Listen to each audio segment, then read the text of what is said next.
Travel the globe just to gain.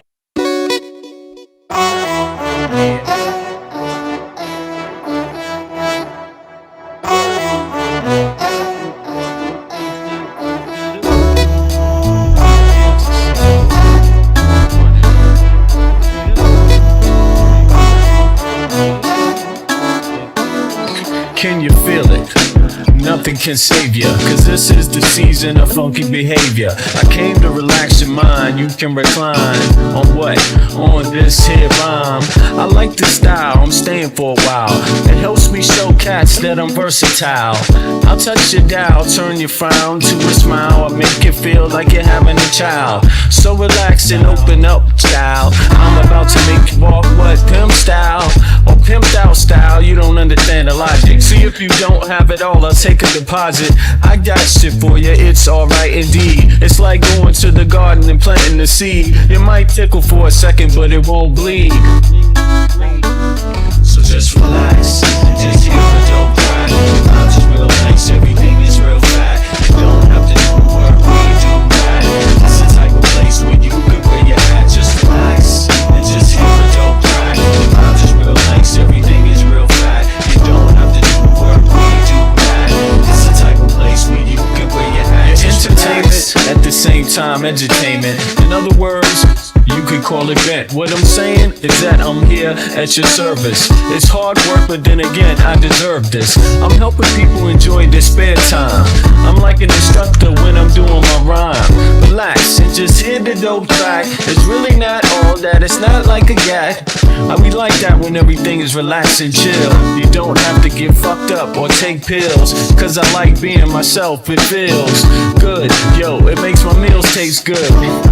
It makes my meals taste good. It makes my meals taste good. It makes my meals taste good. So just relax.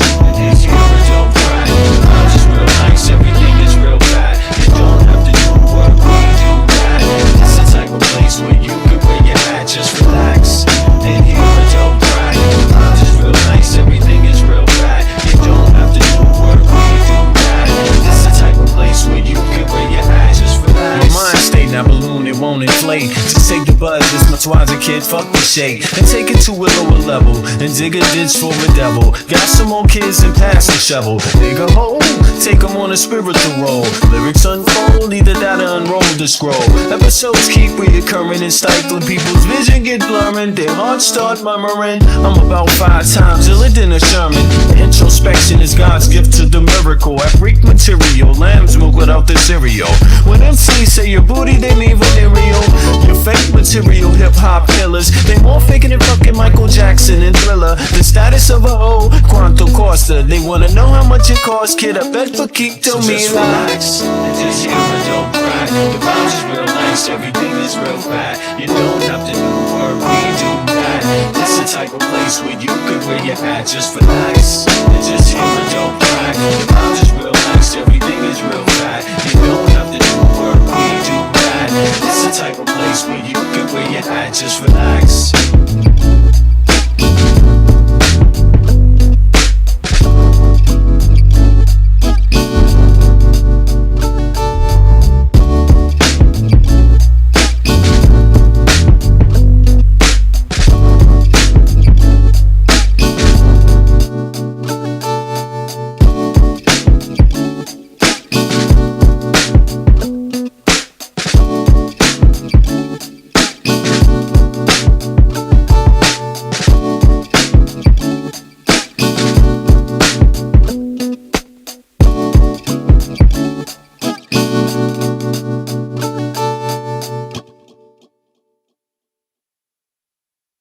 Ladies and gentlemen,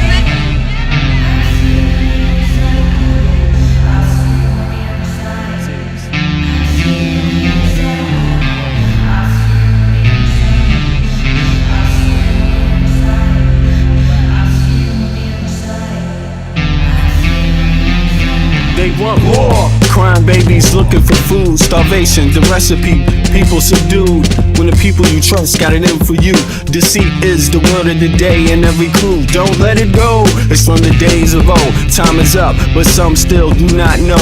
Can I make up my mind? Is it worth the dime? Do I have to take a minute just to make it mine? Life's never fair, but don't listen to the TV. Go out and take a listen to the streets with the people in the slums and the homeless bums with degrees and degrees sitting under a tree. It's not easy in the world for the poor man, the one that brought you to reality. See, they don't want you to know about the black sheep, leaving 7 roads to the 12 families all around the globe with an ancient code. Is it really asking a lot to say a death old? Cause we sitting on the earth looking back at extinct, and I'm standing on some ground that's about to sink. I ain't scared for a minute, I ain't about to blink, but I documented for the world what I see and think. Feel we on the call and I feel we on the break. All Congress gonna do is waste paper and ink. Vote or die, you voted and you'll die. You can have it both ways, can't say it's a lie. You can march all you want, but they playing you wrong. They only understand war, it's the same old song. They want war, all they really want is a war. Diversionary tactic to make the big score. The diamonds in the morning, you know they want more, but they wanna keep you low, so they manifest the war. War, all they really want is a war. Diversionary tactic to make the big score. The diamonds in the morning, you know they want more, but they wanna keep you low, so they manifest the war. Like a lotus coming out of the mud with colors, I create envy in those with power but jealous. I unify the poor with my song, the hell with the others. Descended the way they treat indigenous brothers, cause I understand we link forever. They try to hate us even though that we keep it together. I'm not talking about controlling the air or the weather. Here we go. What's up, y'all? It is Tuesday the 11th, August 0849 Central European Time. That makes it 0249 Eastern Standard Time in the Americas. What's good, y'all? Everybody's back. I'm back. I had to take a little break from the net. My job was getting a little busy.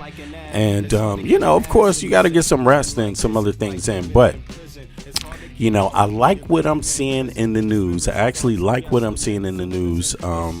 Outside of the horrible things that have become normalized, I like some of the energy about where things seem to be going. To me, it's my view that right now the Trump administration is basically in full chaos, right? And but it doesn't matter because this is not just about the Trump administration. Obviously it's about a lot of variables.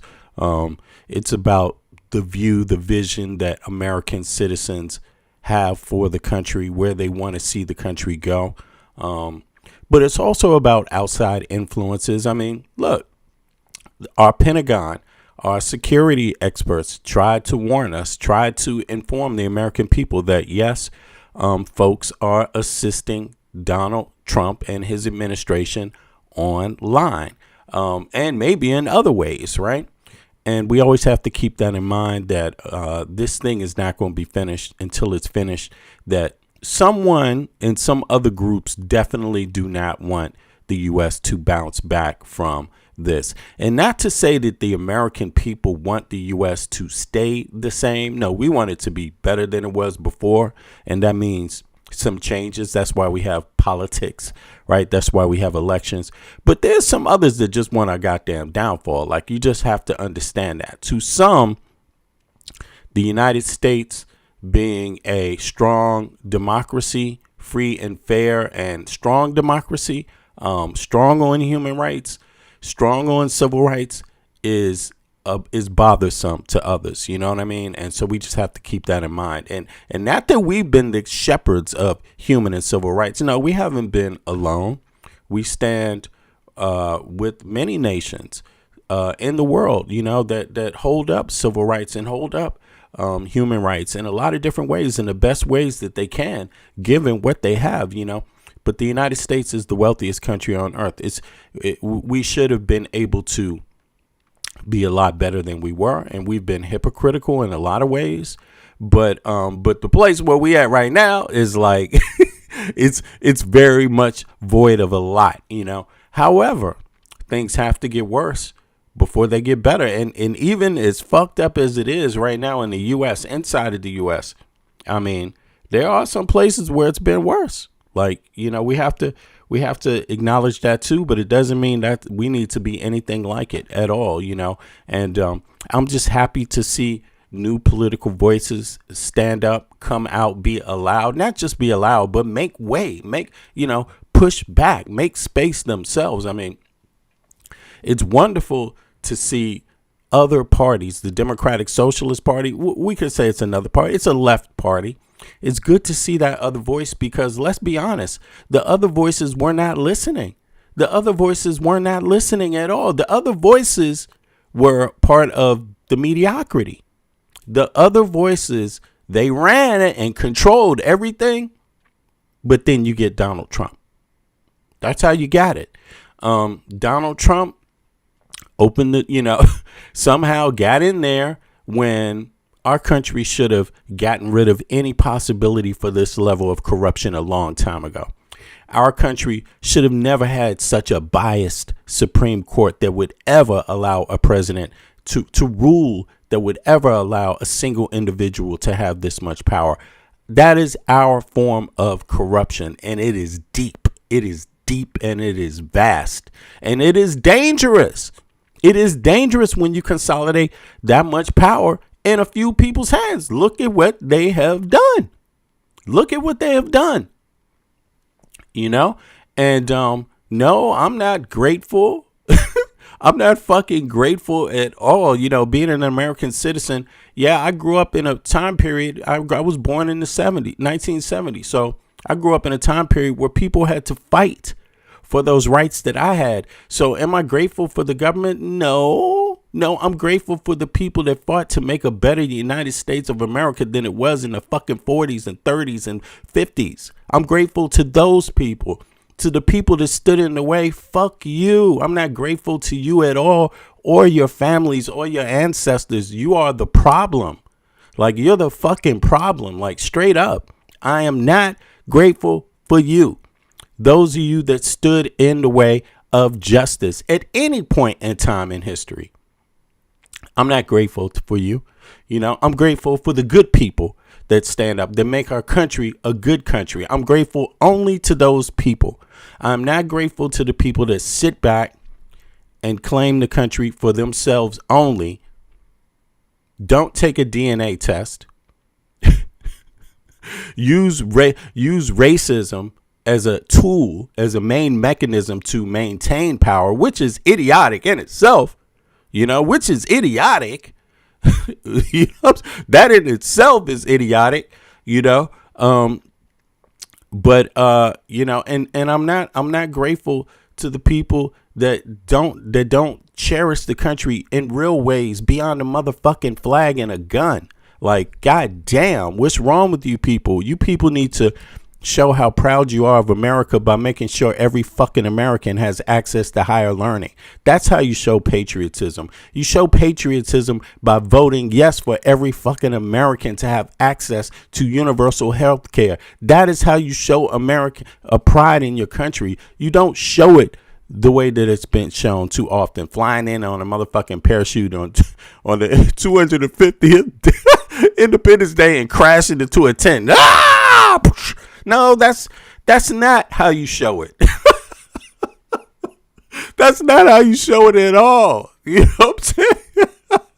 You don't show it. You don't show it in a lot of these bullshit ass ways, I mean, look, if we want to have 50 different countries where everybody stands on the line with a gun and says, stay out of my state, well, then bring it on, motherfucker. Like, what are you waiting for? But you can't be bipolar about it. You can't one day be like, states, stay out of my state. And then on the other hand, be like, America, yeah, beautiful 250. Figure out which one you want. Figure out if you're going to stand for everybody or not stand for anybody. But you can't just only stand for your type of self. You got to stand for everybody's freedom. Not just your type of freedom with a goddamn gun and a motherfucking trailer park. Okay, you need to stand for more than that. You need to stand for stand up against poverty. How about that? Be as anti-poverty as you are fucking anti-immigrant. You know what I'm saying? Because it is ugly when you see poor ass people complaining about fucking immigrants when they're poor because their own goddamn government that they vote for fucking treats them poorly, you know? So I'm grateful for different voices. I'm grateful for a new perspective, and not even new perspective, but more perspective. How about that? Because the perspective has always been there, but somebody wasn't listening. Somebody was saying, well, I got all the power. You got to listen to me first before I actually do what's right. Yeah, that's the America we had. The power hungry, the one that yields power that way towards its own American citizens. And if you just ain't got enough money, well, hey, fuck it. Tough on you. Like, such a scary United States, you know. But in any case, thank you, Syed El Abdul El Sayed, for being one of the new voices.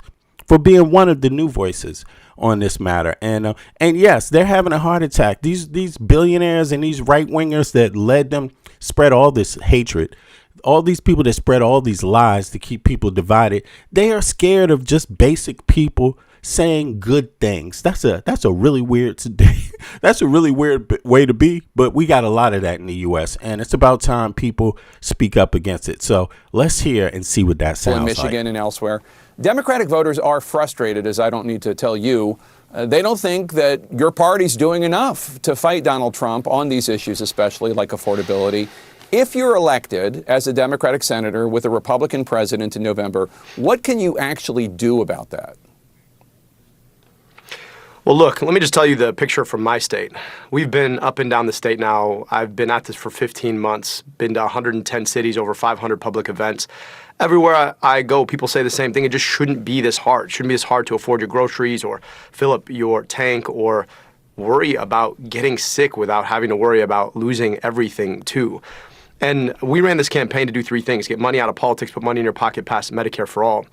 When I'm elected to the U.S. Senate, the first thing we need to do is start holding the Trump administration accountable. You know, when we win, God willing, I will take my seat as a member of a Senate majority.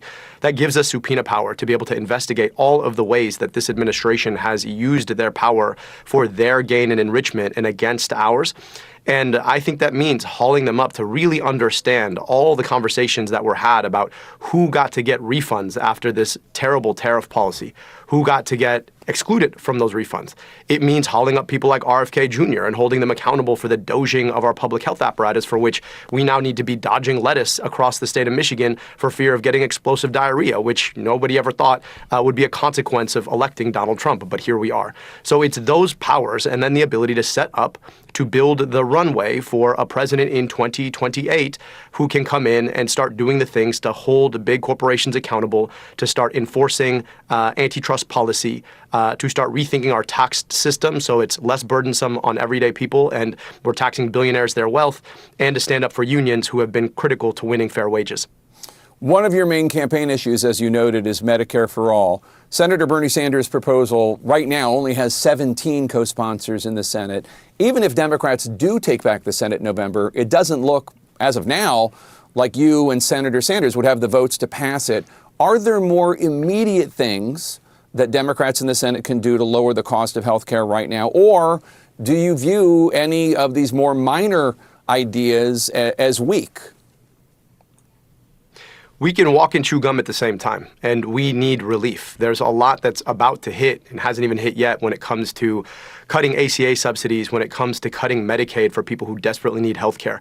I think we need to start with making those whole. I also think we need to ban some of the middlemen in our healthcare system, like pharmacy benefit managers, an organization or a set of organizations that most people haven't heard of, but they're a big reason why you pay more on prescription drugs. I also think we can start enforcing antitrust policy when it comes to big healthcare, partnering with my friend Senator Elizabeth Warren on taking on the consolidation in the healthcare system.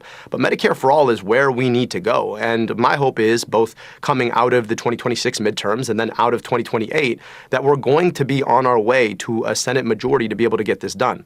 I've also been clear, I think the filibuster is anti-democratic on its own terms. And so I do hope that the Senate is willing to actually deal with the fact that we cannot allow the entire Senate to hide behind the filibuster of one senator, and we need to actually have democracy in the U.S. Senate again. So yes, Medicare for All is where we need to go. In the interim, we're going to do everything we can to start lowering. I like how he laid that plan out. I mean, it's very logical and rational. You know, he has an idea that first you got to get enough senators and you have to get enough elected officials to pass universal health care and to make a runway for a new type of president in 2029 to take over that actually wants to sign things like that, that actually thinks more European. A president that actually thinks more, you know, how can I say this? I mean, thinks that Americans in the richest country on earth should have access to higher education without debt being strangled around them for the rest of their lives. I mean, you really do need both. You need like a Congress and a Senate and a president that really wants those things. And you need an aggressive Congress and Senate. You know why? Because they need to be aggressive enough to get rid of any fucking Supreme Court justices that are corrupt. And also, I mean, speak about that. Just think about this. We have Supreme Court justices that accept gifts, and their gifts have been pay for my nephew's college tuition. At the same time, we have senators and congressional members that don't even believe American citizens should have universal higher education. I mean, just think about how ridiculous that is. Think about how flawed and corrupt that is. And think about how it goes. That type of corruption exists without anyone stopping it. Like right now, while you have Congress people that will argue against universal education or universal health care, you have Supreme Court justices that get private health care from the salary that they get from the American people's taxes. And they even get corporations and rich folks to pay for their private family members' education, trips, and things like that. So you see, the rich, they believe in socialism. Yeah. Nobody said to Clarence Thomas, oh, fuck you, Clarence Thomas. You're black and you're from the underclass. Your nephew doesn't deserve it. Tell your nephew to get out there and work for it like everybody else. No, that's not what the wealthy told his nephew. They said, oh, of course, man. I understand. Everybody needs access to higher education. Here you go, buddy. That's exactly what they did. And American people pay this MF's salary. Straight up, these are the facts. So they believe in socialism to some degree. They just don't believe it for the people that pay their paychecks. The people that pay their salaries, they're the ones they don't want to have the shit. How backwards is that? How backwards is that?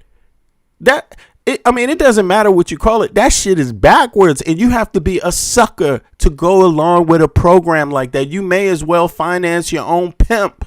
Like straight up. You may as well finance your own pimp. Like seriously. And then get gaslit. Listen, baby, I love you, but I'm trying my best. Maybe one day. Keep dream, keep hope alive. All right. Okay, if that's what you want. Meanwhile, everybody else in the Western world got it, and you don't, for their tax dollars. Okay, makes a lot of sense. Got it. All righty.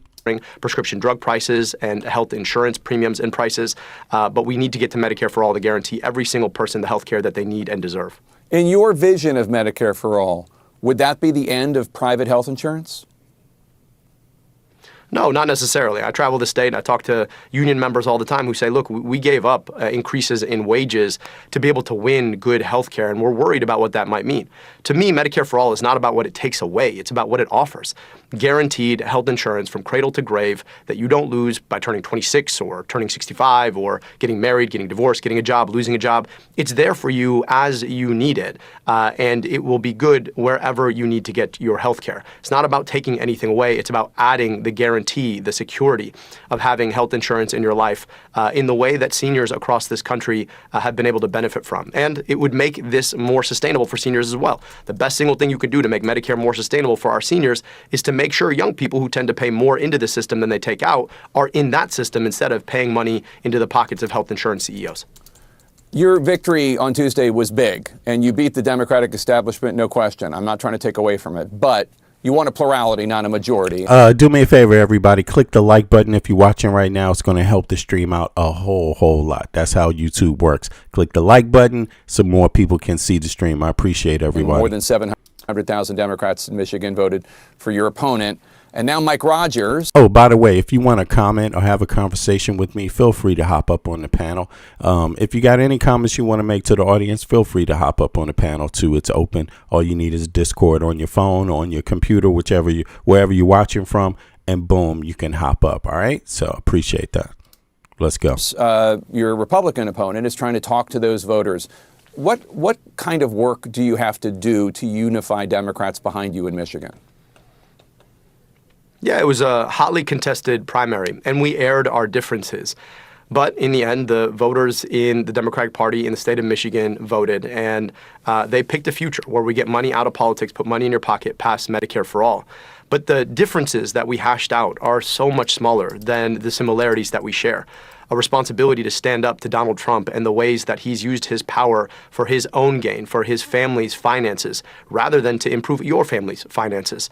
The recognition that Mike Rogers is nothing more than a corporate shill. He's never seen a corporate PAC check he didn't want. Helped to architect the opioid epidemic back when I was in high school. Voted 19 times to raise prescription drug prices, moved to Florida, made $14 million he doesn't really want to explain. So this is a guy who has no business in the U.S. Senate, and all of us agree. And so you're seeing folks come together and say, listen, despite the fact that we hashed out our differences in that long, hard-fought primary, this is the opportunity right now to unite around what needs to be done. And that's holding the Trump administration accountable rather than sending a guy who's going to... Think about this. I see Craven in the chat says addiction isn't a reason others should pay for. Well, listen, this is how it really works in the United States of America. Real patriots, people that like fight in the military, people that are in the military to protect the country, they're just not protecting you. They're protecting everybody, even people that have addiction issues. If they're American citizens, they're welcome. You are welcome. You have a right to be sick one day. You have a right to need help in the wealthiest country on earth where your ancestors fought, right? So where you help preserve the country, too. See, this is what I don't understand. It always becomes down to this narrow point. Me. Why should I? Why should I? But that's not a country. That's not a way you can move forward in a country full of 350 million people like you. If everyone says me, I, tell me why I, me, wow, then you're standing on ground where someone else fought for you and you don't even see it the same way. Think about that. Somebody else fights for you every day. So start thinking about someone else too. Start thinking about someone else too. Just start thinking about it that way. You might lose your job and not pay taxes one day. That doesn't mean you didn't have a job before and pay taxes. You see what I mean?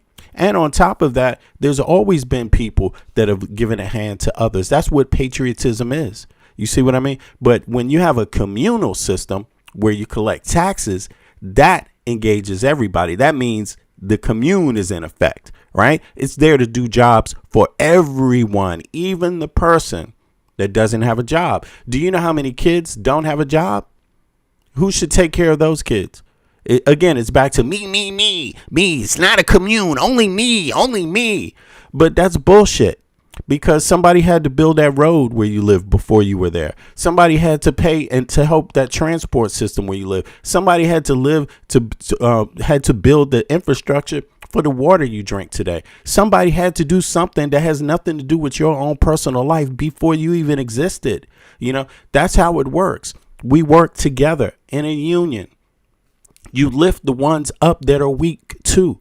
That's what a union is. Why do you lift the ones up that are weak? So that they can lift someone else up when they're weak, when it's their time. You know, everyone doesn't live a life where they're so macho and brave. Sometimes people get sick. Sometimes some of the people that gave their whole life for you one day end up sick. Guess what? Should everyone be like, why should I take care of that person? Why should I care about that person? Is that the America you want to live in? Meanwhile, it's the richest country on earth, and that's the America you want to live in? See, there would be an argument if you lived in the poorest country on earth. But what's the argument for living in the richest country on earth and being that way? That means something is wrong with you. That's what that means. Upstairs, mentally, emotionally, something is wrong with you. It means you don't care about the communities you live in, and you don't care about the country you live in. You only care about yourself.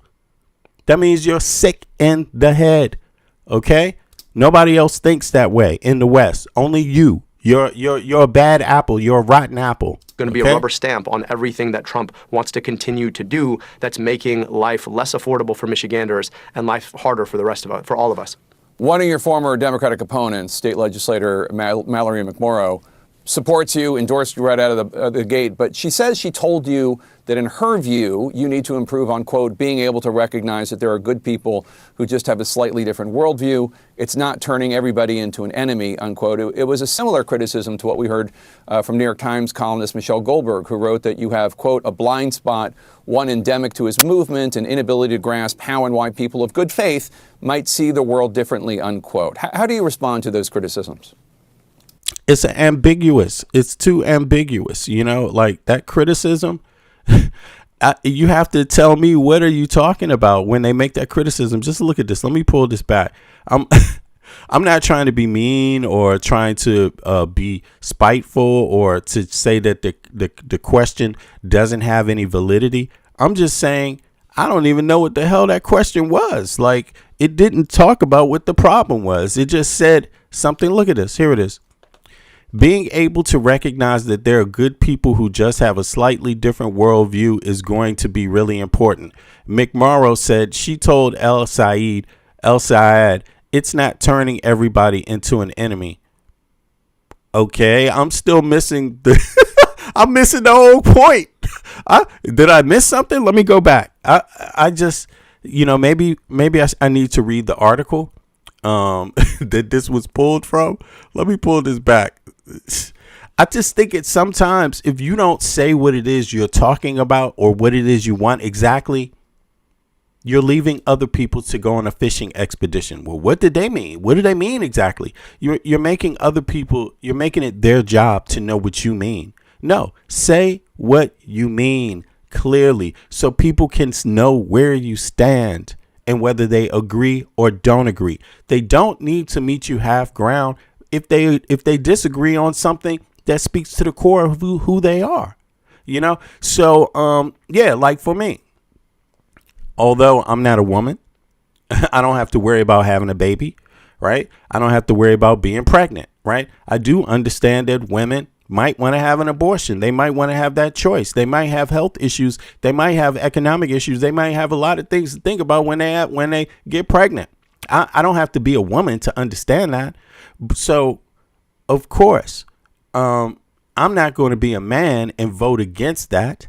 You see what I mean? That's a core thing. I would not vote for someone that wants to do that because I know how deep of a transgression that would be. The control over someone else's body in the United States of America is wrong.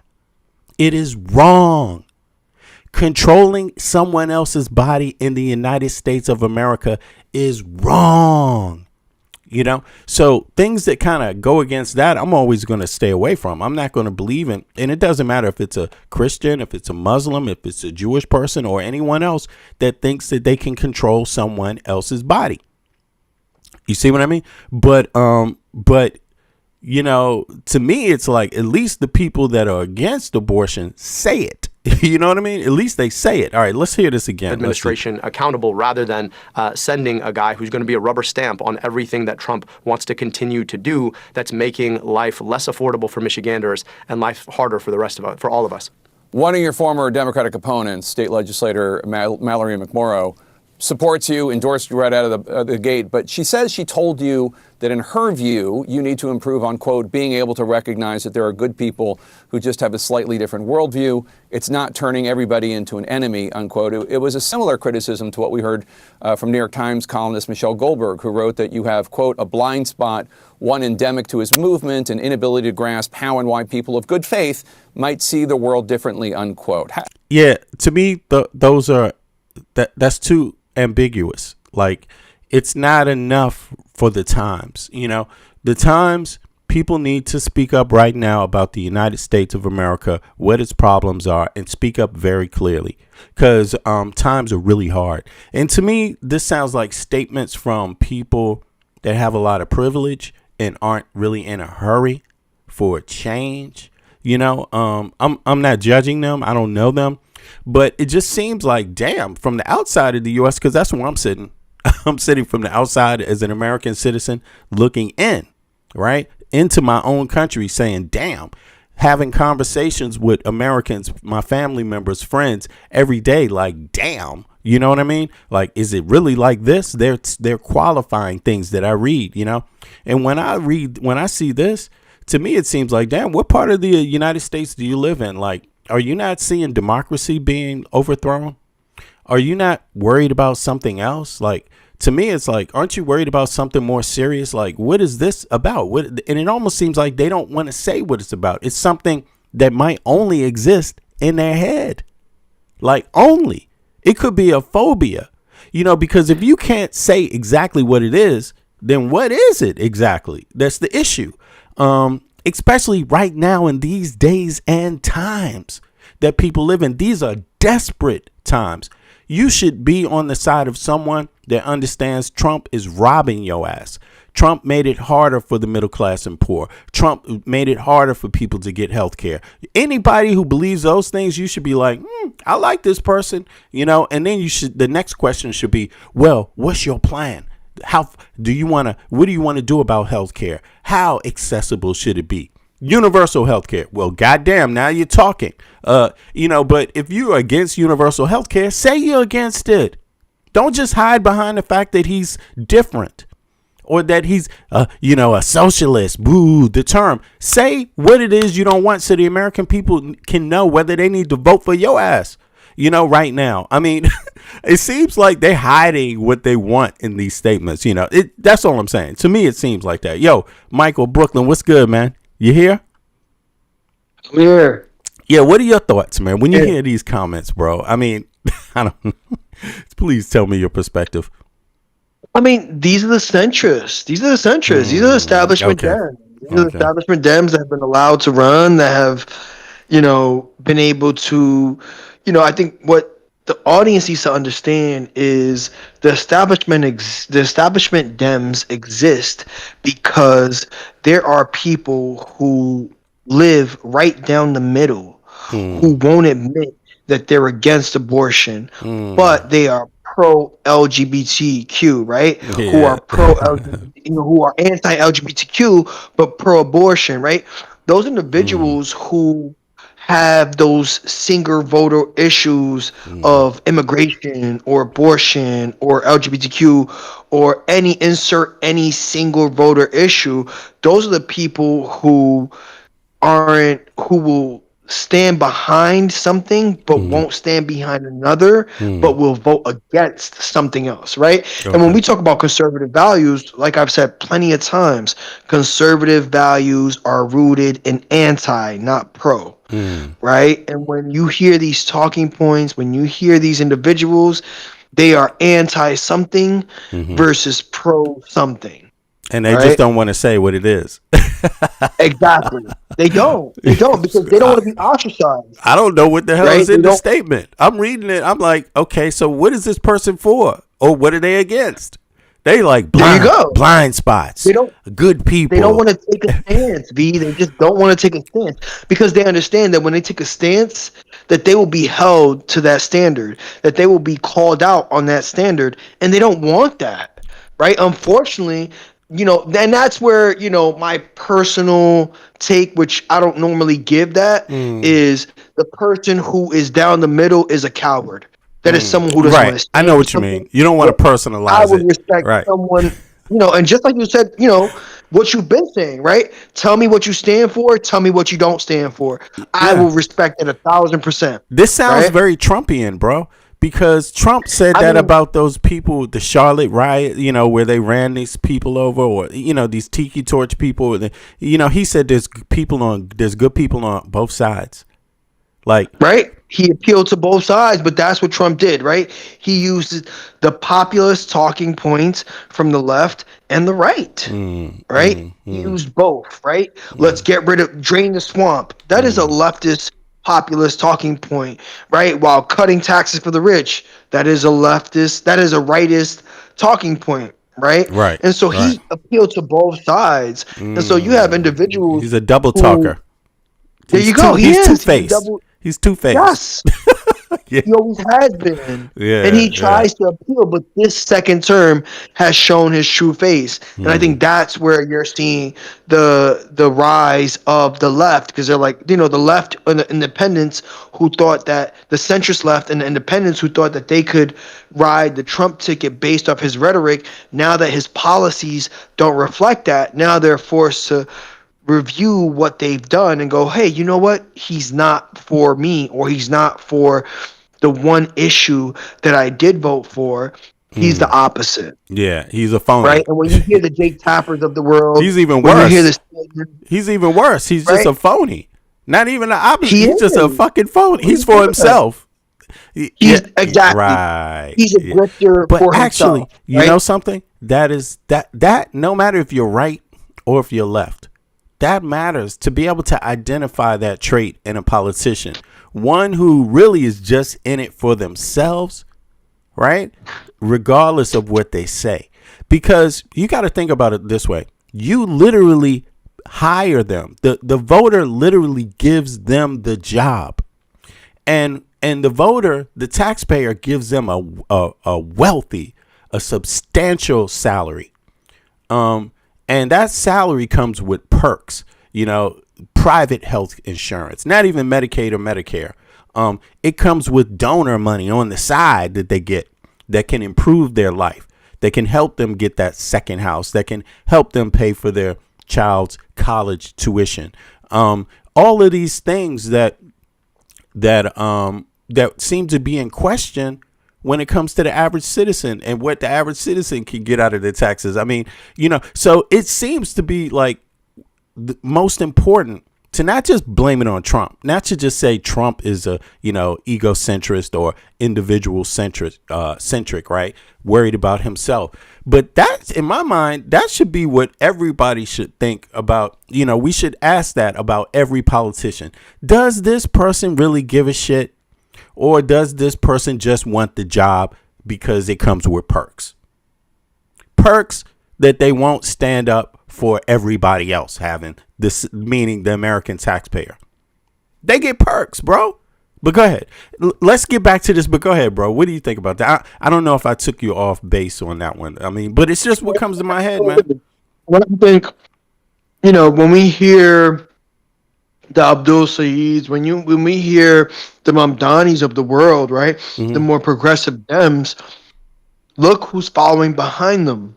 We have Hillary Clinton trying to give pointers to Abdul Said on how to win Michigan, even though she lost it, right? This is Hillary's attempt to be back in the light, right? Kamala's attempt to be back in the light is to consult a Mamdani, right? But they know stuff, though, don't they? Don't they know stuff? Don't they know things you might want to know? I think that they don't know stuff because they lost. Yeah, they lost. About the that. People who lost Trump. Yeah, about last night. These are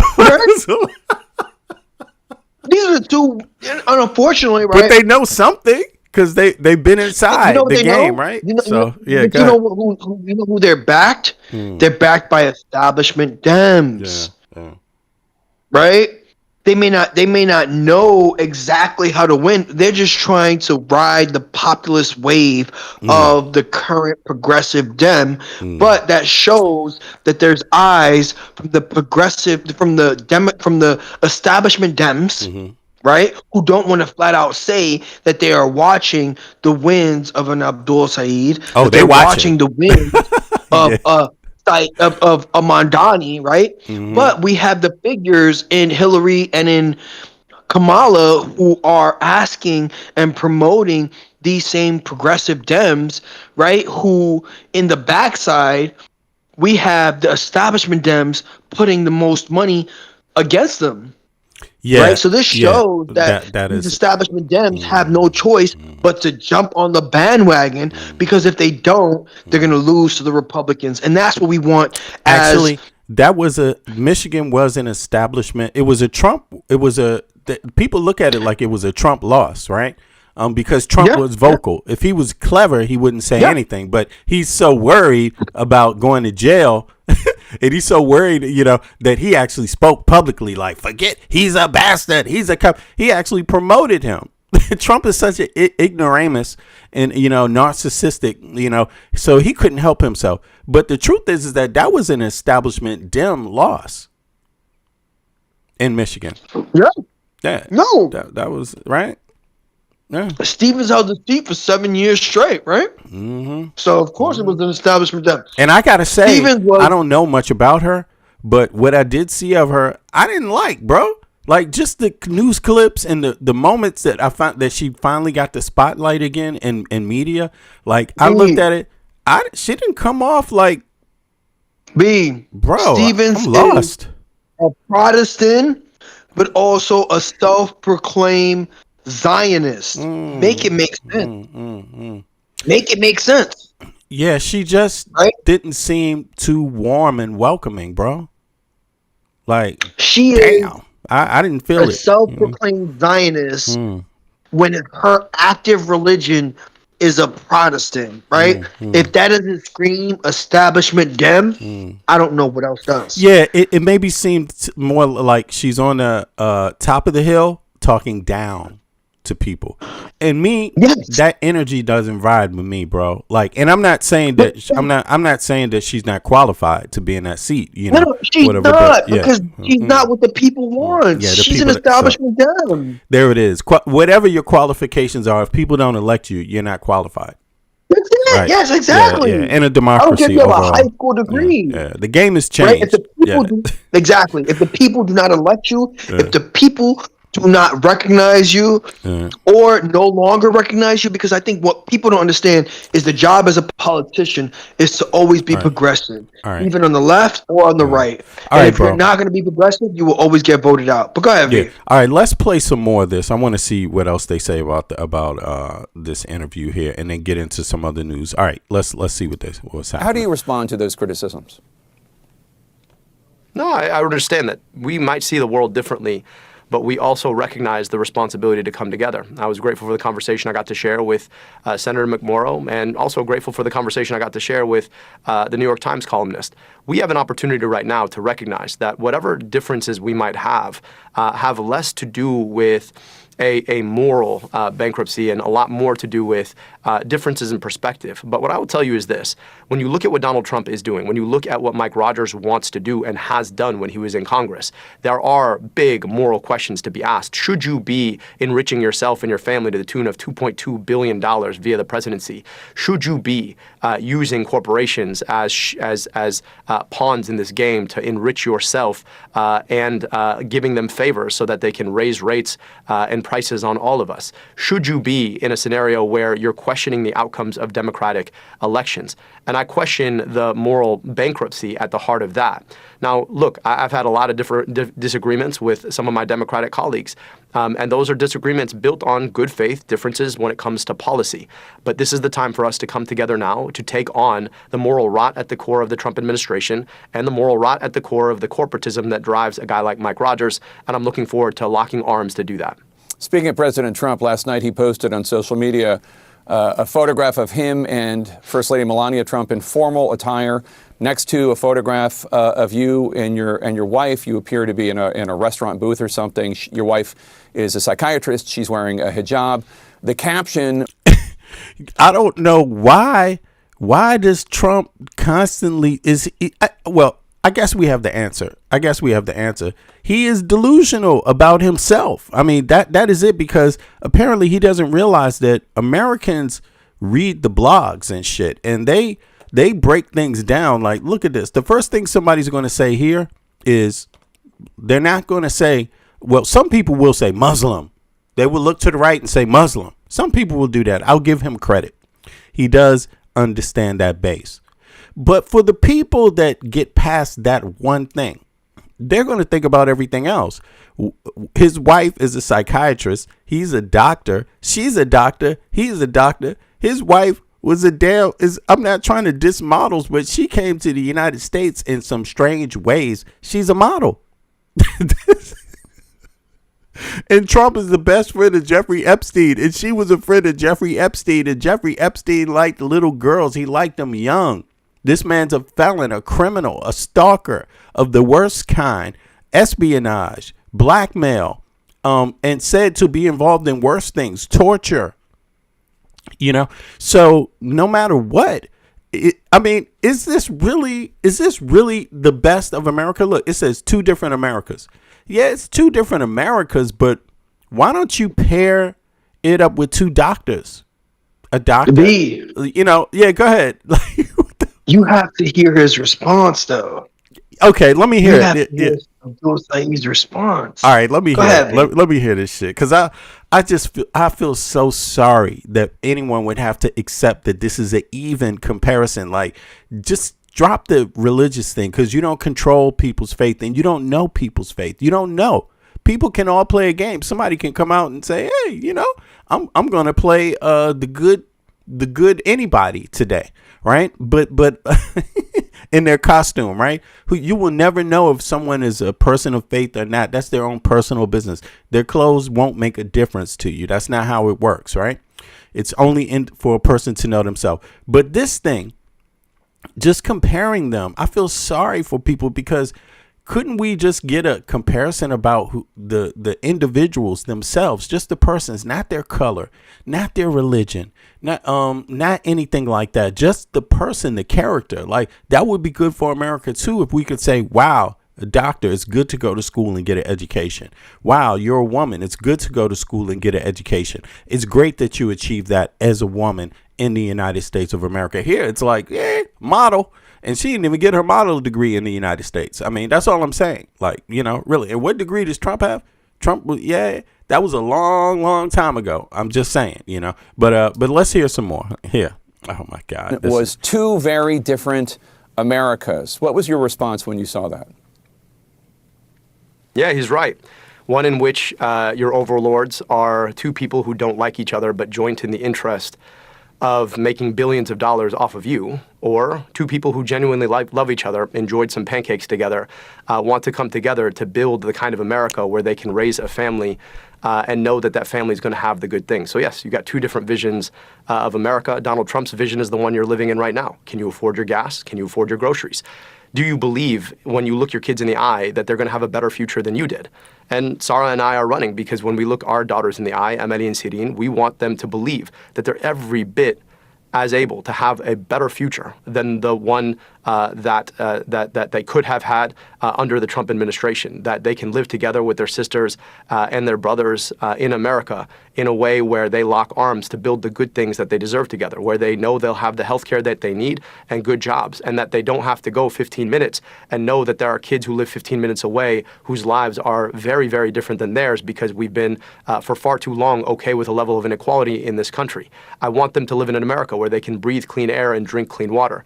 And actually, Sarah and I like each other. I don't know about the First Lady and the President, but from what I've heard, it's a bit of a rocky road. Woo! Breaking this morning. The First Lady and the President, but from what I've heard, it's a bit of a rocky road.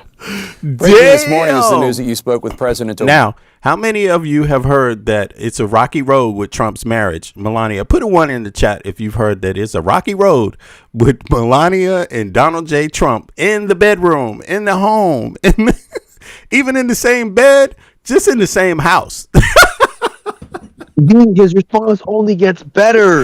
And this is what I mean about having someone who's younger, someone who's more wittier, someone, right? Like, this is just someone who's running for a Senate seat. This isn't even the president, right? And this is what I mean about progression. Yeah. Can we please, regardless of left or right, get someone who's at least 50 and under? Like, can we please, right? I think that the age limit is 35. Can we please get someone who's just a bit younger, right? So we can have those progressive ideas and challenge those progressive views, as a country, right? Because when we look at the demographic and the counterparts to presidency globally, Trump is one of the oldest, if not the oldest, currently in office. Yeah, he's as old as he's as old as you get as they get, man. Yes. You know, they don't get older than Trump in office. Not in the Western world. Maybe somewhere else, but that's fucking old because this is like no. This is the same as what we criticize everywhere else. Old ass president of any other country. That's the same problem. Sure. Then some other democracies may not be as strong, or the voting rights and things like that may not be as strong. But at the end of the day, old is still a sign of that. Old in a democracy is a sign that something may not be, I don't think it's one person though. I don't think you can just say Trump being old, but I think a lot of young people in the United States, what's troubling about Trump is that you don't have the balance of the younger people participating in the democracy. I think that's where the danger is, because then when you look further past Trump and you look at Congress or the Senate, they're old. I mean, listen, I'm 56, but they're not. Yeah. I mean, look in the way they're overwhelmingly older. Not to mean that the establishment Dems, when you look at the Nancy Pelosi's, when you look at the Chuck Schumers, of course, yes. But at the same time, when you look at the Hakeem Jeffries, who's a lot younger, when you look at the AOCs, when you look at the Ilhan Oham, you hear these are younger individual progressive Dems, right? And when we look at, the Republican side, first of all, they don't have they lack the diversity, right? That's something that is an alarm, right? And when we look at Trump, it doesn't mean that, obviously a certain age doesn't mean that you lack progressiveness.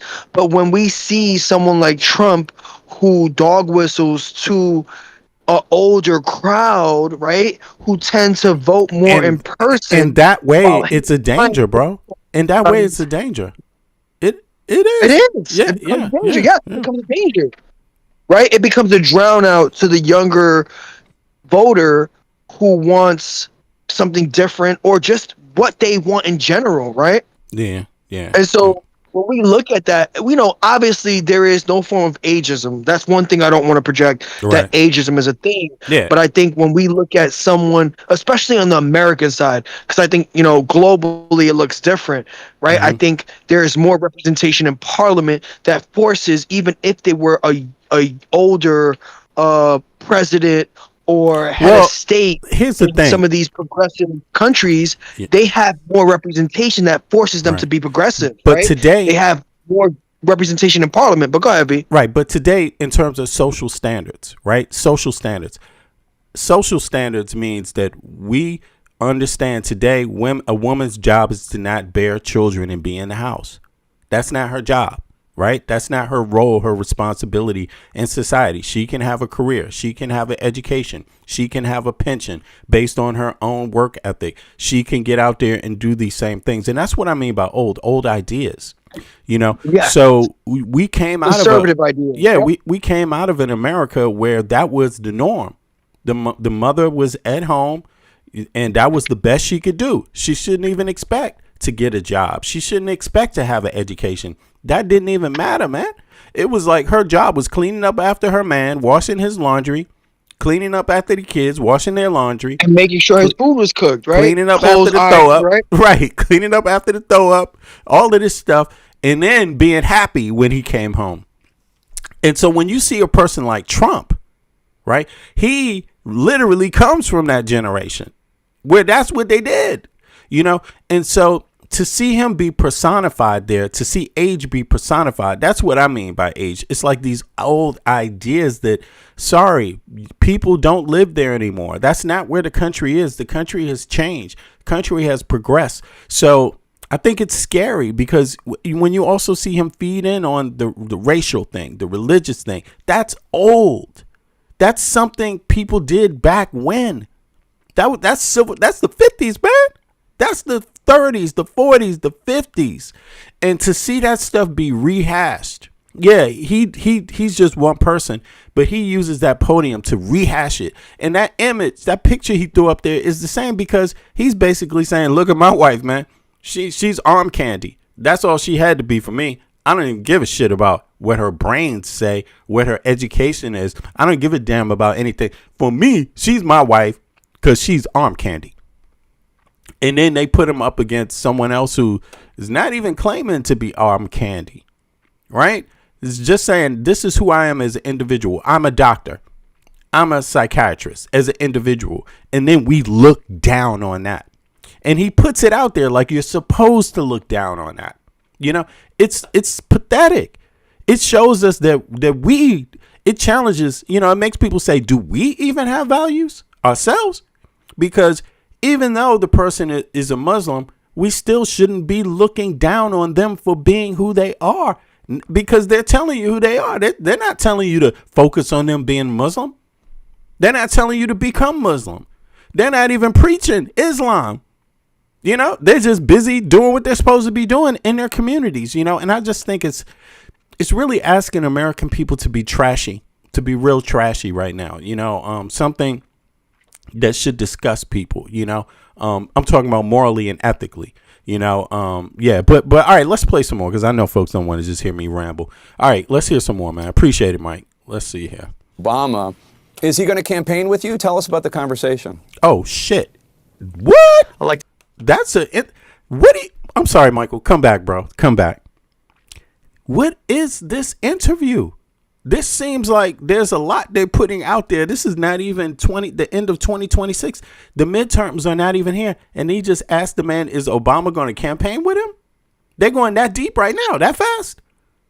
Well, I think that's rightfully so, right? Because I think when we look at Trump and how he's been able to back plenty of Republican individuals, I think when they look for the equivalent on the left, right? Because it's only a two-party system. They're looking for that equivalent. And the most popular, most loved Democrat is Obama. And so I think that's the proper answer. And to be honest with you, I think from a political campaign standpoint, and I think to overturn Trump, they're going to need Obama to start campaigning. He has to start showing face.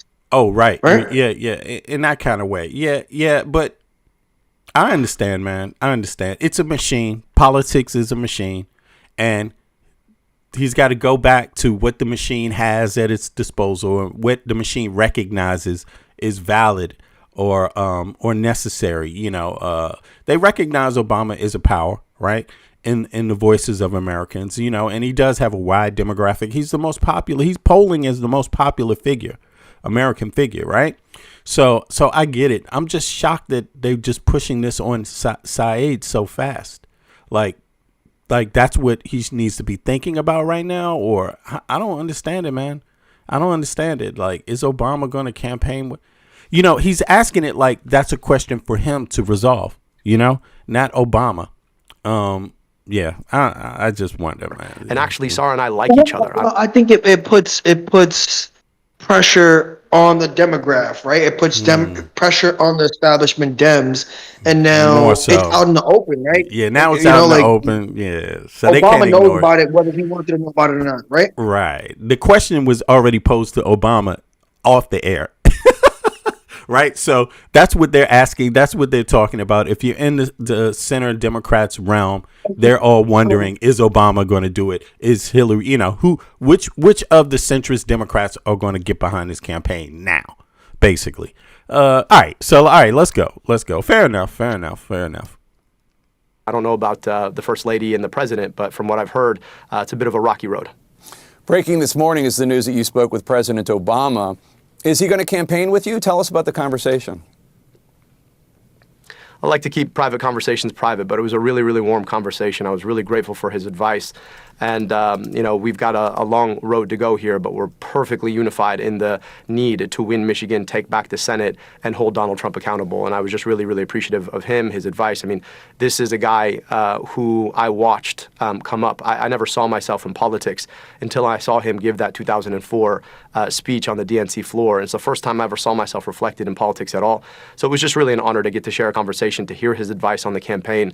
And I'm looking forward to moving forward here in this campaign with that advice, to think through how we build the kind of political movement that gets money out of politics, put money in your pocket, and pass Medicare for all.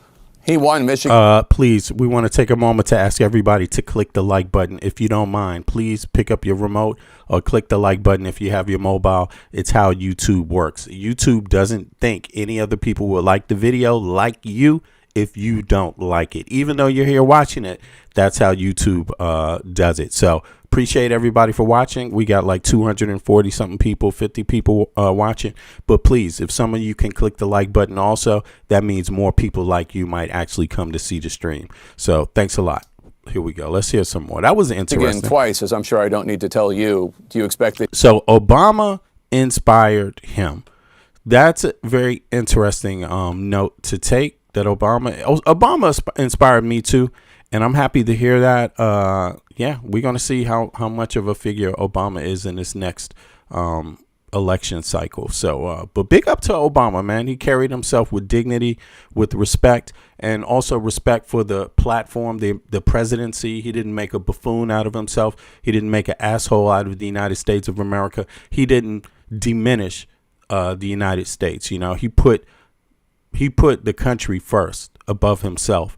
And and people, that's what a president is supposed to do. People can argue about policy and maybe he could do more. Anybody can do that in hindsight now.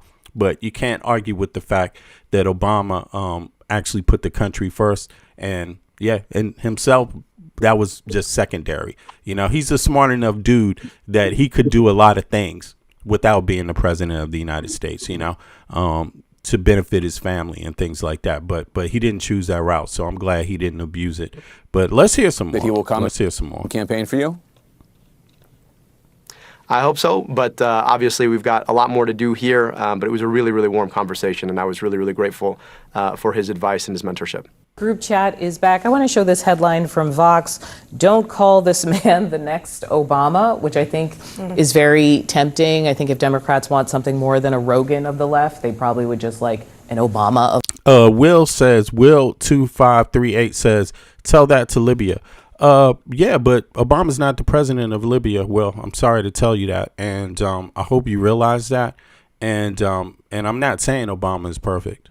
That's if you thought that that's what I was saying and you think I thought that policy wise there's nothing to criticize. I don't think you've been listening to me careful enough. Did you click the like button, Will? Do me a favor, click the like button. But as far go ahead, huh? I mean, Obama ran the most populist presidency that we've seen since Bill Clinton, period. Right? He ran in policies that projected the populace. Was that, in hindsight, everything being the best? No. But he did in the time frame that he was president, which is why he continues to hold some of the most populous stats, is because he went with policy at the time that was that current America. Yeah. Right? In hindsight, we can see what that looks like. But during his presidency, he was one of the most progressive presidents when it came to legislation and policy. Yeah. Hence why we had the ACA and the Republicans have still yet to repeal it. Make it make sense. Right? Yeah. He was reactionary. They complain about it, but they can't do nothing better. That's interesting. They can't. Wow. I wonder why they can't do something better. I wonder why too. And they named it after Obama, like they thought it was the worst thing for America. Well, they got nothing better. That's interesting. Yeah. Anyway, let's go. Yeah, big up to Obama. I'm not. See, I don't have friendships based on people being perfect. I don't have respect for people based on them being a person being perfect. I don't have the expectation that if a person needs my support, they need to be perfect or that I need to agree with them about everything. I don't have that. I don't come to the table with that expectation anyway. You know what I mean? But I come to the table with the idea that if we do things for the right reason, at least reasons we really believe in, right? And that generally we're good people, that the day after we can still come together and do some work together. That's what I do. You see what I mean? I'm a grown ass man, so that's how you learn life, man. Shit, you know what I'm saying? You can't look for that one thing and be like, never again. I will never be friend. It's like, hey man, grow up. Shit. People aren't always. Being a perfect president, I'm going to show you a liar. It doesn't exist. Exactly. But he was more perfect than most. I tell you that much. Exactly. But yeah, you know, so he just doesn't really get that credit for it. But that's not really a surprise. But in any case, let's go on. Let's continue. It's some other stuff I want to get to. I just like this interview. I didn't hear it all, but I like the fact that Al Saeed is out there in the public, that they're asking him, they're taking interest. The news media, that tells me a lot. Like legacy media is like, oh my God, let's look at him. And it's probably because they got the tax breaks, you know, from Trump. And they're like, oh shit, will we not have another tax break coming? Better pay attention. What's your sense of, what do you see in this phone call? Is it just about, hey, make sure to reconcile, or is it, hey, you have my backing? I don't know exactly, but what I will say is that Obama is playing a very key role in trying to unite the party in advance of these elections. And I think it's a more active role than he has played in previous cycles. And that is because the stakes are high. And there is, frankly, at this point, no leader of the Democratic Party that has the same kind of stature and weight that Obama has. And so that phone call is really an important one. That said, Abdul al-Said has said not very nice things in the past about former President Obama, has tried to distance himself from some of the policies that Obama had in the Middle East, et cetera, et cetera. Well, so nice things, it's not cozy. Nice things are the things we've heard from, I think, Democrat critics for a long time. He said, as with many of the outcomes of Obama's presidency, inspiring intentions unfulfilled or reversed. I think that's a pretty, actually, kind of common sentiment. Okay, so this is something, let me see. And so it was with many of the outcomes of Obama's presidency, inspiring intentions unfulfilled and reversed, unfulfilled or reversed. Okay, that's interesting. So that means, you know, Saeed is not like your typical politician in the sense that he has an opinion and it stays finite. Like it just stands still. Boom. This happened this day. That's my opinion. No matter what happens tomorrow, that's my opinion. It might change his opinion. It may grow. It may, yeah, it may.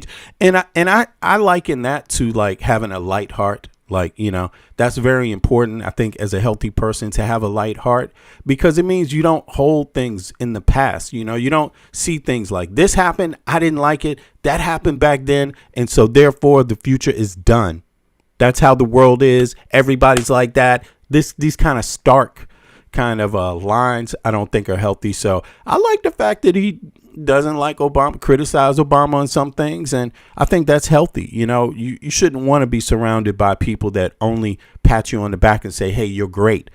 Also, you shouldn't want to be around people that only recognize your flaws or your imperfections. You should want a healthy balance of in persons, people that can see the good and can see the bad things. You know what I mean? Reasonable is what I call it. Yo, go ahead. I think that's progressive.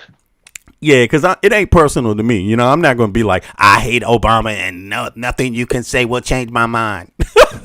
It's progressive to look at something in hindsight, right? Yeah, and criticize it while also praising what has done right? What was done right. I think that's progressive. Yeah. Right? That's the definition of being progressive, right? Like looking at something in hindsight in 2020 and yes. Right? Yeah. I think so. I think so, man. You know, it and people have every right to be able to change their opinions. Maybe they don't change the core of their views, but you can gain more insight on a person. You can refine your views of an individual, you know, and you can't really refine it if it's so very stark and just, you know, the walls are built up. You know what I mean? Those people become troublesome also to their own desires, you know. All right, but let me play some more here. Let's see here. Interesting, though. On the left. Can we talk briefly about Mike Rogers? He is talking about the fact that Abdel Sayed has a lot of work to do with those voters who voted for Stevens, who were in more rural parts. All right, I think I'm done because, you know, this kind of like Saeed has more work to do. No shit, Sherlock. God damn. You didn't support him in the beginning. No, duh. Okay. The person that got the least amount of money, the person that got 14 million lost to the person that got 60, 70 million. Okay. We get it now.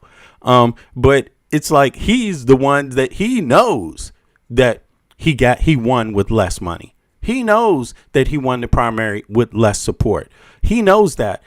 This drilling in the ground that he's got to do more to get our support, I think that is blind. That is part of the problem. Like, no, he doesn't need to do more work to get your support. You need to go outside, acknowledge what he did to win, acknowledge how the people felt that voted for him, and you bend. You change your way. You get out there and learn how to get those people's support. I mean, don't just put it on him. Like you need to figure out how to get my. Oh hell no, I don't. You know? That's where the establishment Dems are still trying to convince themselves. But when we have people like Hillary, when we have people like Kamala capitulating to Mamdani and Abdul Saeed, when it comes to chiming in on their electoral runs and their current status, right? When we look at Mamdani, it goes to show that there is their current status, right? Even if they don't want to, and there's adequate reason. I'm not gonna say no. I'm gonna say we do have certain DSA members who have some radical, what it means American radicalization when they come to like, no taxations and other rhetoric that don't align with the current progressive and go even further than that, right? But those are certain individuals. Those aren't the Democratic Socialists as a whole, and those aren't the progressive Dems as a whole, and so when we look at that, I think, I think that's what it means to be progressive, right? You force the tide, right? You lead ahead, and you have everyone follow after you. And I think that's what we're slowly seeing when it comes, because at the end of the day, the DSA is a small movement within the Democratic Party. But now what we're seeing is a lot more progressive Dems like Abdul Saeed, who isn't a self-identified DSA, but runs on their rhetoric, right? Runs on their policy, runs on their, on their coat ticket to be a progressive Dem, right? And when we look at that, we have other Dems who are following in line because they understand that this is what it's going to take to beat a two-party system, right? They're forcing that progressiveness, right? Right. Yeah, exactly. They're trying to they're forcing it. The ones on the left are forcing the progressiveness, and then the center doesn't really. It's kind of vacillating. It can't figure out whether it wants to be a listener to the people, listen, give credit, and say, "Oh wow, this individual must be doing great work for their constituents because they came out regardless of how much money." Right? How much commercial time, instead they're being like, but you need us. But it's like, yeah, but we don't need. I don't think the people on the left need the people in the center as much as the people in the center need them, because the people in the center have way more money. They've had way more time in politics to be effective. They've had years. Many of them have had damn near a lifetime, you know what I'm saying? Being able to serve, being entrusted by the American people, but it wasn't enough, and the American people have every right to say that it's not enough, and when you're taxing people, it comes down to what do you get in return for your taxes? That's really what it comes down to in a democracy, in a place where there's taxation. That was resolved at the beginning of the country. That's supposed to be a hallmark of the country. No taxation without representation. And right now we have poor representation in the United States, very little representation percentage wise, very little for the amount of people we have. We have very few elected officials on the federal level. They take one federal official takes a lot of money and they take up a lot of space, and yet there's not really room for this amount of imperfection to exist. And I think that view is shared on the left and the right. And now it's culminating. I think you saw it out of MAGA. They were like, man, drain the swamp. Trump used that. They like, yeah, fuck this. They're not doing much. You know, they were able to get the right, to focus on cultural debates, but there was an economic debate there too about taxes that the right wing used to have all the time, right? That was the left populist talking point, and that's what Trump did, right? He used right-wing populist talking point and left-wing populist talking points to be able to sway that independent, right, that indecisive voter, right? That's when we look at swing states, that's what won him the presidency, right? Obviously, while still dog whistling to his base when it came to immigration, when it came to low taxation on the rich, but also swinging back to that left populist talking point of draining the swamp, right? There were people who believe, one of the main left populist talking points is wealth inequality. And when you say drain the swamp, you mean kill the establishment, the same establishment that has been perpetuating the richest of Americans, right? Right. And so that's what Trump has done well, but his policies have shown the opposite, right? They have shown the neoconservative and the neolibertarian policies that he's promoted with the big beautiful bill and many of his executive orders, right? And that's what he continues to do when he still tries to do these executive orders that he knows won't pass overwhelmingly with Congress, right?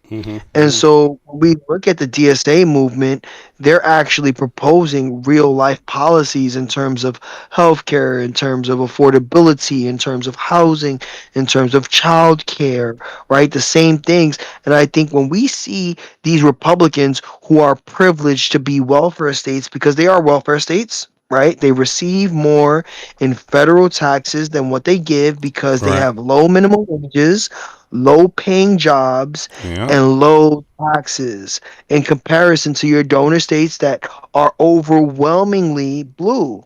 Right. Facts. And that's so a fact. How many people? I don't think everybody knows that watches the program, bro. We say it a lot, but I don't think most people know that part. Like blue states, I agree, generate the federal dollars. They generate more federal dollars through federal taxes than they use. The federal taxes that they do not use goes to states that do not generate enough federal taxes to pay for their own society.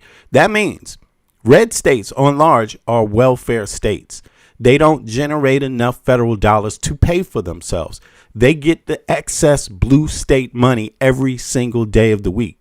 So I think when you look at taxation without representation, a lot of people don't realize that these people, they have been used to that. They don't even understand that that's the situation. They vote against welfare and childcare, and they don't realize they're the people who need it the most. They're the ones who actually get the welfare. And the blue states, after paying red states welfare check, after paying them their welfare check, when they come to ask for things like childcare and shit, right? They get told no. But they're paying for someone else's welfare.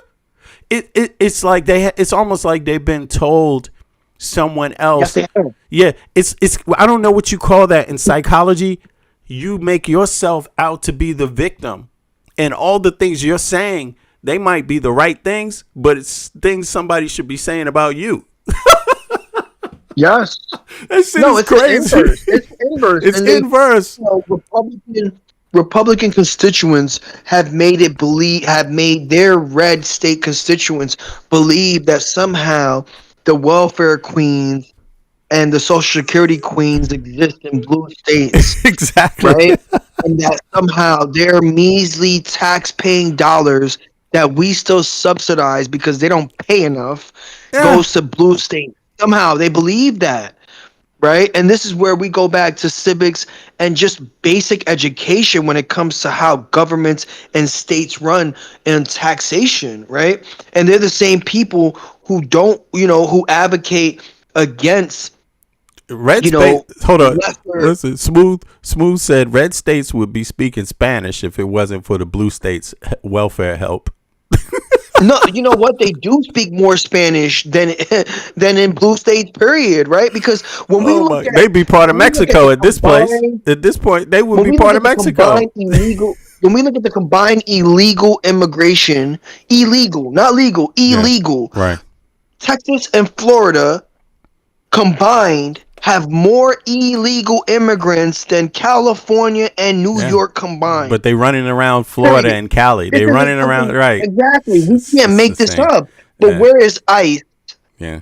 at in Texas? Where is ICE in Florida? Why? Because they know that if they did major crackdowns in those red states, what would happen to their economy? They True. would plummet. Guess what are the only two red states that run in a surplus and aren't considered welfare states? Texas and Florida. That might have to do with the fact that they're able to have low taxation with low wages in terms of immigration and illegal underpaying individuals who are illegal. That Yeah, might have to do with it, yeah. I don't think right? That's ICE is something that running these around red there. states don't want to face. Yeah, yeah, and it's so funny because you know, well, in any case, you made a good point. Let's leave it right there, bro. Let me see. Let's move on now. Let's broaden the conversation before I get to some Trump, some real Trump criminal activity. I just want to follow up on some of the midterm noise and the elections across the country. Let's see how that's going, and then we get into the shenanigans with Trump. Do me a favor, folks, if you're watching right now, do me a favor. If you're watching from your TV, pick up your remote, click the like button. If you're watching from your mobile phone, do us a favor. This thing here functions like every other YouTube program. It requires likes. We need likes because then that's what basically keeps things going. Right now, we got like 260, 70 people watching. We got like 50 likes. Please take a second to get the likes up. And if you've been here, that means there's something you like about the program. Even if you disagree, I don't know that our chat is open. It's not in subscriber mode. That's because we like to get your feedback. We use it for our own data. We allow people a space as long as they pretty much stay respectful. And that means intellectually respectful, like no purposeful spreading of disinformation. Information that the Pentagon and the intelligence services has already outlined as foreign spamming, foreign trolling.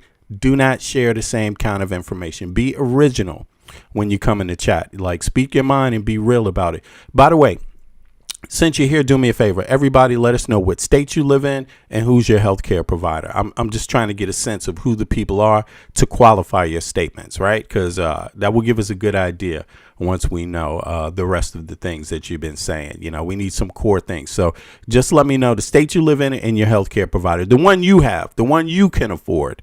Okay. All right. So let's see here. Let me get into the midterm stuff real quick, and click the like button and subscribe. Said it again. Click the like button and subscribe. Can I see the likes go up? Let me see. Right now we got 47. Let me see how many we're going to have when I click refresh. Just to see if some people out there trying to keep it real. Oh, there you go. Damn, we got it up to 54. Let's try to get it up to 100. Let's get it up to 100, y'all. Let's start with 80. Come on. Appreciate that. All right, let's go. Says voters are angry at Republicans, but not angry at him. They're not angry at me, but they are angry at Republicans. He's full of it. The president's full of it. I mean, that's just the bottom line. I mean, that is the scientific answer. That's a scientific phrase. I mean, you could just see it here, how voters are feeling. 43% of them in an average of polls are choosing the Republicans for the House.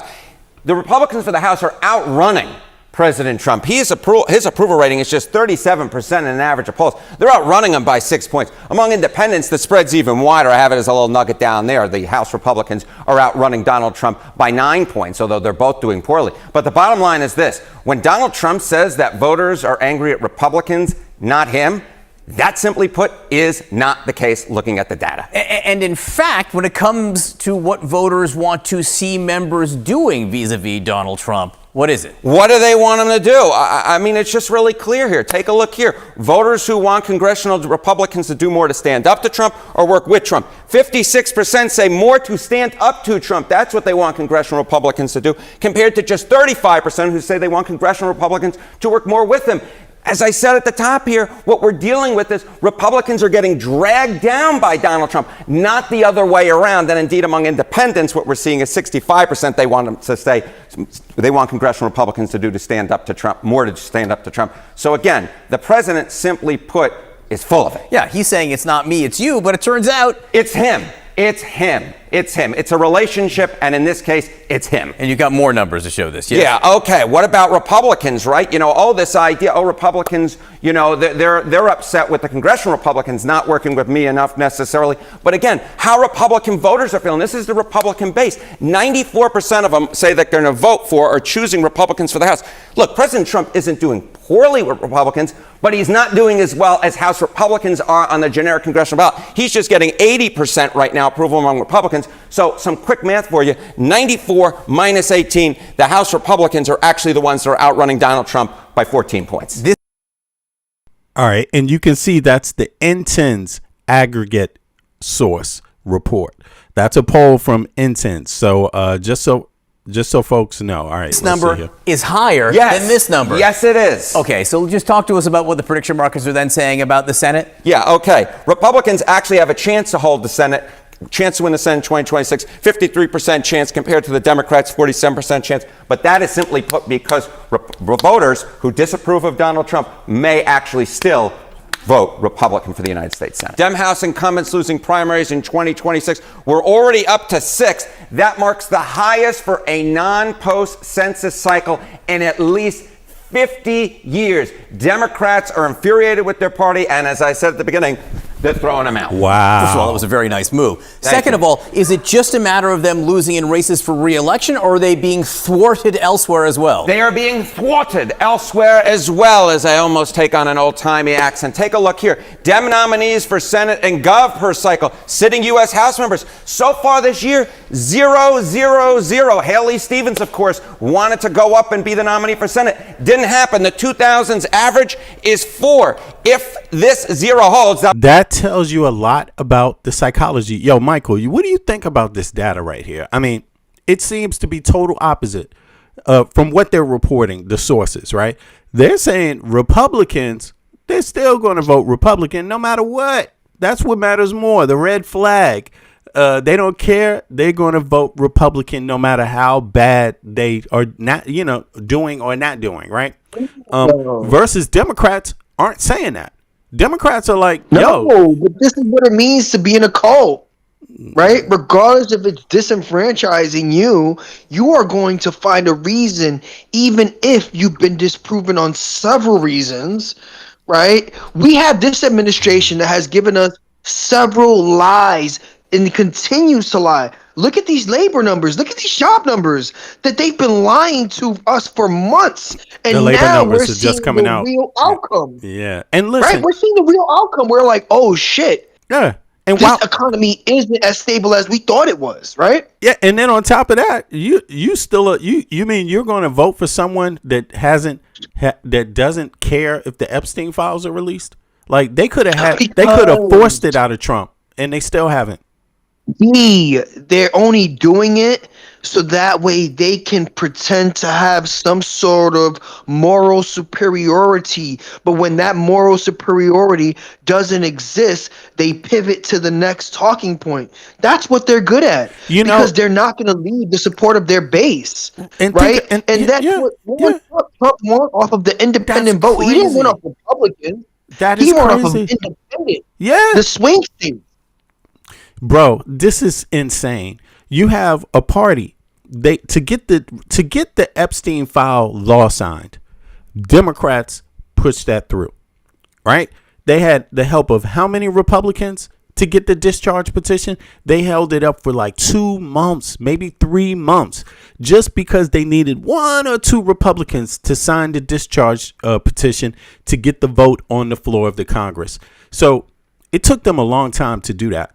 And even then, it took for them to know that there was individuals who were coming into seat that were going to already vote for the release of the Epstein files for Trump and all the Republicans to now vote in hand with the Democrats, right? Because they already knew. Again, people. This is where politics will politic. Trump and the Republicans already knew that the Democrats were all voting for the release of these files, and that they had a certain amount of Republicans voting in lockstep with these Democrats, that these files were going to get released regardless. So it was whether they were going to lose to a majority when it came to Republicans, when it came to Democrats, Right. and the few Republicans who voted with these Democrats to Right. get these released Right. files, or they were going to make it seem like all the Republicans wanted these released files already when they voted several times against it. But they don't. But it's almost like the Republican voters that they don't know how the civics works, because sure, they finally got a few Republicans, like you said, to agree to get rid of it. Once they figured out it would hit the floor, they were embarrassed to vote against it, so they voted for it. Trump signs it because he's embarrassed to not sign it because it's so obvious, right? That if he didn't sign it, it looks like, okay, you got something to hide, right? But he did sign it, even though he has something to hide, and they're hiding it through these redactions and through withholding 3 million of the documents, right? 3 million of the files. They only released half. They're holding the rest for some reason. They say there's no crime in there to be discussed. That they're just holding them for what reason? No reason at all, basically. But it's almost like the Republican voters don't know that this Senate and this Congress that you have right now, with the majority being Republican, they could actually impeach anyone who doesn't get those files released today. Like, that can happen any day of the week, basically, right? I mean, if they vote for it, Trump would be gone. If they voted for Todd Blanche being removed for not withholding the Epstein files, Todd Blanche would be gone. Anyone who interferes with that would be gone if the voters voted for that. But when they say they're going to vote Republican anyway, they're going to vote for the same representatives anyway, that's basically telling them that you don't care about those files, that you don't want to know. Like that, to me, that's just insane, man. For the viewers, just Google this. Did Trump ask for the Republicans to vote for the Epstein files release after he knew it would pass anyway? I don't want them to believe us. I want to show them. This is not something we make up. It's not something that just came off with the top of my head. All right, let me pull this up. You know, yeah, man, this is so ridiculous, man. At some point, it's just, it makes me really wonder that Republicans were breaking rank, and that with the numbers of the Republicans who were breaking rank in combination with all the Democrats who had voted for the release of these files, that they were going to get released regardless. And then he advocated for all the Republicans to fall in line. And that probably wasn't even his idea. That was someone in his administration who advised him to do that, so that way he doesn't look as bad. Right. Now, check it out. It says Donald Trump initially fought to prevent a congressional vote to keep to release the files, calling the push a political trap and hoax. That's what he called it, a hoax, a political trap. However, he executed a high-profile reverse right before the vote when it became clear it was going to pass regardless. So Trump fought against it until he realized it was going to pass without him. He signed it, but they didn't need his signature anymore because the majority said yes. And once you have a certain amount that say yes, it doesn't need the president's signature. But he signed it anyway. So did we make that up? Did we just make that up? No. We don't make up nothing, bro. We make up nothing ever here. We don't do it at all, and that is just what it is. All right, so let's continue. I hope people understand that there's nothing here. Hop on up if you want. If you have some information that you want to share, if you want to challenge us, if you have any information that you think we're not showing, hop up, because then we will make sure whatever information you want people to see will be seen, and it cannot be covered up. We want people to know that the only reason why the information that you might have is not being shown here is because it's you that doesn't want it to be shown, right? The viewer, the participator. All right, so let's continue here. There's more to this news, and then we get into some of the scarier aspects of Trump. That would be obviously. This is just about the election cycle, So bear with us. A record, or tied for a record, but there is one favorite up, Chris Pappas up in New Hampshire, but that would still be a low for a midterm in the 2000s. So we're not just seeing it in terms of primaries for the House, we're seeing it as they try and climb the ladder as well. What is one of the problems that incumbents are having? What is one of the problems that incumbents are having? How about this? Dems who say that their party is closely tied to elite interests. Look at this. 51% of all Democrats, 59% of those who like the DSA as well. But this is a mainstream thing where it's not just DSA Dems who think that their party is closely tied to elite interests. It's the party at large. No wonder the incumbents are struggling so much in these primaries this season. This is a notable thing here. The similarity between these two numbers is because you always seem to think, oh, is this just a progressive thing, thing? No, it is the entire party that is frustrated with their leadership. Okay, and as we look at the map, I mean, I know people think, hey, we're well into August now. We must be done with primaries. We're not. We are not done with primaries. You think that 6 is high?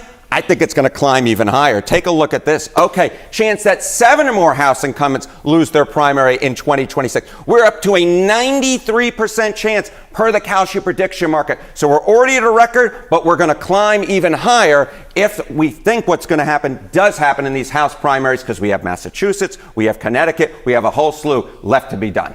You ain't seen nothing yet. I'm counting down the 5 biggest drops in Trump's net popularity rating on the different issues, from number 5 all the way up to the greatest single one in this video right over here. The MAGA movement was built among the working class, non-college Americans. And take a look at this trend line that we're looking at in the data. Here we go. Okay, net favorability rating, the MAGA movement, non-college adults. Back in October of 2024, look at that. On the plus side of the ledger, positive, plus 6 points.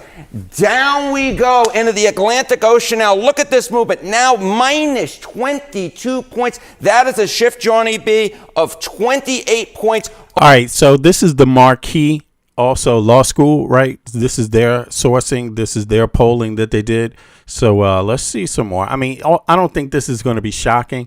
It's the same trend. Republicans are tired of Trump, yet they will still vote for their Republican representatives in the House and the Senate, even though they could have impeached Trump already.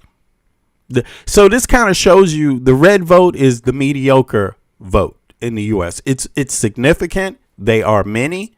They are not the majority. But in the United States, you don't need the majority to actually become president.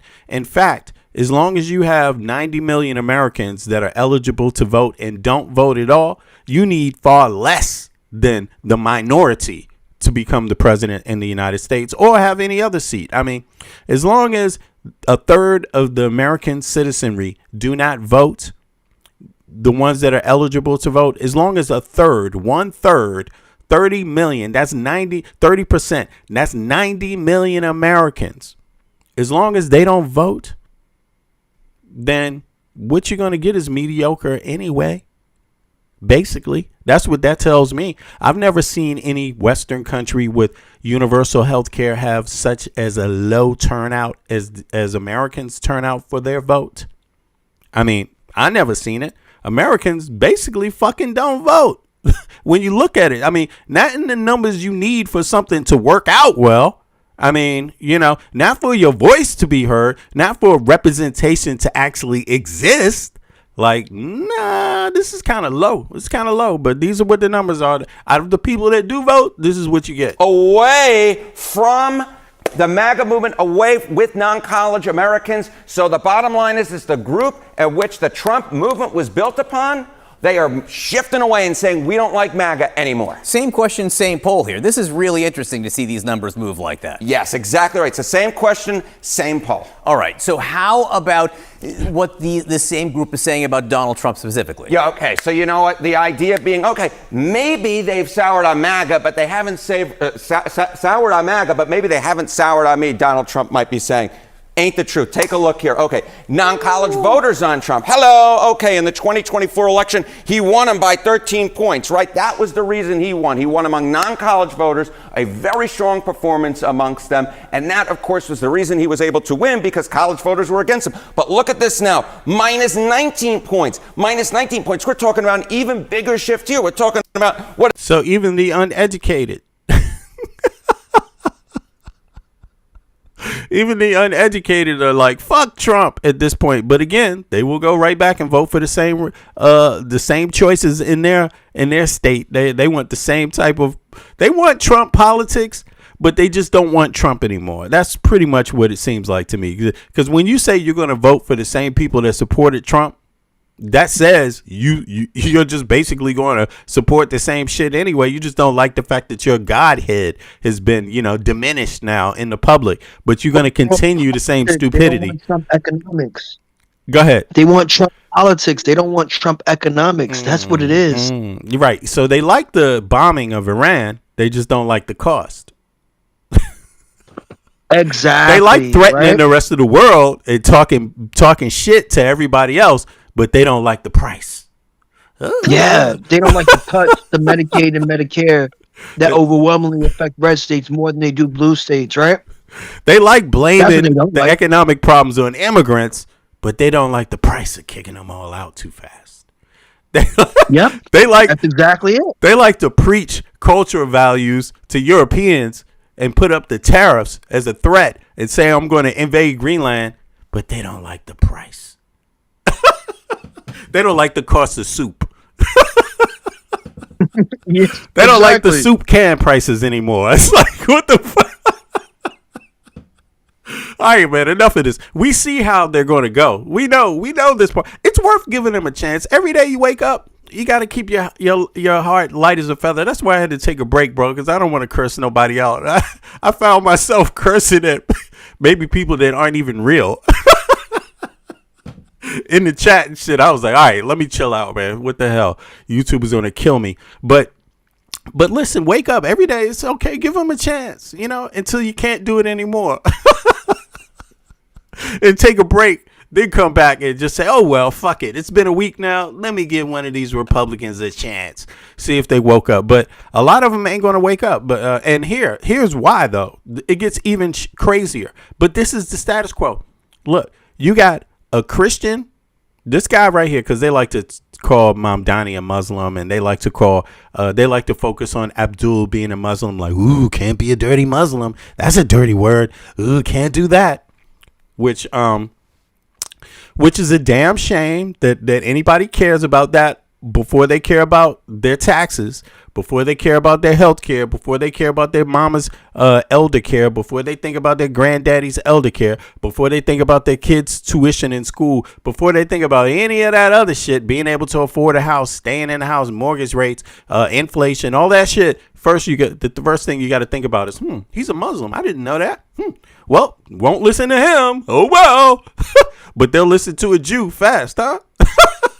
They'll listen to Netanyahu. Like, go ahead, boss. We'll reward you. Good, Trump. You went to war for Netanyahu. Yay!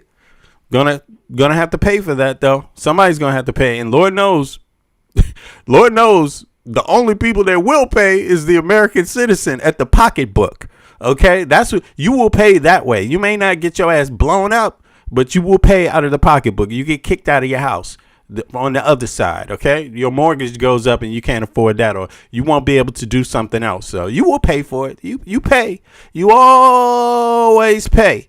But having said that, and some of you are happy to pay, but having said that, but you don't really know it, but you're happy for some strange reason. But because I wouldn't be happy. I'm like, damn, why pay for this? I'm rational. I want to pay for healthcare. I want to pay for fair people getting into more school. I don't want to pay for a war that's never going to stop. I don't want to pay for people fighting each other when they're never going to make peace. You see what I'm saying? Fuck all of that. I mean, there's a limit to that. And the limit is one lifetime. And that's happened.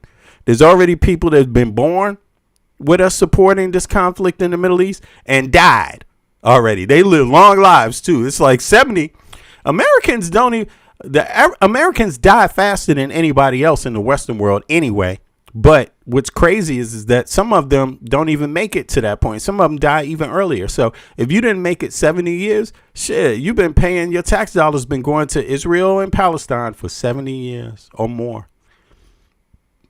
Yep. You've been more dedicated to that conflict than you have yourself. You've never supported anything else. You've never even supported your own family member that long. For most of you, not financially. And it's wild, man, but it is what it is. It's like having a child that comes first. You know what I mean? Like one child, it's not your child, doesn't live in the house, but comes first over the other kids.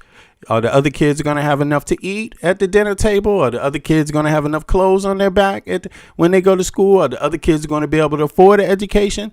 No, because this other child gets education right off the bat and healthcare, thanks to you. Ain't enough for the rest of you, for the rest of your kids. But in any case, if he was talking about even. In any case, this dude, MAGA Mike Johnson, he's the perfect. Sorry to say this, he is the self-proclaimed righteous Christian man of the United States of America. I don't know how tall he is. I'm betting since he's a tyrant, he's probably short. But don't quote me on that. All tyrants don't come short. Some can be tall too, right? But I'm betting from his little bickery attitude.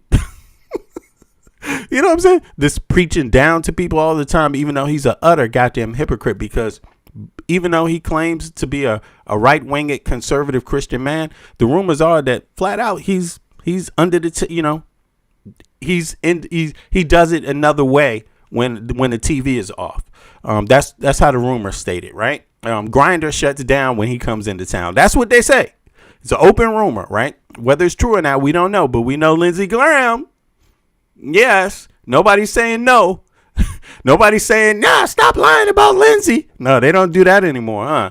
Yeah, but I guess it's because the people he been with can't be sued if they come out now. So they just going to drop the whole hoax. Yeah, we know. Lindsey Graham, he liked him the way he liked him. And it's said that this man does too, right? But doesn't want to break up his Christian home and family. He just wants to sneak out. That's the rumor, right? And then go home to his wife and, preach down to her. The man is this in the Christian family. You should be, number two. Your job is to support the man, But in any case, so he has the morals and the ethics to criticize Mamdani here.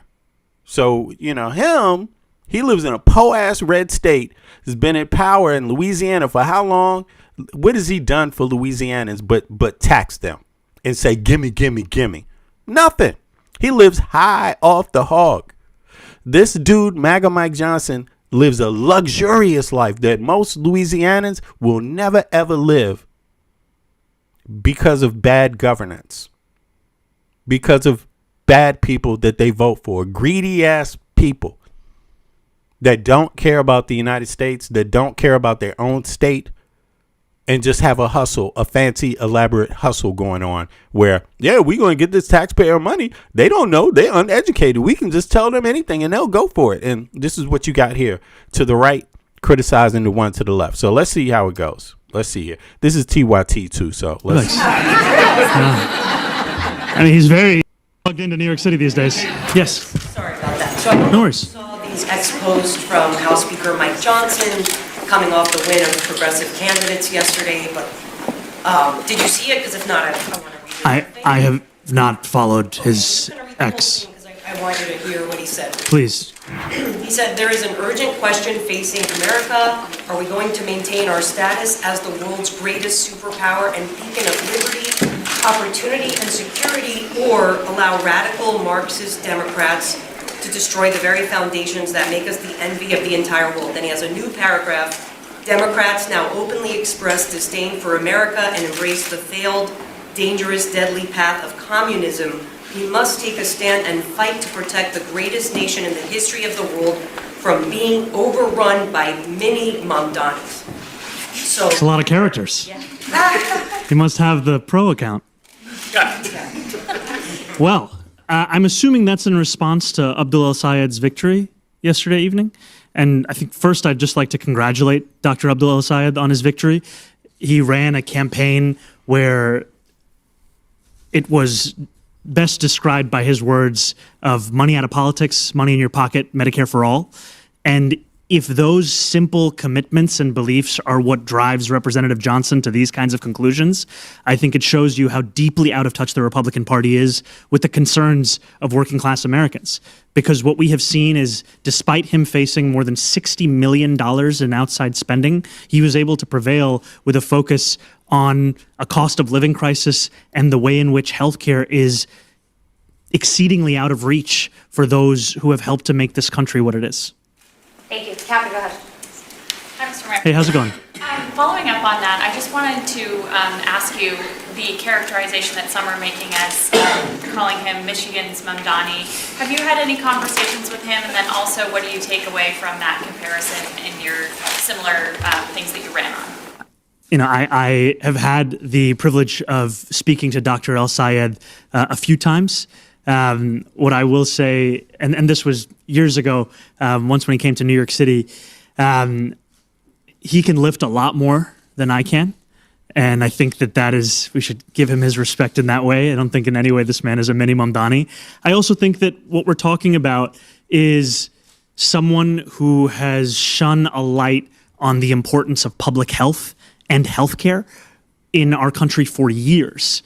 And I am proud to be part of a movement of politicians and candidates who are looking to put working class Americans back at the heart of our politics. And that's our focus here in New York City. And just from what we're seeing in Michigan, it looks like that's what Michiganders want there to be their focus come November. I wanted to ask you, though, just about his victory. He did especially well in higher educated, higher income areas, whereas his opponents picked up more support from. You know, this is crazy because in some kind of way, this in the United States, they're going to look at Saeed. They're going to say he got support from people that make more money, you know, whatever that is in the United States. That just means your kids have enough to go to college.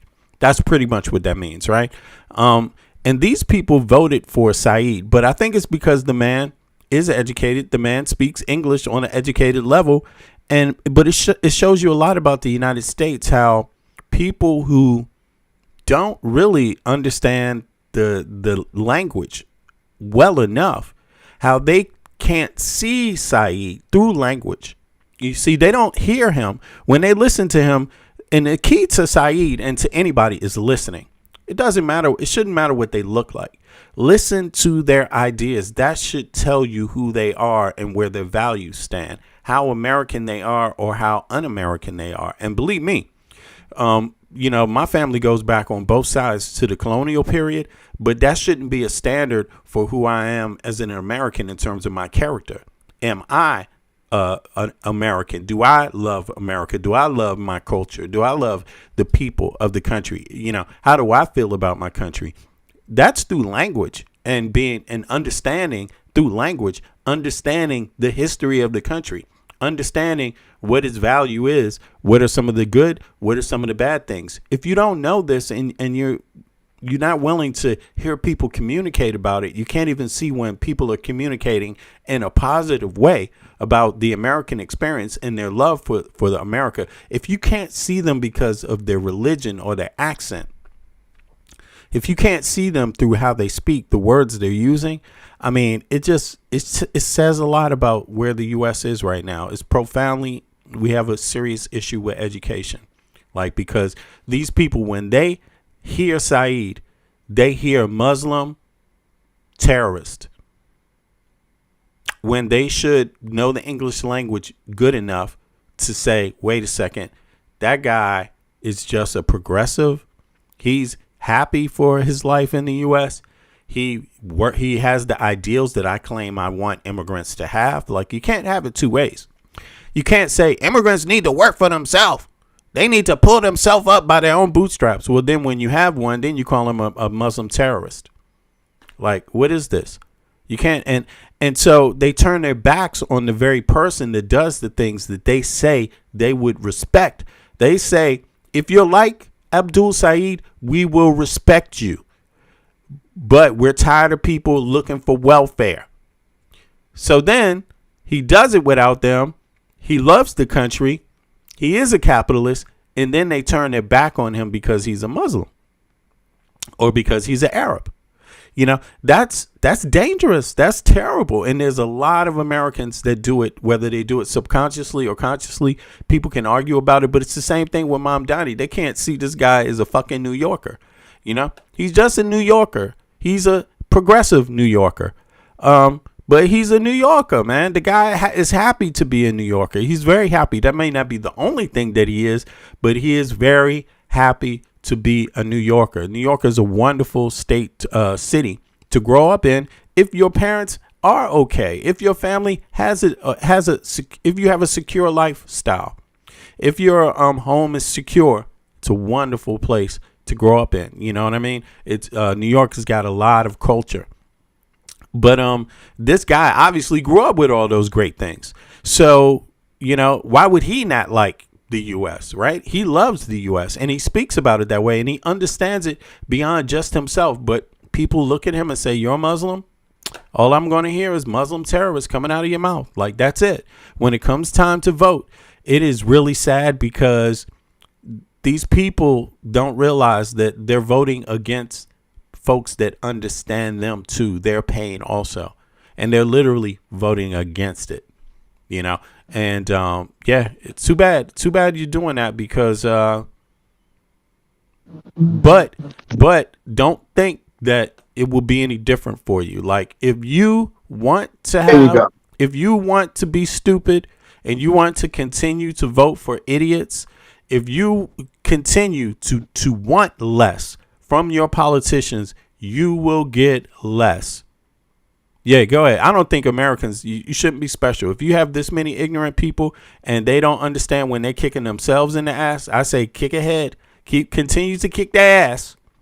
Exactly. No, and I, unfortunately, as progressive as I am, I agree with that statement because at the end of the day, I'm in New York. My mayor's Mom Donnie, right? We're gonna be progressive regardless, right?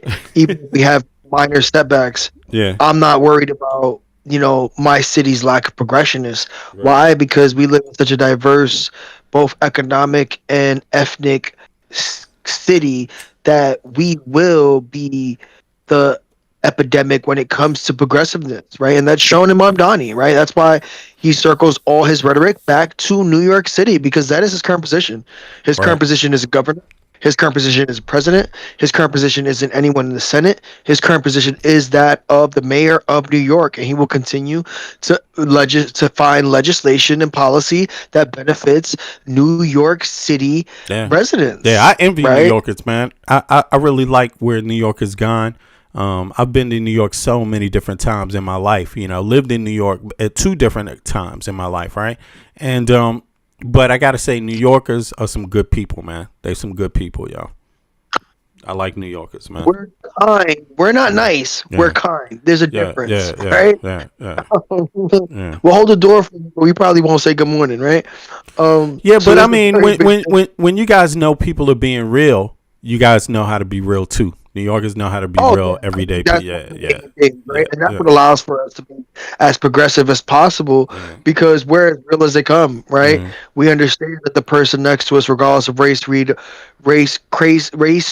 or religion, that they represent a side of New York, regardless of whether we represent that, right? Because we all as one represent that in the diversity that is New York, right? We live side by side with people of every religion. You go to any neighborhood, you'll see a various different numbers of religion, right? You may live across the street from a mosque. You may live across the street from a temple. You may live across the street from a Catholic church. You may live across the street from a Protestant church, a Seventh-day Adventist church, right? But that doesn't stop you from going to the same places, going to the same clubs, eating at the same places, frequenting the same public spaces, right? And I think that's something that America isn't privy to as a whole, right? And so we've always been an epicenter of American culture for a reason. And that just, reverberates through someone like Mom Donnie. We've had a lot of centrist mayors when it comes to New York, and I think it's about time that we obviously have someone like Mom Donnie. And it's not a coincidence that he comes in the time of Trump, right? Right. And I think that's also where we have these progressive Dems and the DSA movement also aligning with that, right? After rallying off of seeing what we can do when we elect someone who's just progressive, forget their race, forget their creed, forget their color, forget their religion, someone who's just progressive.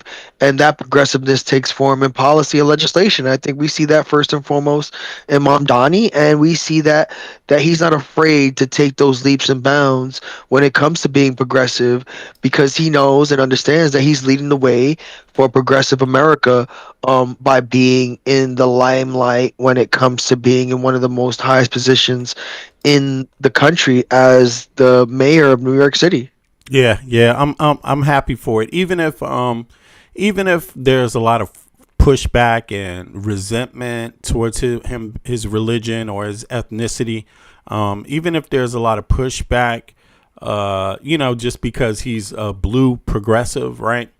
I know that he's sowing the seeds of something different for my kids. For example, my kids are teenagers, right? So by the time maybe in 10 years from now, they might choose to live in the U.S. or work in the U.S. I mean, they go back and forth, but they might choose to actually live there or stay there, right? Things will be progressive enough for them, and that's because of people like that fight for others, like Mamdani, fight for progressive policy.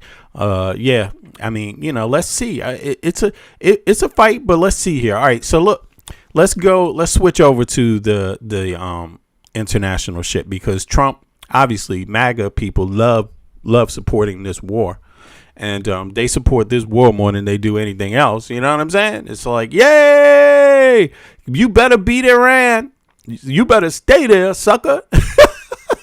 And you better spend all my money. I want everyone, before I change my mind, everyone's going to have to be kicked out of my house, and the house is going to have to be sold before I change my mind. So just keep it up, Mr. Trump.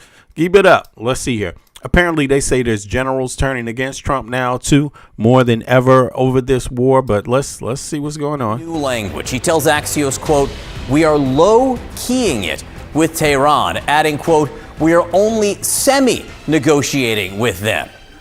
In fact, Iran might be moving in the opposite direction. They toughened demands for opening the strait, including demanding the lifting of sanctions, U.S. troop withdrawal from the region, oil prices. They have been reacting to this latest positioning, jumping overnight amid concerns of what might happen next. Let's get right to CNN's Kevin Liptak at the White House for the latest on all this morning. Good morning, Kevin. Good morning. Yeah, the president really describing something of a weighted out approach here, suggesting that eventually the economic pressures on Tehran will continue to mount, and that will be able to allow the president to declare victory and essentially try and move on. He says that we're only semi-negotiating with Iran. That is a distant cry from what we heard last week. The president All right, so do me a favor. Put a 1 in the chat if you believe Trump's statements here. Trump is low-keying Iran talks. Pentagon urges. Okay, yeah. So if you think Trump is semi-negotiating with whatever that means, if you think that's a truthful statement, put a 1 in the chat. If you think Trump is lying about Iran's response on this issue, put a 2 in the chat. If you think Trump is lying, if you think Trump is telling the truth, put a 1 on regarding Iran's status with the negotiations. Let me see. Approach here, suggesting that eventually the economic pressures on Tehran will continue to mount, and that will be able to allow the president to declare victory and essentially try and move on.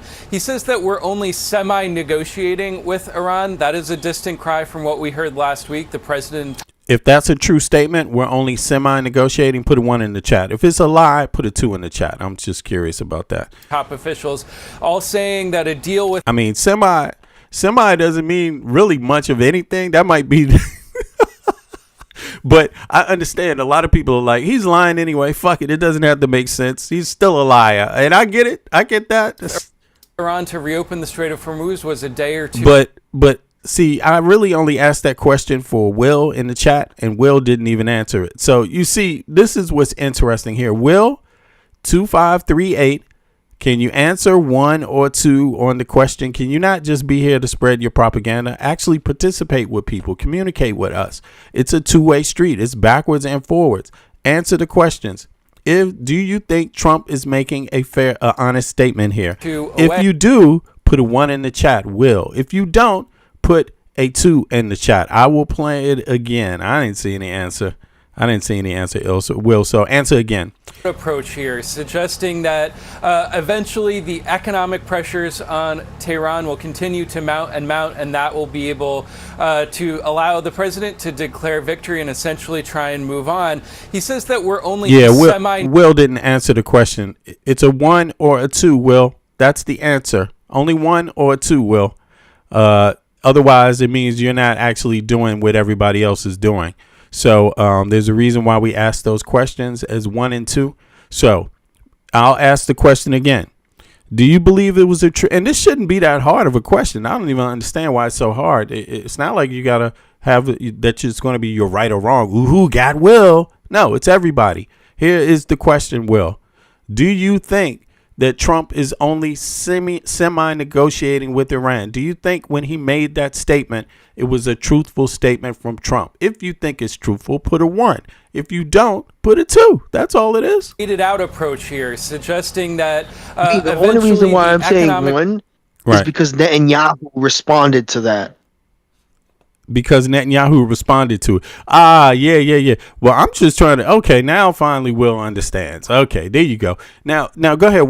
Let's build on that. You think it's true because Netanyahu did what? He responded to it. Right, and they're going to talk about that here, right? Or what? Yes. Yeah, exactly. Yes, exactly. They should be talking about that here. Netanyahu responded. Netanyahu's in charge. He's the main negotiator. He's calling shots, right? He's the one who's forcing Trump's hand, right? Trump is a semi-negotiator. Exactly, right? Like it's in Trump's best interest to semi-negotiate because it is currently affecting global economies, including the U.S. and including these midterm elections. So it's in his best interest to semi-negotiate, and we know it's true because Netanyahu publicly said that regardless of what they come to an agreement to, that he's not going to accept those terms. Right? Exactly. It's crazy. Yeah, it's true. It's true. Semi-negotiating might be too high. We need to have a 3. How about a 3 for it don't matter what you think, Trump? Put a 3. Exactly. Yeah. Put a 3 in the chat if it doesn't matter what the hell Trump thinks any goddamn way. Iran and Israel are not listening to him. It's not on his terms. He needs to shut the fuck up and do what we say. Put a 3 in the chat if that's more like the reality. I'm going to put a 3 in the chat. Yeah. Who are you to get involved in our war, Trump? Shut the fuck up. I want to negotiate with the enemy directly. Okay, you get the fuck out of here and just do what we ask for a change. Get your ass at home. Your mama let you up this late, Trump? Yeah, a 4. This shit. Why are we talking about Trump like anything's going to be normal? Here we go. Pressures on Tehran will continue to mount, and that will be able to allow the president to declare victory and essentially try and move on. I'm going to answer a 10, a minus. I'm going to answer 100. He says that we're only semi-negotiating with Iran. That is a distant cry from what we heard last week. The president and top officials all saying that a deal with Iran to reopen the Strait of Hormuz. Trump just invented a new phrase, semi-negotiating. Since when who answered that way? Did Obama ever answer that way? I'm semi-negotiating on this one. You know what I'm saying? What about Biden? What about Kamala? That's a strong position to take as semi-negotiator, huh? You get a lot of respect on that one. People are like, well, I'm only semi-negotiating. Like, what the fuck? I'm sorry, but that is an all-time weakest answer. A mouse couldn't have answered. A mouse talking to a fucking vulture couldn't have answered that question more weaker. You know what I'm saying? Like, damn, you invited Trump to this place, man. Everybody else is pulling out everything they got, and Trump is coming there with a butter knife. I'm semi-negotiating. Like, Hormuz was damn. a day or two away. Now the president's saying that Iran is in very bad shape and that those economic conditions will cause the regime to cave. But what we saw over the weekend was almost exactly the opposite. Iran really moving the goalposts in a lot of ways for this deal to reopen the strait. Their new fresh demands include ending threats from the U.S. against Iran, lifting the U.S. naval blockade, and withdrawing U.S. military forces from the vicinity, compensating Iran for the damage caused by this war, and lifting U.S. sanctions on Iran and unfreezing Iranian assets. That last point, I think, will be a non-starter for President Trump, who has insisted that financial relief for Iran will only come once it abandons its nuclear program. At this point, they're not even discussing the nuclear program, and so that seems like it will be a distant cry away. When you talk to American officials, they suggest these hardening demands are the result of infighting within the Iranian regime, and in fact, the Iranian official who issued this decree was replaced a day after he issued it, so there is substance to some of those claims on the part of American officials. But at the same time, clearly President Trump is under pressures of his own. You've seen oil prices tick back up. You also have those concerns about the dwindling U.S. munitions. And over the weekend, we learned that the Pentagon... I mean, they've been talking about that for months now. And still, same strategy. It's almost like Trump it's very simple. Either Trump does not listen to his military advisors or the experts from the Pentagon or the intelligence community. We know he doesn't listen to the intelligence community.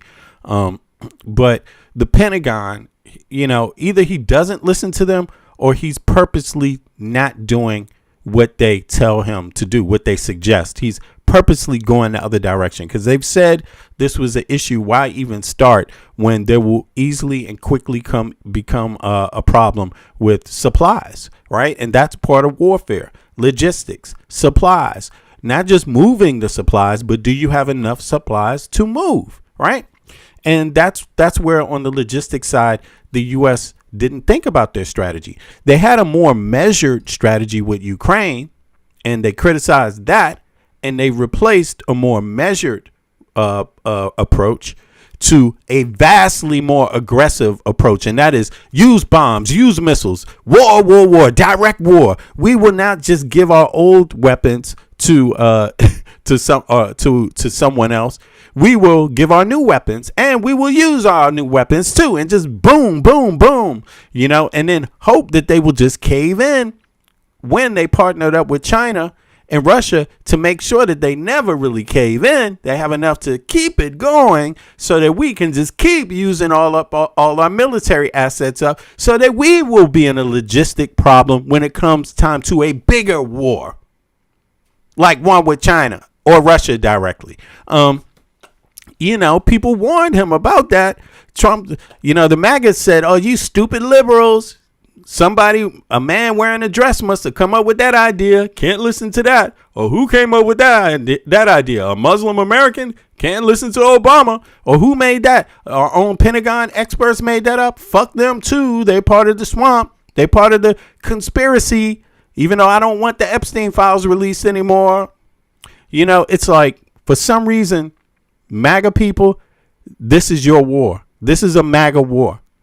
You supported Trump. You support senators and you support congressional members that unequivocally support this war, support Israel, like in this war, like specifically, you support this approach. You could vote for people that don't, but you vote for people that do. And you're taking your military personnel through this. You have to own this. This is how you go about fighting war in 2026. This is your strategy. Had issued a memo to defense contractors urging them to ramp up production. You also start to hear... Exactly, Julia. Trump, Julianne, exactly. Trump believed Putin over his own intelligence every day of the week. Every day of the week. This is MAGA. MAGA believes Putin over their own goddamn country's intelligence. I mean, this is where the U.S. is at right now. It's terrible. Of American officials, including the Joint Chiefs Chairman Dan Kane, start to talk behind the scenes about trying to find an off-ramp to this conflict. What exactly that looks like, we don't know. And we've also seen escalation in the region. Just yesterday, the Iran-backed rebels in Yemen, the Houthis firing at an oil What CNN, they titled this video CNN. And for those that might not understand what I'm saying, because I watch legacy media and I like to pick through it fact for fact to find out what is accurate, what's less accurate. And the title of this video is Pentagon Urges Contractors to Ramp Up Weapons Production. Right. Why are they doing that? Because we have depleted our weapons. That's why. Dangerously low. That's all. Not dangerously low like it will mean we lose a war with Iran. Dangerously low if another war kicks off that we didn't expect right about now. That's all. War by the people that are adversaries, right? War by people that are competitors to the United States. Not personal war. Not like, I hate you Russians, or you China bastards, hate you chinks. Not that kind of war. War like, one group historically does not like us. That would be Russia, Cold War, these kind of things. Yeah. And another group that, whether they like us or not, doesn't matter. Their size should make people pay attention. That's China. Their numbers and their size should make you pay attention because they're having a lot of influence on the global stage right about now. And you claim that you have a problem with Cuba becoming Russia, but you don't want to do anything to befriend your Cuban brothers and sisters, fellow Americans. Instead, you want to put people against us, push people away from us, and push them into China's door through your own ignorant ass policies by Trump. Pushing our allies towards China from our ignorant ass tariffs under Trump. I call them MAGA tariffs. Because they are MAGA tariffs. The people that support Trump are for these tariffs. Why? They say they might not be now that they feel the crunch a little, but they really are. Because they vote for politicians that okayed it. That said, yeah. And in a democracy, what matters is how you vote. That's what matters. The things you vote on. Not the things you say you don't like. You got to do something. You got to vote on the things you like. You got to vote against the things you don't like. You have to vote people out of power and pick new leaders when they don't do what you thought they were supposed to do. That's what matters in a democracy. None of that other bullshit matters really at the end of the day. If you don't back up your views with a vote every single fucking election, what you say matters less. What you say matters less.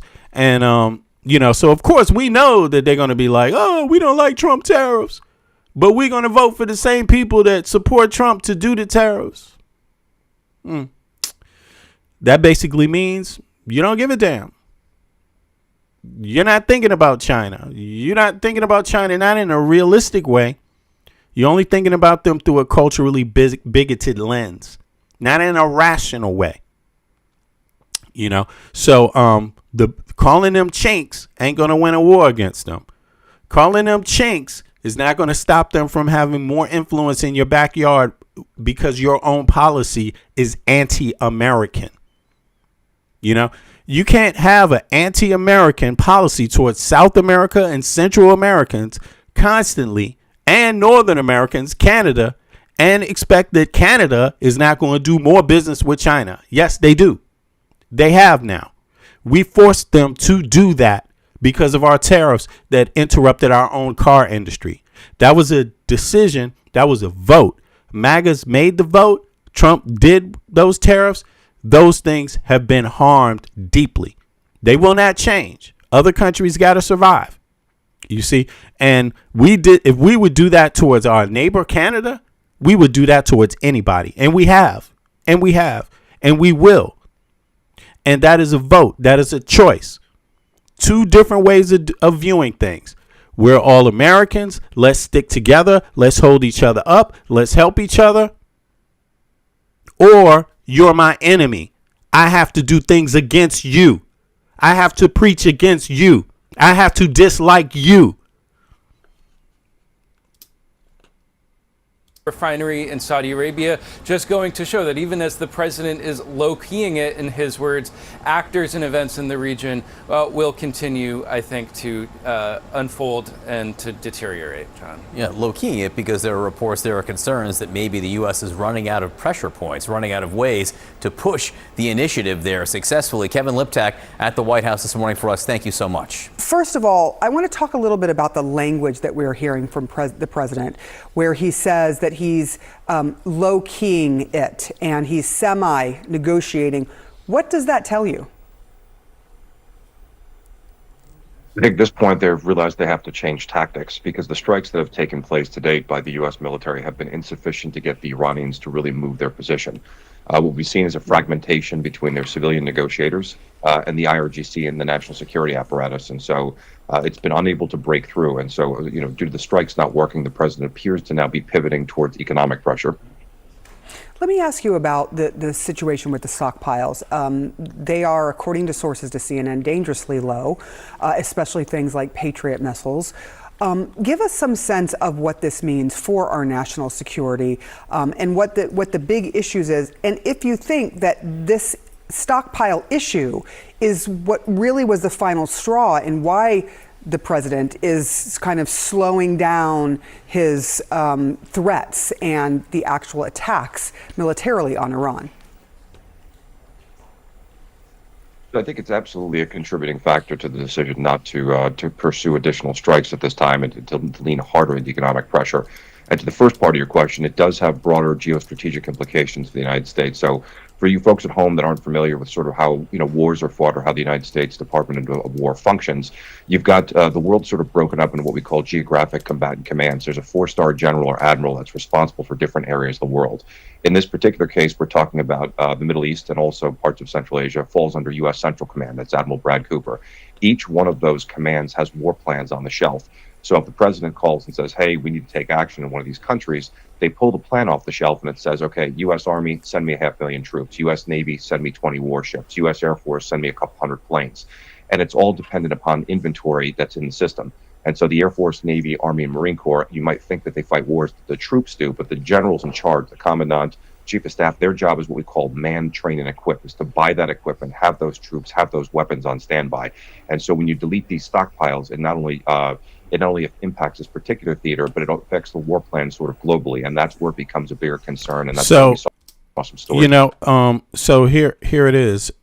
You just heard this. This is the gist of the problem right here.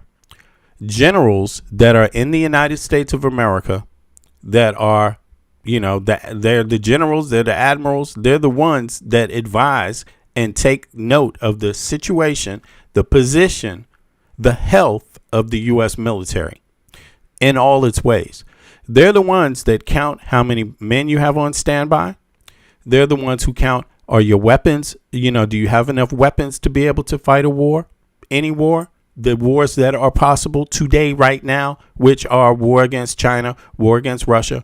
Do you have enough for that? They're saying, no, you don't. It's American generals that are saying, no, we don't. Right? It's them. It's their voice. So, do you agree with the American generals? If you agree with the American generals, and I'm going to play that statement back, put a 1 in the chat. If you do not agree with their assessment, put a 2 in the chat. I'm going to pull this back, and we could, just so people can hear it again, make sure they understand what they're hearing. Got the world sort of broken. Here we go. Up into what we call geographic combatant commands. There's a 4-star general or admiral that's responsible for different areas of the world. 4-star general admiral that's responsible for different areas in the world. Okay, let's go on. In this particular case, we're talking about the Middle East and also parts of Central Asia. In this particular case, we're talking about parts of the Middle East and Asia. Understood? Speaking plain English now.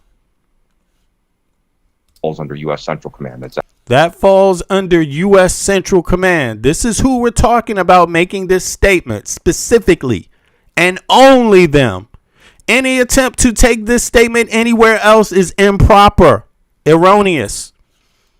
Okay? Elementary also in a bad way. Admiral Brad Cooper. Admiral Brad Cooper is the person's name. It's actually not even a general. It's an admiral. Excuse me. Here we go. All right, let's listen some more. Each one of those commands has war plans on the shelf.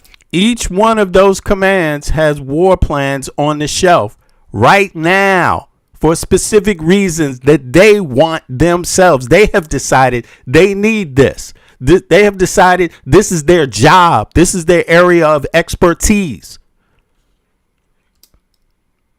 So if the president calls and says, hey, we need to take action on one of these. So if an example like the president happens to pick up the phone and calls them and said, hey, man, what's going on? How are things going?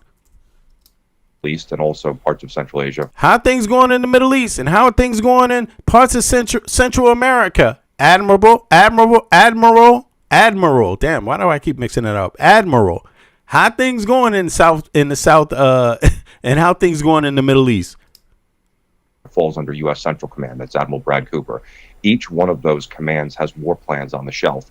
So if the president calls and says, hey, we need to take action in one of these countries, they pull the plan off the shelf and it says, okay, U.S. Army, send me 500,000 troops. U.S. Navy, send me 20 warships. You hear that? If the president calls, they pull the plans they pull their plans, their information, what they need, what they're supposed to be ready for, what they have and what they don't have. And they say, hey, here you go, President. Air Force, send me a couple hundred planes. And send me a couple hundred planes. All dependent upon inventory that's in the system. It's all dependent upon inventory that's in the system currently at that moment that only they know about, not you. You know about it later. So the Air Force, Navy, Army, and Marine Corps, you might think that they fight wars that the troops do, but the generals in charge, the commandant, chief of staff, their job is what we call man, train, and equip, is to buy that equipment, have those troops, have those weapons on standby. And so when you delete these stockpiles, it not only impacts this particular theater, but it affects the war plan sort of globally. And that's where it becomes a bigger concern. And that's why we saw some stories that the chairman may be very concerned about this. So the chairman, right? The chief joints, right? The head of of these admirals and generals and all these folks of the military, they express concern about this. So this is their concern. So very simple. Put a 1 in the chat if you trust their concern and you think their concern needs to be taken seriously by the U.S. government and president. Put a 2 in the chat if you don't think it's a big deal at all and it's just, oh, well, nothing that really is urgent. Put a 2 in the chat if you don't think it's an urgent matter. Put a 1 in the chat if you think, yeah, it's urgent and president needs to listen to what their suggestions. And other answers don't matter because again, yo, Will, I can see you don't like to participate. Will, here, let me see something. Will likes to say everything, but he doesn't like to qualify his answers with a 1 or a 2. So Will thinks that the chat is open for him with special rules. Right? I don't understand it. So this is what I'm going to do. I'm going to invite you up, Will, because I can see the chat may not give you enough time to answer questions the proper way, the way you want to. So there's the link. Feel free to hop on up. I want you to walk us through some information once you get up here so everyone can kind of, and give you a fair chance to really make a complete statement because I can see 1 or 2 is not good enough for you. Right. So let's go. Thank you, everybody else that understands how this works and is willing to participate and not make it more. It isn't complicated anyway, but for some reason, some people like to, but in any case, let's continue. Will, hope to see you one day. Hope to see you can hop up one day. So people can have a chance for you to lay out your arguments. All right. Since you don't want to answer that question. All right, let's continue. Through how this works, because it's really important, the series of events that has to happen, and why this is such a big issue with the stockpiles. Oil prices are ticking higher as well as the reopening of the Strait of Hormuz looks increasingly uncertain. Brent crude, the global oil benchmark, is trading at 84 and 87 dollars, as you can see there, and it comes, of course, after Iran said that any deal with Oman over safe passage through Hormuz is not enough and is demanding more from the US to fully reopen the critical waterway, including paying compensation for war damages. Well, let's discuss this with Rana Foroohar, CNN global economic analyst and global business columnist and associate editor at the Financial Times. Great to be back with you, Rana. And let's just start with oil prices, which quite honestly would give anyone a headache if you're trying to figure out what's going to come next here, because, you know, as we know, a few days ago, Brent dropped to below $80 and then confidence seemed to have evaporated, and now it appears to be going up again. So where do you see this? Well, look, I think longer term trend prices are simply going to be a lot higher than we've seen them in some time. Yeah. So again, that's another vote for Trump. The people that support Trump in doing this are the Republican majority. The Republicans are the majority in the House and in the Senate, and they could stop this anytime they want to, but they're not really using their power. They don't believe in the power that was given to them under the Constitution. They believe that Trump has a more executive power that is unequal to the other branches. In other words, there's no other branch that could put checks and balances on him. That's what he believes. He also believes he doesn't have to follow the law. He can sign a law, but since he's the executive branch, head of the judicial, he doesn't have to factually prosecute the law. So you're going to continue to see more of this, especially if voters go for it, But there's more. So let's peep. It's not just this. Trump is having it good in this kind of way because he's getting done what he wants to get done. Finally. But there's more generals that are unhappy with Trump. So let's hear. Our courageous Navy sailors are revolting against Donald Trump and his unlawful war. That's right. Our Navy sailors aboard those super carriers in the Middle East have been telling their family members how atrocious their conditions are, how they hate being complicit in war crimes, how they fear they are going to die on these super carriers. And these are carriers that have been out at sea on deployments for record-setting times as morale is at an all-time low. You see, this past week in San Diego at the Naval Air Station North Island, at an area in there called the Island Club, there were 200 family members who had family on the USS Abraham Lincoln, which has now been deployed for, as of that day, about 258 days, now about 262. 260 days over a war that was timed and started by Netanyahu, basically. Netanyahu thought this war was going to be good for all of NATO, the United States, and the entire world. So it had to be done right then on those terms. Had to been done that day. Couldn't have been done yesterday, tomorrow, next year, 2 years down the line. No, it was that actual day that it had to be. And if it didn't happen, hey, your life you wouldn't exist. The rest of us wouldn't exist if we didn't do that day. So, yeah, yay, Netanyahu. Good timing, man. I'm glad you got what you wanted out of the Americans. Very good. Smart of you. Clever. You're more clever than the average American. I'll give you that. 2 days or so it's been deployed. Now, that deployment is very long. But then there was also the USS Gerald Ford that was deployed 326 days, and that left mid to late May from its deployment and came back. Then you had the George H.W. Bush, which has been deployed for about 109 days or so. And because the U.S. has lost all control in the war and is unable to even guarantee its own safety, the George H.W. Bush supercarrier had to go down past the tip of Africa rather than go through the Red Sea because it feared that it would be hit by the Houthis. Isn't that a sign as well? Damn. So they don't feel like they can go through the Mediterranean, that they have control over the Mediterranean. I mean, this is very, very telling. So is that strong or is that weak? I'm just curious about that. You can put a link in the chat if that equals strong.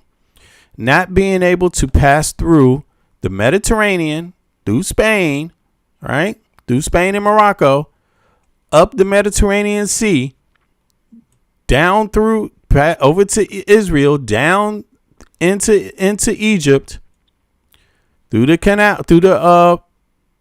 canal, and into the Red Sea. They don't feel like they have free and safe passage, the U.S. military, to do that. No.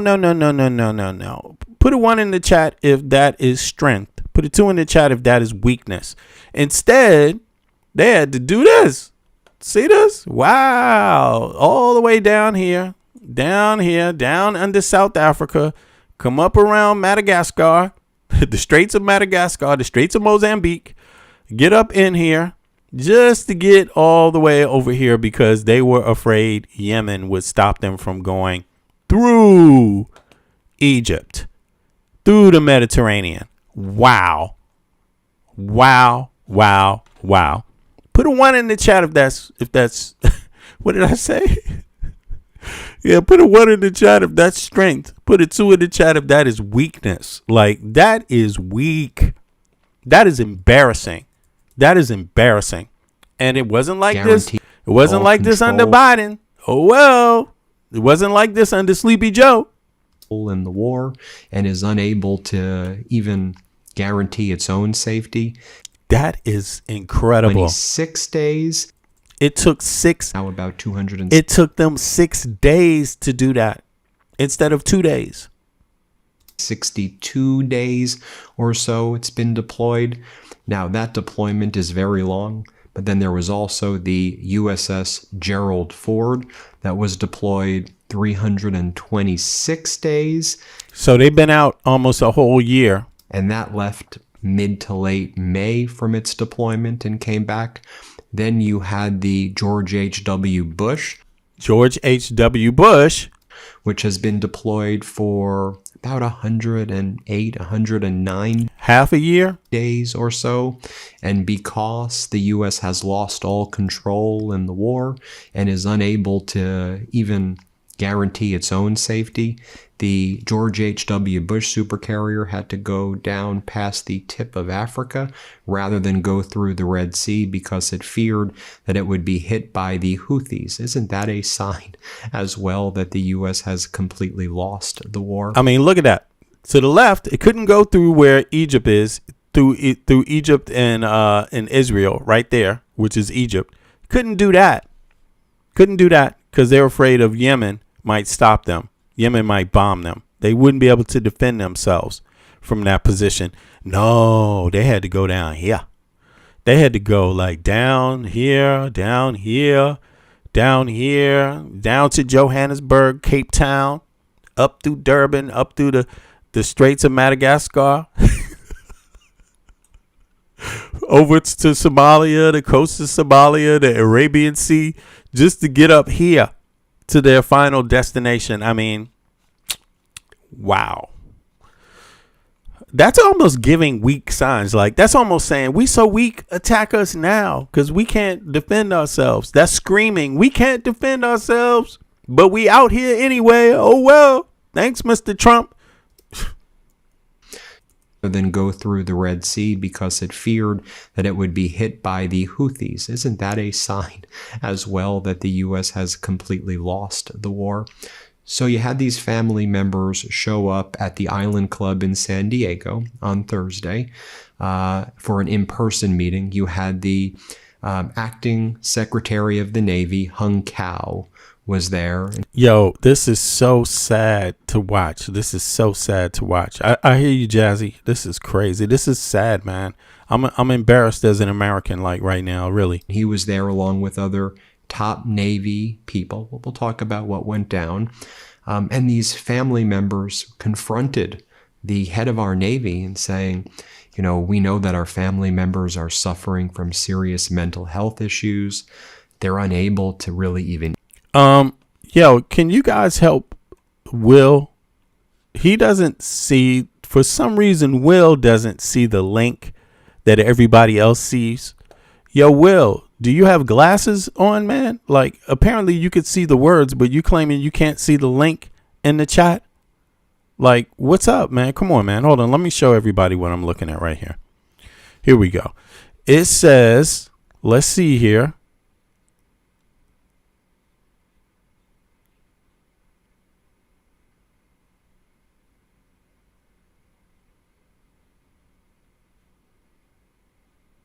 Where's his comment at? Is it gone?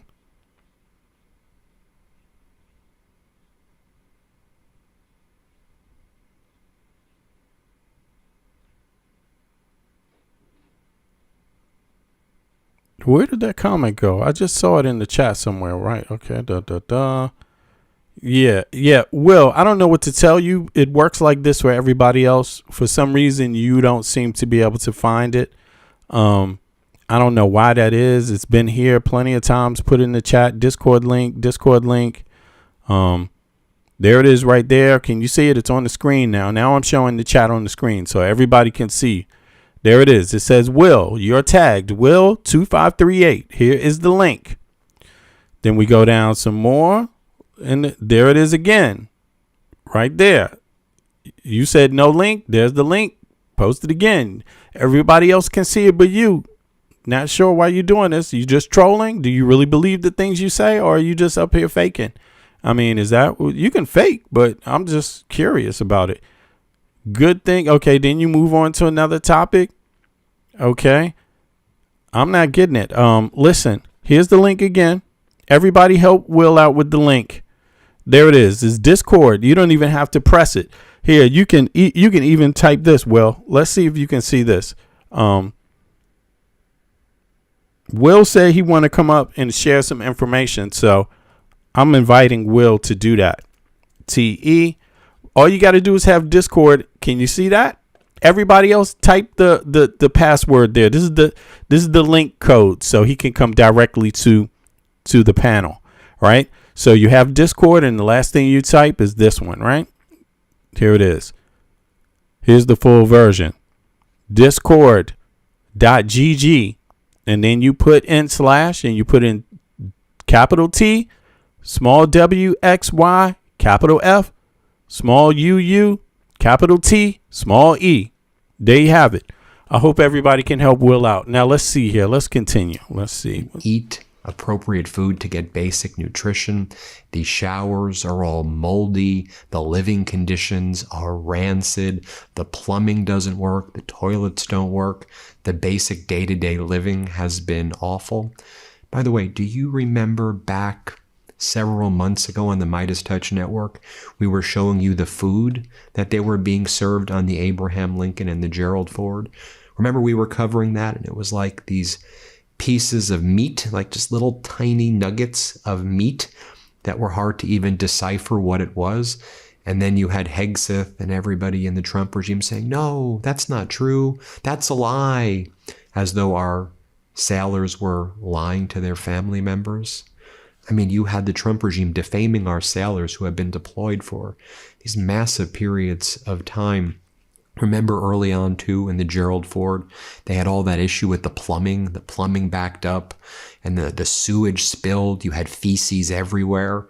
And then on top of that, there was the fire from the laundry room, although some people believe it's possible that the USS Ford was struck by Iran. But the official story, I don't know, maybe even worse, that there was a laundry fire because just the basic nuts and bolts don't work in our Navy anymore under Hegseth and Trump and Hung Kao and all of these idiots. And it spread, and there was like 600 to 1,000 beds were destroyed. People had to sleep on the floor. And remember, it had to dock in Crete, like in Greece, to get fixed. And then the story came out how close it was for all of our sailors, like dying, like they almost all got killed. And then this was covered up. We were covering it right when it happened, that massive fire on the Gerald Ford. And so you had the Gerald Ford deployed for 326 days, which is unheard of. I mean, that's a post-Vietnam record. Now you have the Abraham Lincoln. So you have this shenanigans going on, right? And again, these are government officials that work for the military, the top brass. like giving warnings out, right? At the same time, you have the top brass giving out warnings, right? You have this dynamic of the intelligence community, the CIA giving out warnings. Former CIA officers are issuing major warnings about Donald Trump's war failures in Iran, Donald Trump's escalation and the potential for war in Cuba, Donald Trump's integration of the United States military with Israel technology, with the Netanyahu regime, Donald Trump's behavior at home. Also, Donald Trump's utter incompetence is a major topic that current and former CIA officers are talking about as well. I want to dig into it with you. The Financial Times just released a very important piece titled, "Donald Trump is Dismantling U.S. Guardrails," warn former security officials.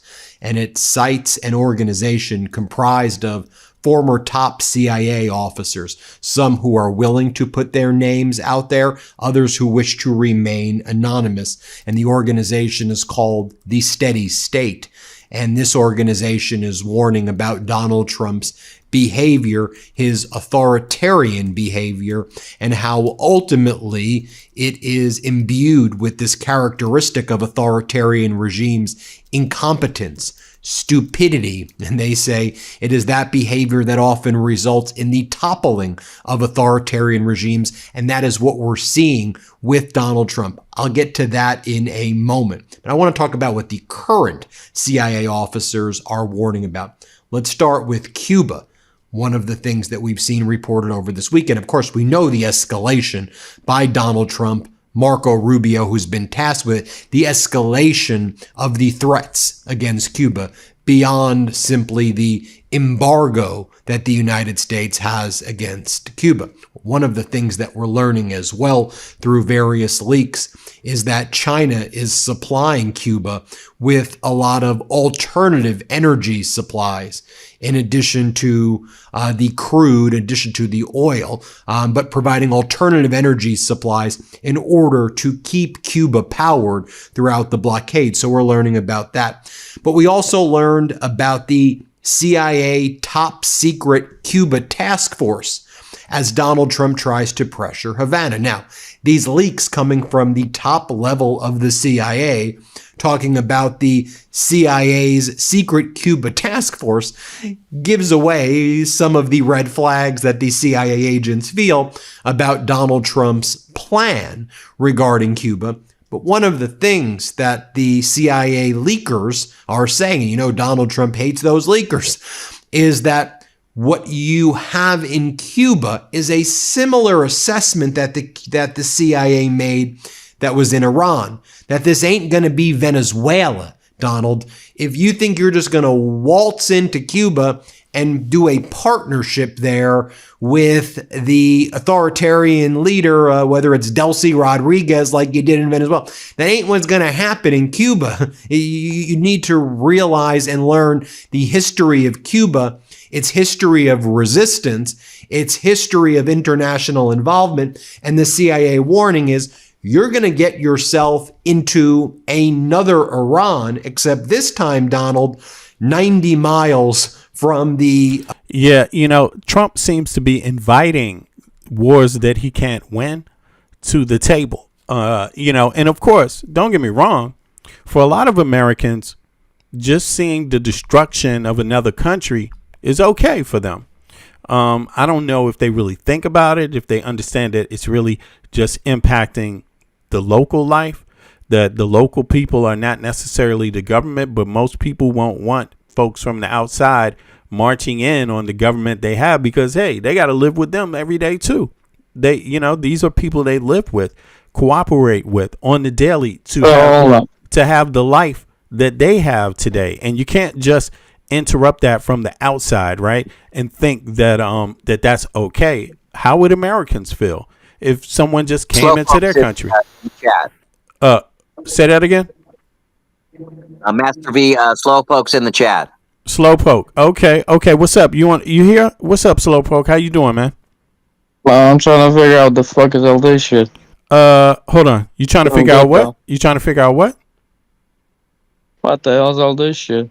All what stuff? Oh, all the YouTube bullshit. The what? All the YouTube bullshit. Are you talking about this program? You talking about pretty much and everything else, yeah. Okay, so what is it you don't like about this program? Prove something incorrect. Prove that we're doing something illegal. Tell us what it is you disagree with and give us an exact statement or fact on it. You know, something you could say they were wrong about this. What were we wrong about? About what? Huh? About what? What? About what? You don't like the program, so you should be able to express what we're wrong about. What are we wrong about? Give us an example. I said you were wrong. Okay, so in any case, continue. You're here now. What would you like to say?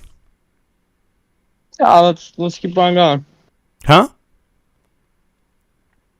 All right, let me ask. Okay, let me ask you a question. Where are you from? Same place as everybody else. Come on, man. You gotta. If you want people to take you serious, don't hide yourself. You see me hiding myself? I believe in my First Amendment rights. You know, I'm here every day. States of America. So I'm not hiding where I'm from. Where are you from? What state? What state are you in? What state are you in? Minnesota. Thank you very much. That shouldn't be hard. Be proud of being Minnesotan, man. Be proud. Don't make me drag it out of you. What's your ethnicity? And be proud of your ethnicity. What is it? Russian? Russian what? Russian? So you're not even Russian American? I'm American. Are you an American citizen? No. Oh, okay. So you're you're Russian and you're from Russia. All right. So anything you want to talk about? Yeah. No, not really. I mean, I just joined the channel for I don't know what. Oh, okay. Are you? I keep on seeing all this shit in my comments. I mean, not comments, but my YouTube channel. So gotta figure out what the hell's going on. Oh, okay. Well, I'm glad you joined us. I mean, I'll give you credit for hopping up. There's a lot of people that don't want to hop up, and I think it's more useful when people hop up, especially people from, different demographics, but also people that care really about what they're saying. I find that to be like something I can respect. I don't have to agree with you, but the fact that a person hops up and really says what they believe, I actually think that's a good learning point for people to be in. So that's what we try to do here. Yeah. And to me, it doesn't matter what your nationality is. I just like to know it so that people can also hear. Yeah, exactly. People shouldn't be ashamed of where they're from, or you don't control that. And you shouldn't be ashamed of where you're at either, because that's perfectly legal. It's legal for you to be a Russian citizen living in Wisconsin, right? And that happens many days of the week. There's a lot of Russian Americans, and there's a lot that have children also in the U.S. So, I don't have an issue with that. But let me ask you this. What do you think? What do you think about what you hear Trump doing? Man, everything's bad. You don't think? I mean, lately, honestly, everything is bad lately. Obviously, shit, man. Yeah, because coming from point A going to point B, and doesn't even seem to reach the point C at the same time. Okay, I hear you. Well, it's actually interesting that you say that, because now if we want to talk about Russia's or Putin's position on this, right? Putin is pro Cuba, quote unquote. Let's just say in word, right? We don't really know the details, but in word, his government seems to be against what Trump is doing in Cuba.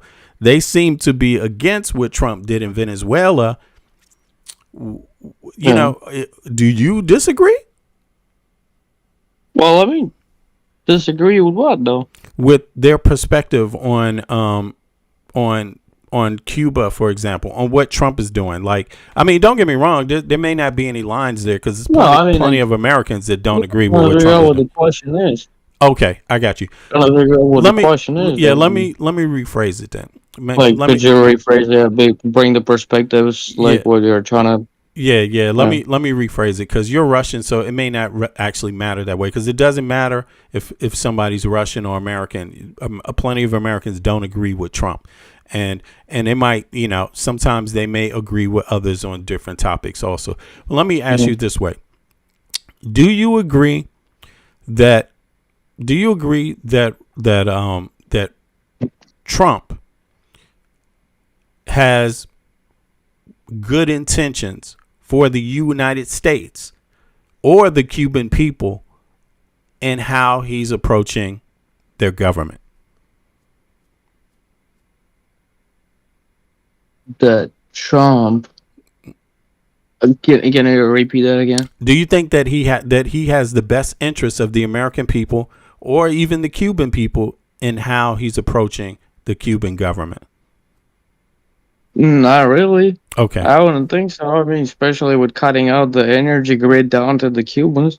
I wouldn't think that's the best thing for the Cubans in the first place. I mean, for Americans would care less about it, right?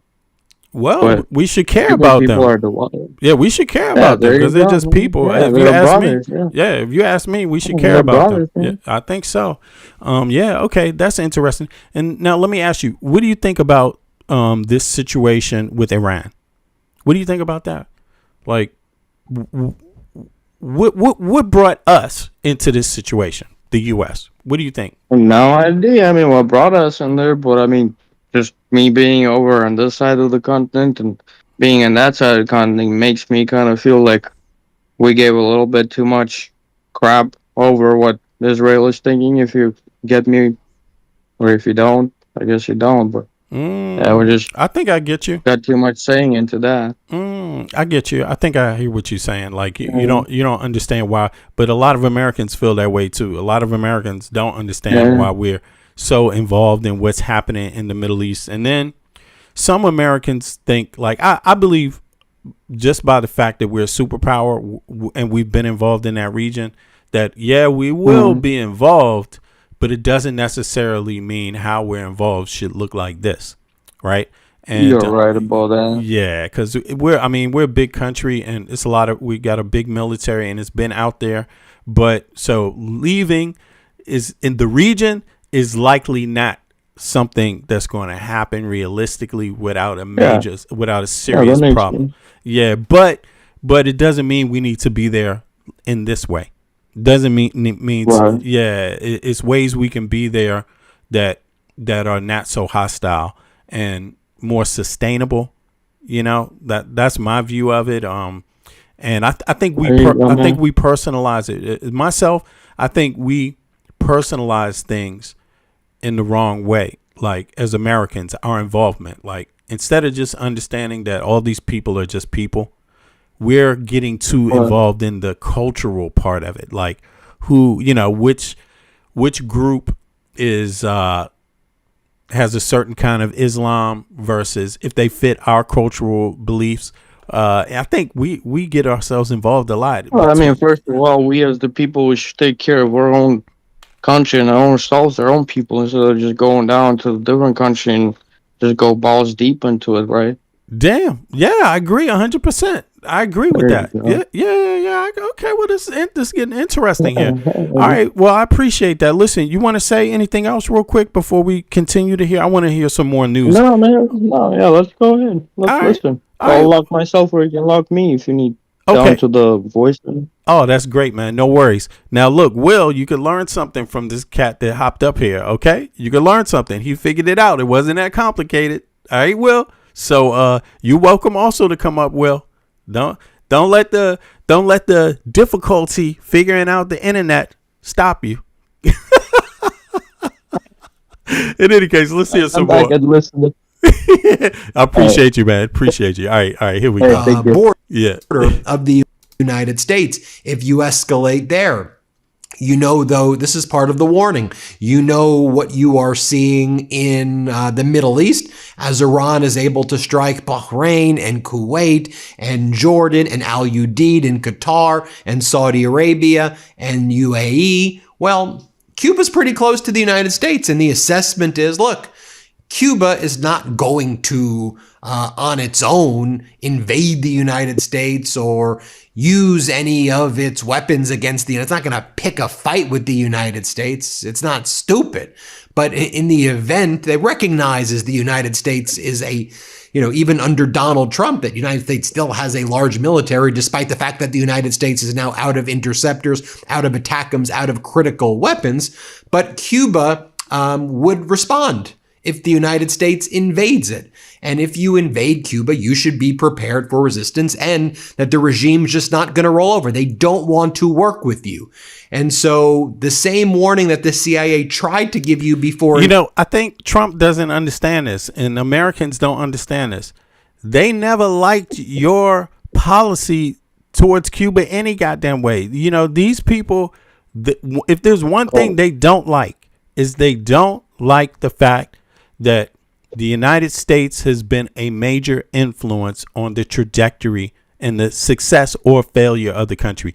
They want to succeed or fail without the U.S. Being involved, and they want to be free to decide themselves. They don't want someone else's word mattering more than theirs. And so even if you remove this regime, everybody else still exists. Nobody else wants you there anyway that way. Nobody likes a bully. I mean, and this is spreading throughout South America, Central America. People care. This is a primary political factor in their life. They have voted for independence. That has been the reality of their last 100 years. Independence struggles. The last thing they want is anti-independence. None of them want that. So when we come there and attempt to dictate to them how things are going to go, whether we like the regime they have or not, we shouldn't really have that much influence over the success or failure. And we have a lot of influence over the failure. Look at what we're doing now. Just because we don't like the regime, we're like cutting everybody's electricity, cutting back everyone's ability to eat and preserve food, cutting back everyone's ability to have fresh water.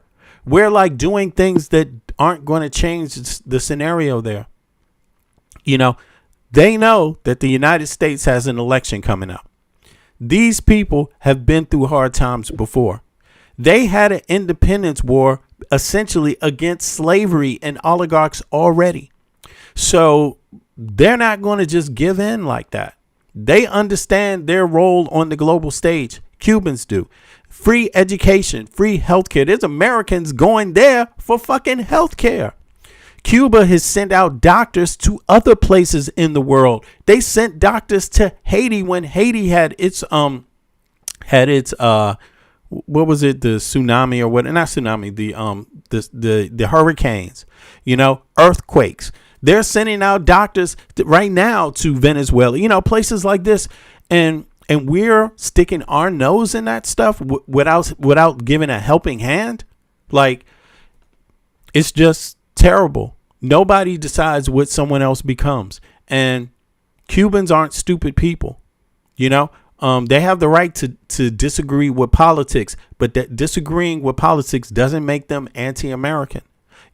These Cubans do not hate American people. They have cousins, they have aunts, uncles. They've lived and gone back and forth from Cuba to the United States for generations. We've known each other in our histories. Cuba was one of the first place slaves were taken from Africa and sent into Cuba under Spain and then sold to other parts of the Americas. They know their history.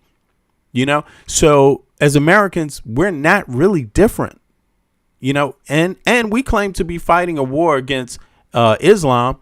Man, they're Catholics. They're Catholics, and somehow we're It makes sense. At the same time, it kind of doesn't make sense because Iran itself is kind of anti-United States government pretty much itself, and the way it's been going around for the last 80 years, probably 60 to be closer to it though. Right, true, but they're not. We don't have to lie about them. what they are. We don't have to. We understand they've been against the U.S.'s policy in the Middle East. Yeah, I mean, makes sense, but I mean, they're not the only ones. We didn't have to bring ourselves down in the war down with the Israel itself. I mean, like, if Israel decided to go to war with Iran, that was their kind of deal, but right. I mean, shit. Yeah, exactly. It doesn't mean we should have to follow them every time they decide to do something like that. But they get our tax dollars. They get our tax dollars. They know that there's enough of our congressional members that will keep aiding Israel with weapons. And so they behave that way, regardless of what the American people think. What matters is how the Congress votes on it, you know. But back to Cuba, they're not fanatic Muslims.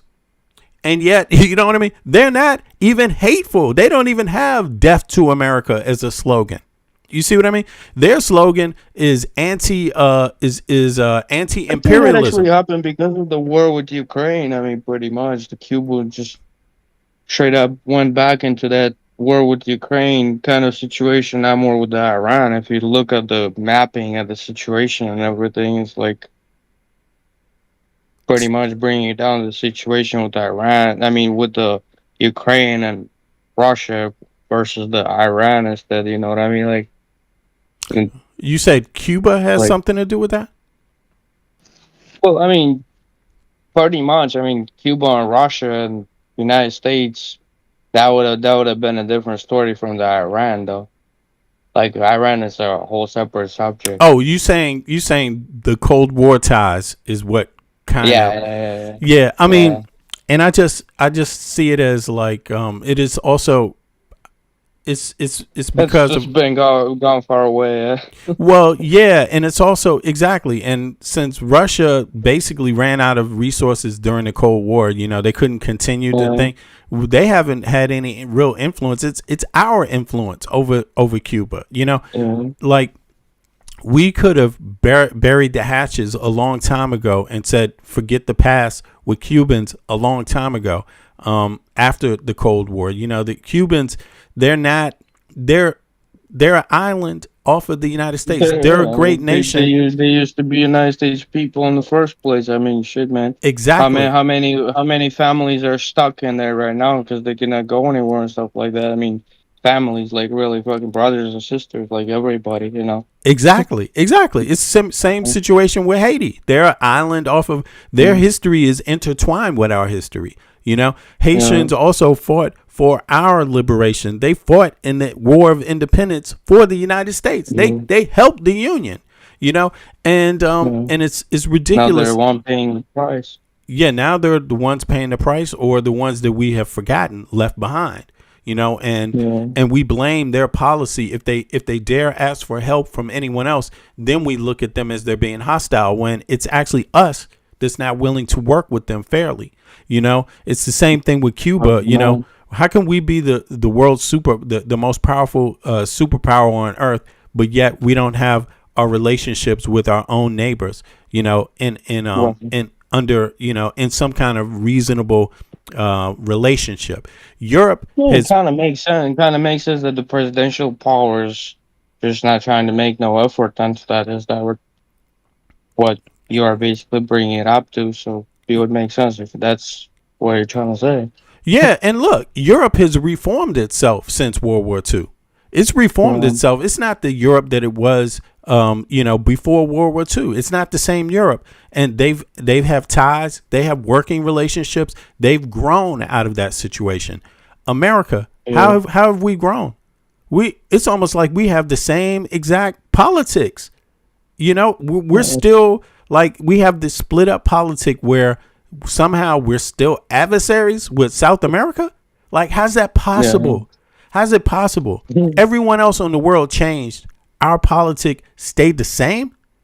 Like, it doesn't make sense, you know. It kind of shows that we're not willing to adjust or bend at all. We're not willing. I mean, it's just probably we're choosing the wrong people to be in the seat to choose who we are being adversaries with, right?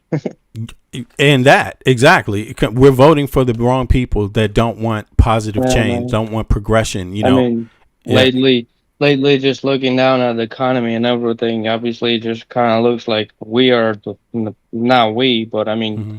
the people that we're choosing the power, those are the people that are just pretty much dividing us all instead of keeping us together. And it's like that. And I don't know how many people that are homeless and everything, but knowing from my perspective and knowing from my relationship with people and how many people I meet and everything, I've seen a bunch of homeless people that are veterans of the country, man. That's Slow crazy. poke, yo, slow poke. You are on fire, man. You're on fire. Like I'm thoroughly impressed. I had no expectation. But let me ask you this, slow poke. And what's your age, man? If you don't mind. I'm 31. Yeah. Okay. Well, you know something.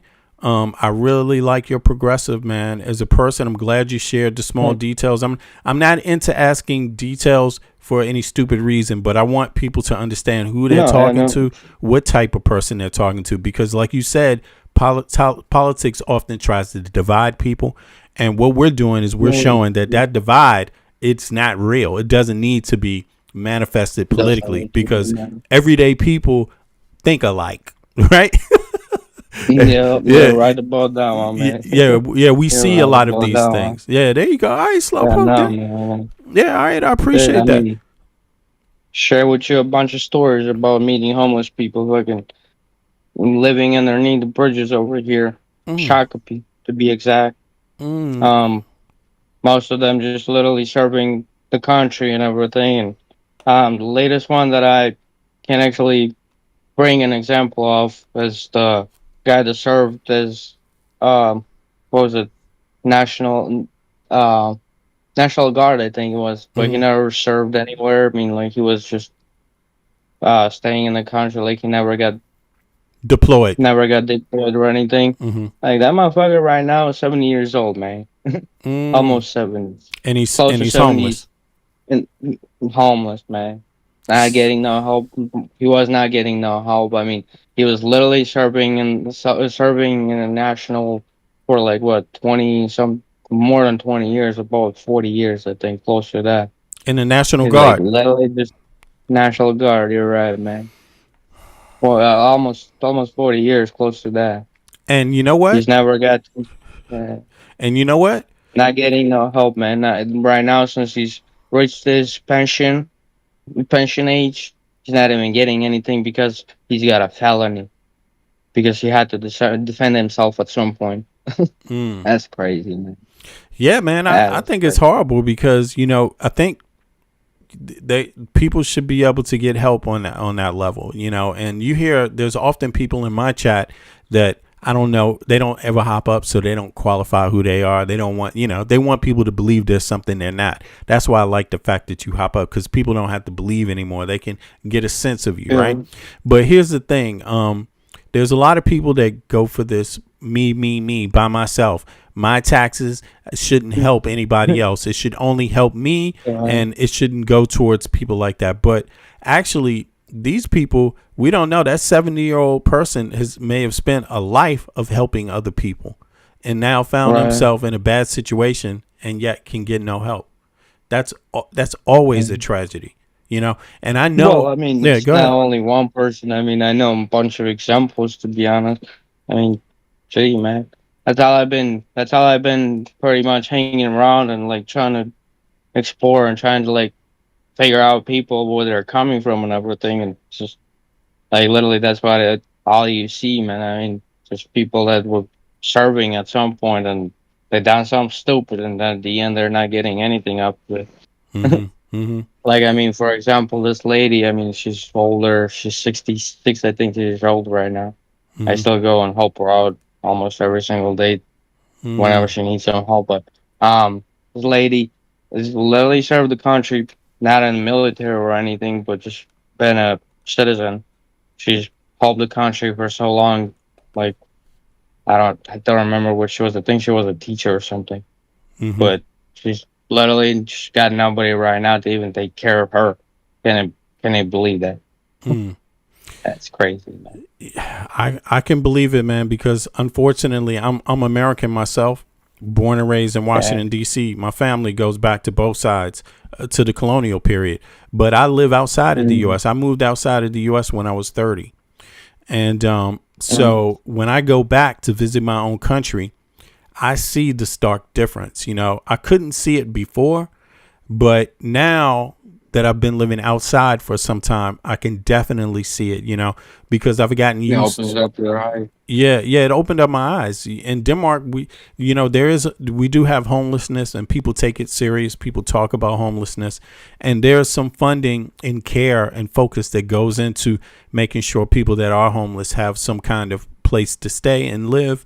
You know, of course, people will always say it could be better, but when you compare it to the U.S., I rarely see anyone sleeping on the street. I mean, there are some, but it's very rare in Denmark.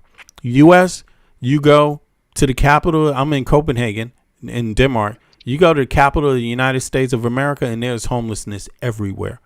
And they are out in the open in the daytime and nighttime, and it's because of a lot of our all they've been doing is just kicking them out of the wilderness and out of the streets. I mean, that's all it's been. If you're going mentally on, ill in the U.S., you're on the streets. If you're mentally ill, if you were in the military, or if you were in some other, as some other just a regular person, if you suffer from mental illness, a lot of those people end up on the streets in the U.S. because we don't see that as we see drug addiction and mental illness. We in the U.S. basically toss people away. You know, and there are spaces, but it's not federal government that's really interested anymore in working with that. It's only it depends on what state you live in and how much focus the state does. Yeah, and Minnesota, man, last a couple of years has been really bad with homelessness and everything. Like you could literally see. I mean, in Cape Ben's down in St. Paul, holy cow, that got bad. Yeah, I hear you, man. Well, I appreciate you hopping up, man. No worries. You stay up. No It's really humbling experience hearing you, actually. And it's ironic, man, because you're a Russian background too yourself, but you live in the U.S. But I can tell you have these American experiences, how you speaking it, That is the thing. I mean, there's just like, it's not where you're coming from or anything. It's where you're living pretty much. I mean, there you go, man. I mean, if you're going to come into a country, you might as well just start to make yourself a part of the culture and everything instead of just being an outsider, Like, I don't, my own religions, like, I'm out, it's like, hell no, dude. You're a part of that country at this point. Yeah, you are, man. You grew up in the U.S., though, so, right? Basically, right? Oh, yeah, man. Okay. Yeah, no. Glad to get somebody to talk to today, man. I mean, should. Let's keep the show on going. All right, man. Well, cool for hopping up. That's Slowpoke, everybody in the chat. That's his handle. So let me put it up in the chat real quick and see if it comes up anymore. Slow. Is it? Oh, somebody in the chat help me out with that. Let me see. Can I go back and see? It's gonna be Slowpoke 3321. It's Slowpoke. Oh, there it is. Slowpoke 3221. I hope I put it in the chat right. Yeah, let me know if not. Put your handle in the chat. Yeah, no doubt. I appreciate you, man. All right, so look, let's go on here. Let me see. It's been about 3 hours. Okay. So on the show, let's listen to it. Yeah, I'm curious what the intelligence is saying right now. So hold on. Invading Iran, which you didn't listen to, the CIA is making clear that we are giving you that same warning again. This is the headline from New York Times article, News Nation. CIA secretly formed Cuba task force. The CIA has secretly formed a Cuba task force to intensify pressure on the country's government, the New York Times reports. The paper said the task force will be able to direct more financial, human, and technical resources to efforts to push for political and economic change in Cuba. The task force is reportedly comprised of case officers, intelligence analysts, cyber specialists, and others focused on covert operations. But what they've told Donald Trump, and they've warned him, is that let us handle this. And I think the CIA wants to kind of slow walk this. Let us handle it. You should have listened to us in Iran. We were trying to warn you. We're warning you again in Cuba. You're not going to be able just to topple this regime. It's going to take a very long time if you're going to do this. And let us try to deal with it and let us handle it and not you. But you're not going to be able to topple the Cuban regime, and the ramifications on the United States could be very dire. So that's one warning. Don't invade Cuba right now. It would be a very bad thing for the United States. Also, we saw some of the leaks this weekend about how Trump issued an ultimatum to defense contractors, saying to all of our defense contractors, you have 21 days, come up with a plan to replenish America's weapons that Donald Trump squandered in the catastrophic war in Iran, despite having a $1 trillion budget for the United States military. Trump, as you know, has run out of the interceptors, but the THAADs and the Patriots. We run out of ATACMS. Our Navy destroyer anti-ballistics are gone. And so Donald Trump's now telling the defense industry, rush and do it, which is ultimately going to be more expensive because that's not the way you're supposed to develop weapons in a 21-day period. So we have that being leaked out as well. You also have the CIA issuing this warning and leaking out to a number of news sites, including Capital and Empire, which is covering this. The CIA is warning that what Israel's strategy right now under Netanyahu is, and we've seen this, of course, in this is something that's major right here. Let me see here. Sorry about that. I just have to stop this. This is going to be incredibly interesting. Let's hear this it. Warning and leaking out to a number of. This is a CIA warning. Current. Is ultimately going to be more expensive because that's not the way you're supposed to develop weapons in a 21-day period. So we have that being leaked out as well. You also have the CIA issuing this warning and leaking out to a number of news sites, including Capital and Empire, which is covering this. The CIA is warning that what Israel's strategy right now under Netanyahu is, and we've seen this, of course, in some of the spending bills that are within, they're pending in Congress, to integrate the technology of Mossad and Israel's defense forces with the United States, such that the U.S. will never be able to disentangle, and it'll be permanently locked in with Israeli intelligence, Israeli military equipment within the United States military itself. And apparently there are people within the CIA currently. All right, let me go back to this first article. Right here it says, assessment details Israel's race to make the U.S.-Israel alliance irreversible. The intelligence assessment says Israeli officials are pursuing a long-term strategy to make the alliance harder for future administrations to scale back. In case people don't know about that, they're talking about, what is it? It's 8400. It is House Bill HR 8400. And they're talking about paragraph 219 or section 219 or 244 or 224, whichever one you're looking at. If you're looking at the Senate's version right now, that's the final version. I believe that's 219, where they want to integrate more Israeli defense into the regular U.S. defense budget. They want to integrate their militaries in a way that they don't have to communicate every year to Congress openly anymore or to the American people, that they just get the money without oversight, less oversight. And they want access to U.S. secret top, intelligence without being a thing about oversight. There's a lot to this. So I'm curious whether people that vote for Republicans are even knowledgeable about this bill that's on the floor. I don't think they're aware, or unless do they support Israel to this extent? Do the voters of red states support Israel to this extent? Israel has universal health care. Israel has pretty much universal education. They have, not only that, but what about your tax dollars? The fact that you don't have universal education, you're spending money somewhere else in the world. That's why you don't have it. You don't have universal health care.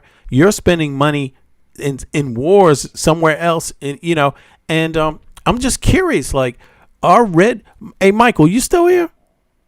Yeah, I'm here. Do you think the average Republican voter is even aware of this? I don't. I truly don't believe that they, they complain about taxes, right? So why would they know about the fact that they're still paying taxes only for Israel to take advantage of that by having, a say in what we do and how they spend the money that we give them? I truly don't believe that that's the case, right? And I do think that it's something that, Republicans and Democrats have taken advantage of for such a long time without. Yeah, look at this. I can see local players he says V is acting like Mossad hasn't gotten both sides supporting him. No, that's not what I'm asking though.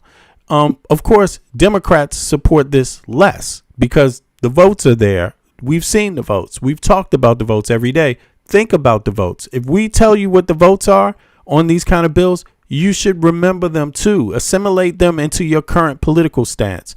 But I'm talking right now just as an average person, an average voter. Like, because I'm a Democrat. I'm aware of it. I talk about it. My guests talk about it. We're on the left too. Where are the Republicans talking about this?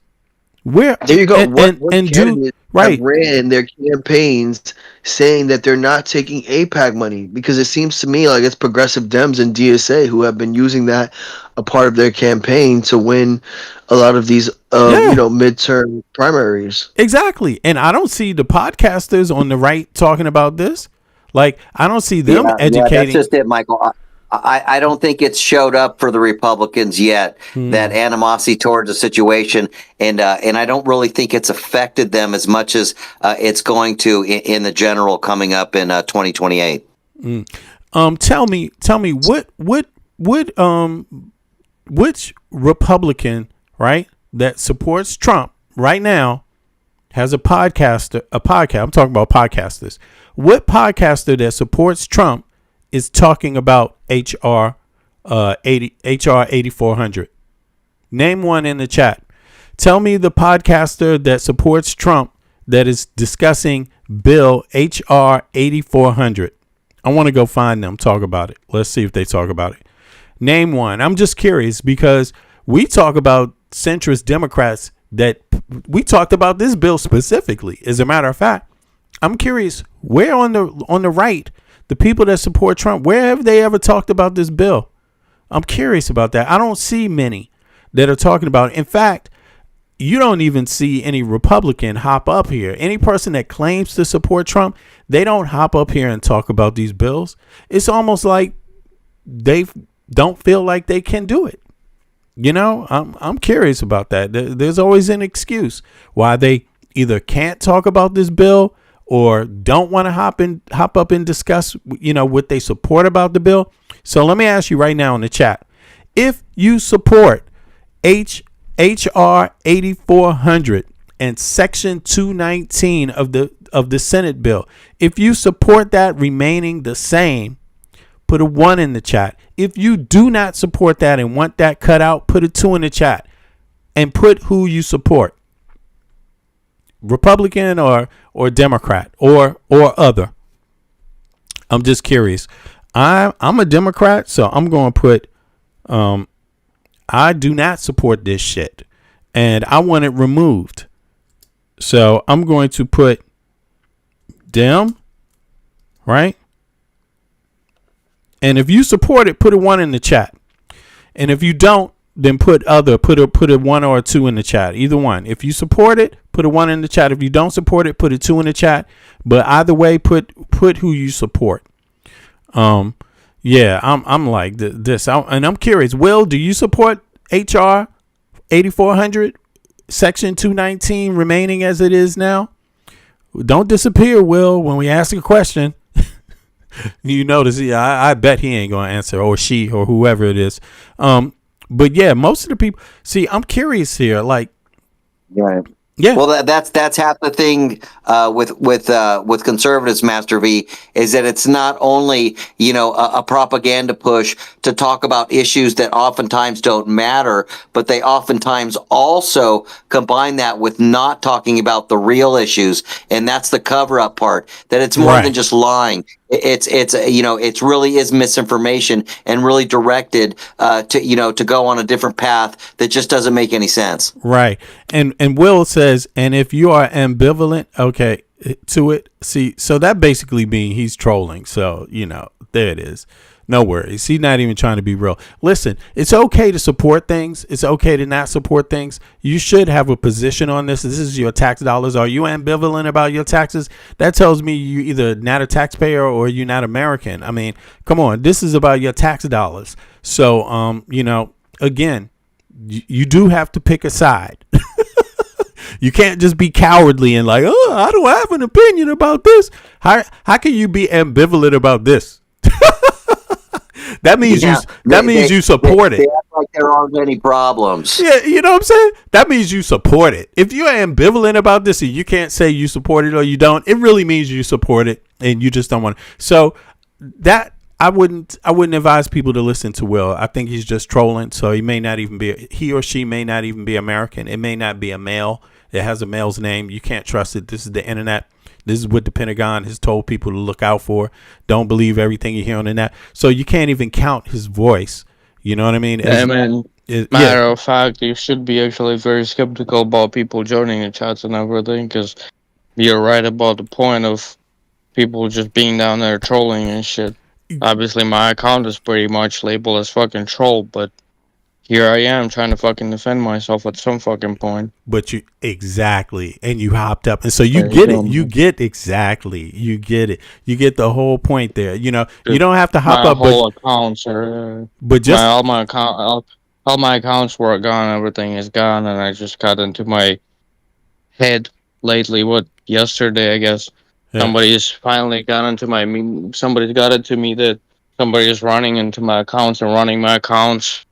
My AI, basically, I was just having my artificial intelligence just recording me and just fucking using my face and bro, pretty much my face and my voice to go ahead and fucking dumb everybody down to use that as a Republican fucking voters fucking wherever whichever way you would put that. I mean, just pretty much to just win the Republicans voters.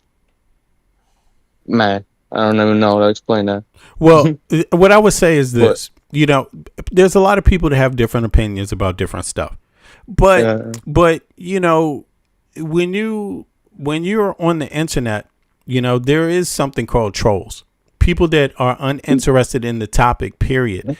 They just want to mask themselves as an American or someone or someone. They want to have a name. They want everyone to assume that they're here for good reasons, when a lot of the people are here to actually create problems, right? A lot of people are here to obstruct conversation. And so my thing is about everybody being a part of a conversation. So if you have too many trolls, too many people that don't want real people to have a real conversation about real issues, that's when it becomes bothersome to me. So I timed out Will for 5 minutes just so him to get the point. And you know what I'm saying? Because what is it, man? You don't want me to know you're real. Then at some point I have to just consider you that. But you got the point because you see you have an account. Maybe it doesn't have a lot of information. So you hopped up. You let people hear your voice. You let me ask you a few questions. Boom. Everybody else that's listening is going to know you now. And remember and say, you know what? Now that's a real person. That's a person who's being real about the subjects. They're asking questions. They're making statements, but they're not being. I just try to say that. Be very careful about that. I mean, that's more insane than you would think. Honestly, I mean, it's just like they're literally running for bot farms, like everywhere. Literally just everywhere, dude. Yeah, exactly. It's crazy. So it's important for people to qualify their existence, not just be out here with an account. Let people know you're a real person and be serious about that, because this is what is about to be the new N. The new N is being a real person on the internet, not hiding not hiding your identity totally. You know what I mean? Maybe being conservative about the things you say, but look, nothing that we're saying is illegal. Everything that we're saying is protected by our First Amendment rights, by our freedom of speech rights. We're not being anti-American. We're not being anti-Western. We're not being anti-anybody. We're talking about the issues of today. That's not illegal. Exactly. You know, so we shouldn't be afraid, and people shouldn't target us for actually being what the society says we should be. Targeting, I mean, like they literally had videos of me like literally talking to my AI for like couple years. They're literally targeting me too. Yeah, they're literally targeting my accounts. They got all my accounts, and they were like running propaganda up on YouTube, up on every X media, every kind of media, just running propaganda off my shit, man. That's really how crazy that shit goes. Yeah. So, yeah. Yeah, that's terrible. That's terrible. Do you go to a lot of other social media? Do you go to these places? This is the only account that I got right now at this point. I mean, since I just YouTube. Put my Okay. Yeah, man. Pretty much, yeah. I don't typically. I lost. Yeah, go ahead. 3 to 4 numbers that I lost through this. I mean, they basically got the phone numbers. I'm still paying for them. What? Oh man, you better fix that shit. Yeah, you gotta fix it. Yeah, you have to fix that. I'm surprised that's running wild like that, bro. Nobody caught up onto it, man. I guess nobody cares. But yeah, you know. You got to inform your phone company. All right, so let's keep going. Let me hear. I want to hear some more about these security issues, but let's continue. I appreciate you, man. Let's see here. To integrate the technology of Mossad and Israel's defense forces with the United States, such that the U.S. will never be able to disentangle, and it'll be permanently locked in with Israeli intelligence, Israeli military equipment within the United States military itself. And apparently there are people within the CIA currently warning that this would be very harmful and detrimental to the United States, especially what do we see developing in the past 48 hours? You have Netanyahu rejecting any plan from the so-called Board of Peace to do a peace deal in Gaza. Right? Donald Trump in the past week and a half announced yet again, didn't he announce this last October, but he announced yet again that the Board of Peace entered into a deal between the Netanyahu regime and Hamas, that they are agreeing to this historic peace deal. Donald Trump said, I got it done. My 15th war, his 10th war that he claims he's ended. Right, when he's actually making things worse. We all know that the ceasefire claimed in Gaza was a fabrication. Over 1,000 people were killed in Gaza by Netanyahu since the so-called ceasefire was entered into, which was not a ceasefire at all. Then, of course, you have all of the killings by the Netanyahu regime in Lebanon. But now Netanyahu is saying, nope. We don't agree to the Board of Peace, whatever they said. We're not doing a deal. As long as I remain in charge, there will be no Palestinian state, to which the CIA is warning. You see, this is what we're warning about. You know, if their equipment is integrated into the United States, then let's say the U.S. wants to help Ukraine. This is actually part of what the CIA's warning was about as well, because when the U.S. wanted to try to, earlier on, give certain weapons to Ukraine, Israel basically had a veto over it because part of its defense relationships were some of its weapons, and it said, nope, you can't give those weapons to Ukraine. So the CIA is warning, you can't... So you see that, right? You see what that is? Now, I think this should make anybody have some concern about what is going on here. This already played out. I'm going to play this back. But just listen to this exchange again carefully and ask yourself, is this what is supposed to be going on with your tax dollars? The exchange itself. Let's go here. Let me just rewind this. Damn, this is riveting, actually. I had no clue. All of the killings by the Netanyahu regime in Lebanon. But now Netanyahu is saying, nope. We don't agree to the Board of Peace, whatever they said. We're not doing... Somebody knows exactly who I am by mentioning my name in the chat over there. Oh, really? Who's that? I have no idea, but somebody by the name Jay. In this chat? Yeah, YouTube. Okay. Huh, that's interesting. All right. Yeah. Well, you talking about J Stick? Yeah. Okay. Well, but check this out. In any case, this shit right here, man. This is bothering me. Like this, the fact that they're talking. I mean, just listen to this exchange again. Let me just hear this. A deal. As long as I remain in charge, there will be no Palestinian state, to which the CIA is warning. You see, this is what we're warning about. Right. That goes against the U.S. own position on Palestine. Just flat out. That goes against the United States' entire foreign policy on that issue.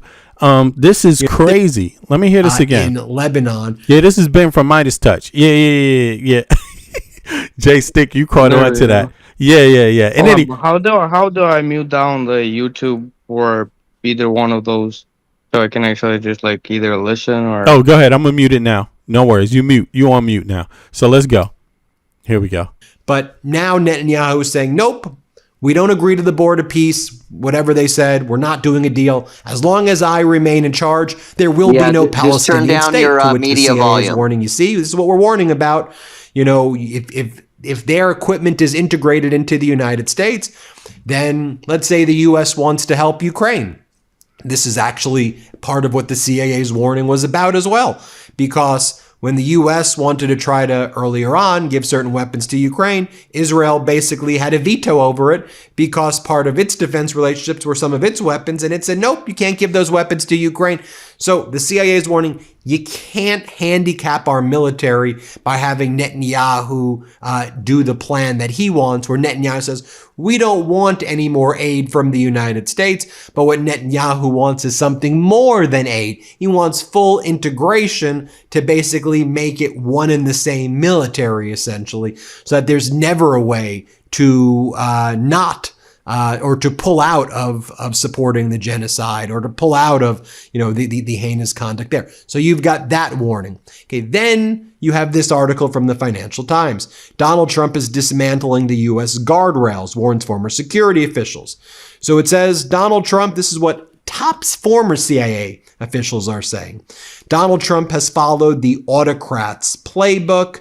Donald Trump's attack on the so-called deep state is what you're used to. Autocrats have relatively common playbooks in terms of how they capture and wield power, said Paul Colby, a former Soviet CIA station chief who served across the former Soviet Union and the Balkans. These are all things that rhyme right now for me that we see happening in the United States. Kobe's among more than 400 former U.S. intelligence and national security officials in the Steady State, a network formed in 2016 in response to members alarmed at the rising authoritarianism. But this membership has swelled during Trump's second term.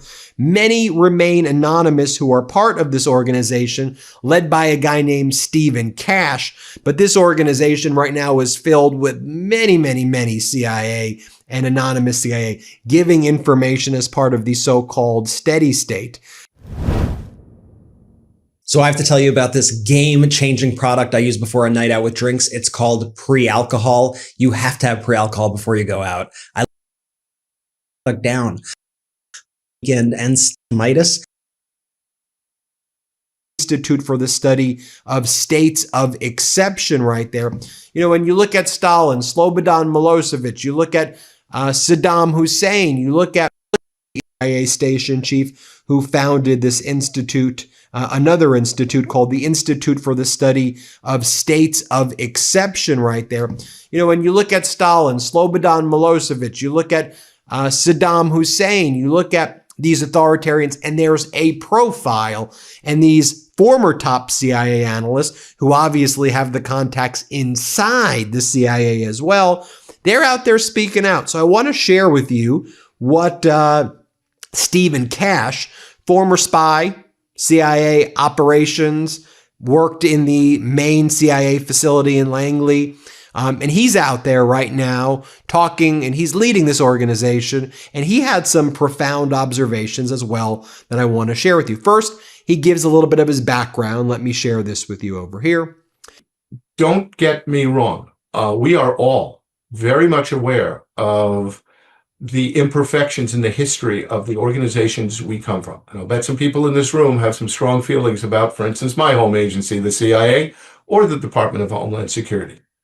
We know that. And you're not wrong to have concerns, and you may be right on the specifics, but we have decided that we share, I hope we share with you, a fundamental view that while we could disagree on lots of policies and what and how America and its government does things and what it does, we all agree that the best way to decide that is through open democratic processes and free elections in a rule of law society under our Constitution. And that is what we think is in danger.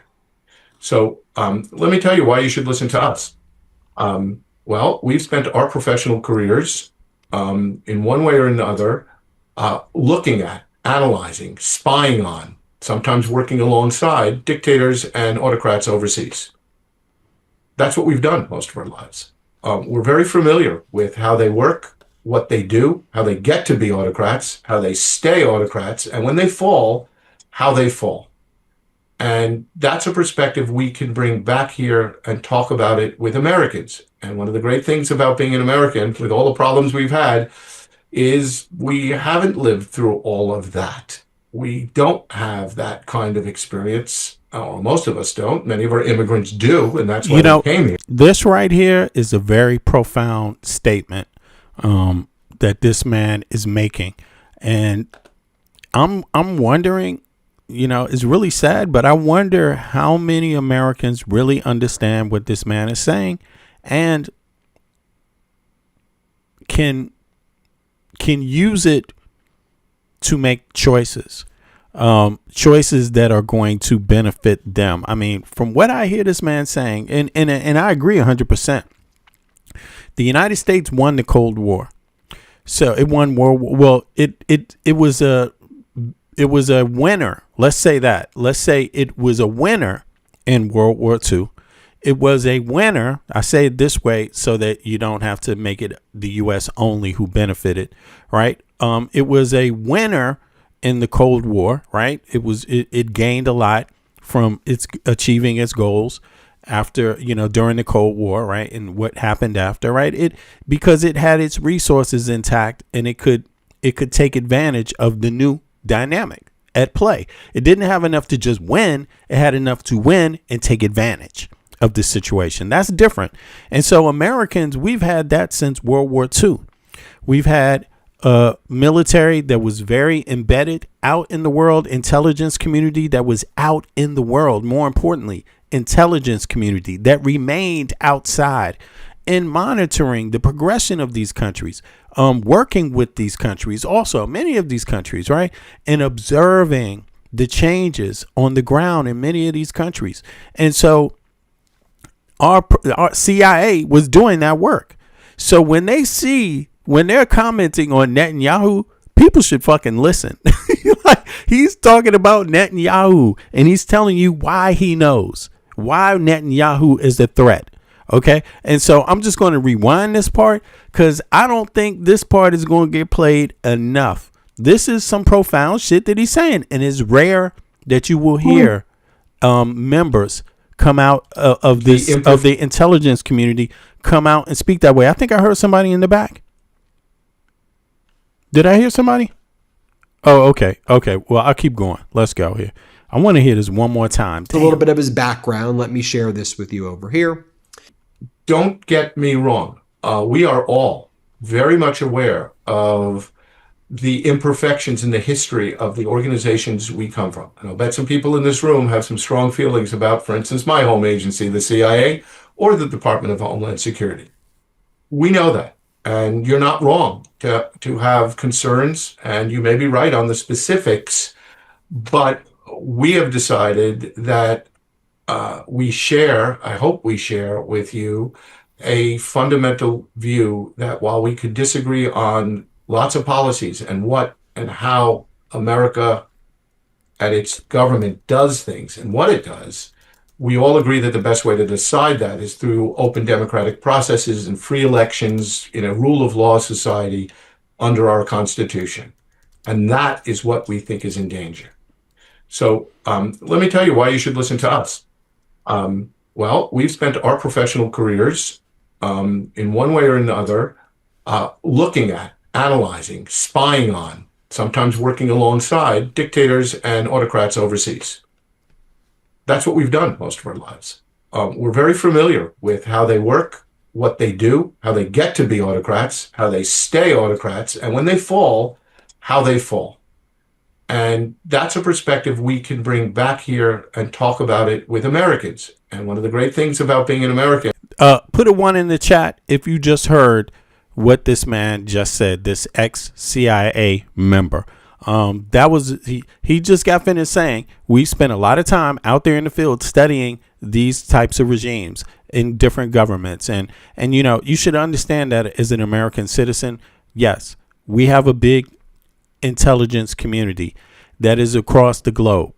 OK, and they are there to study and document in writing what happens in other countries, regardless of who the leader is, regardless of what type of leader it is, you know. So I just want to make sure. OK, I see those who put a 1 in the chat. I'm just curious. And I also see who's not by their comments. That's all. I just wanted to know. All right. How they fall.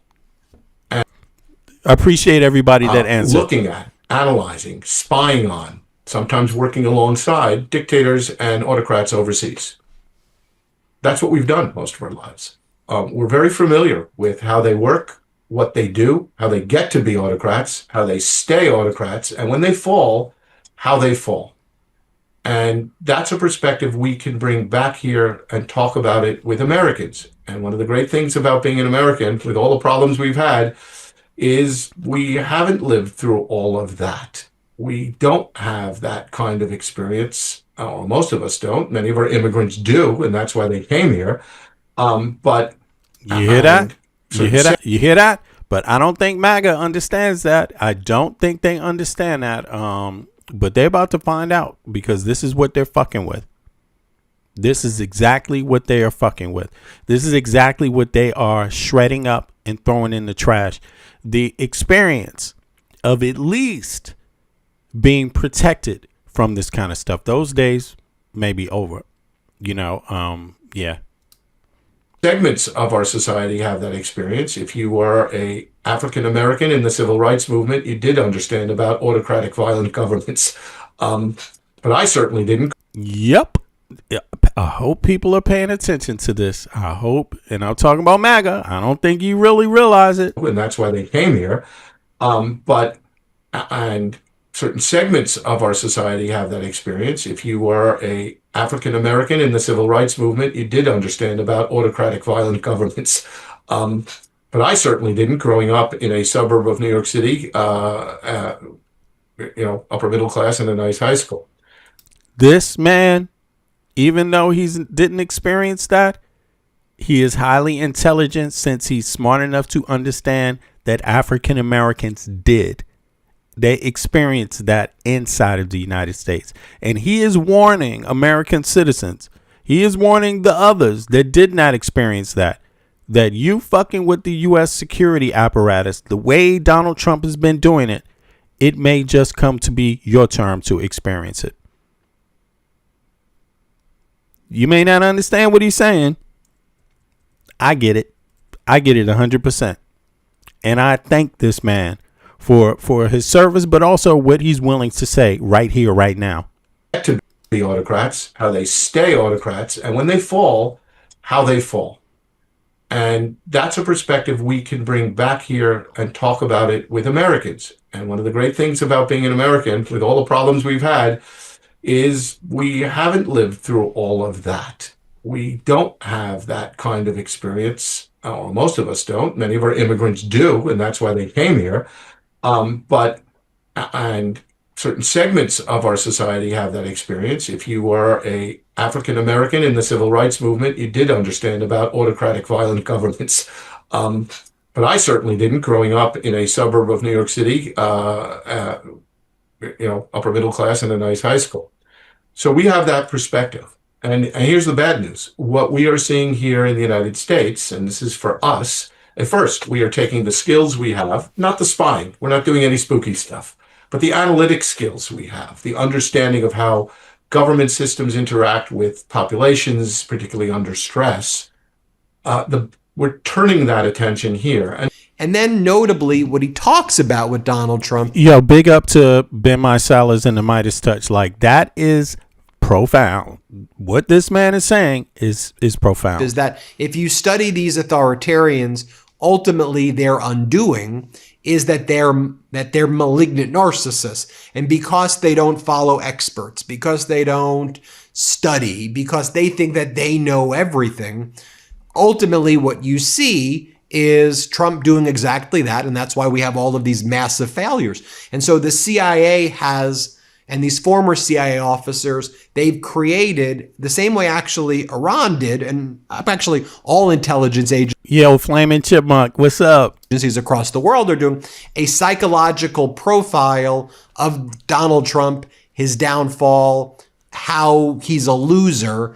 And when you study his psychological behavior, you see how problematic he is. And so the bad news is that he's sadly the guy in the Oval Office now.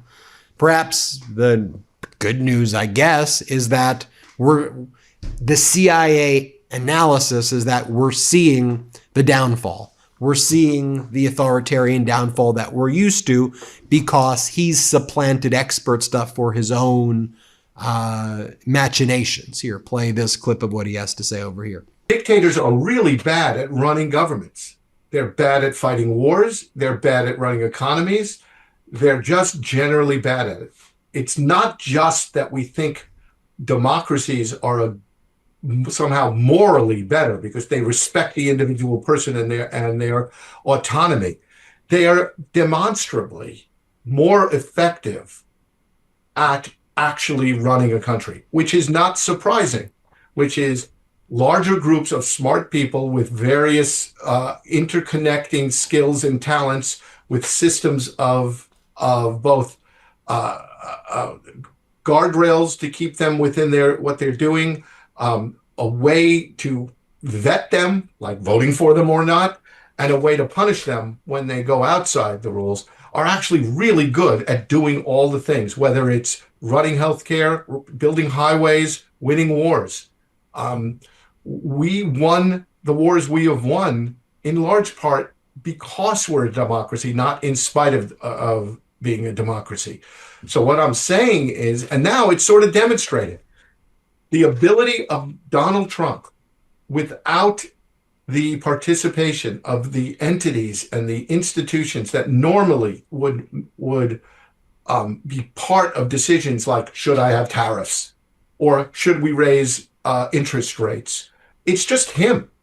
And the smartest individual, the most knowledgeable, the most good faith individual, if alone, would do a pretty crappy job at running a country and an economy as complicated as the United States.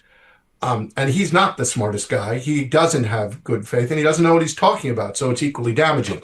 So the story now should be, oh, the economy's most important to you? Well, you had a partial dictator running the economy and he's running it into the ground because he increased taxes on you through tariffs. And he has alienated all our allies. And he started a war. Trump did exactly the opposite of what he claimed to do. The industry has not grown, not for people. It's declined. Job market is down, actually. They delayed reports. And he raised prices. He did that himself. He didn't even have to go to Congress, but Congress could have impeached him and taken away his powers right then and there when he did that.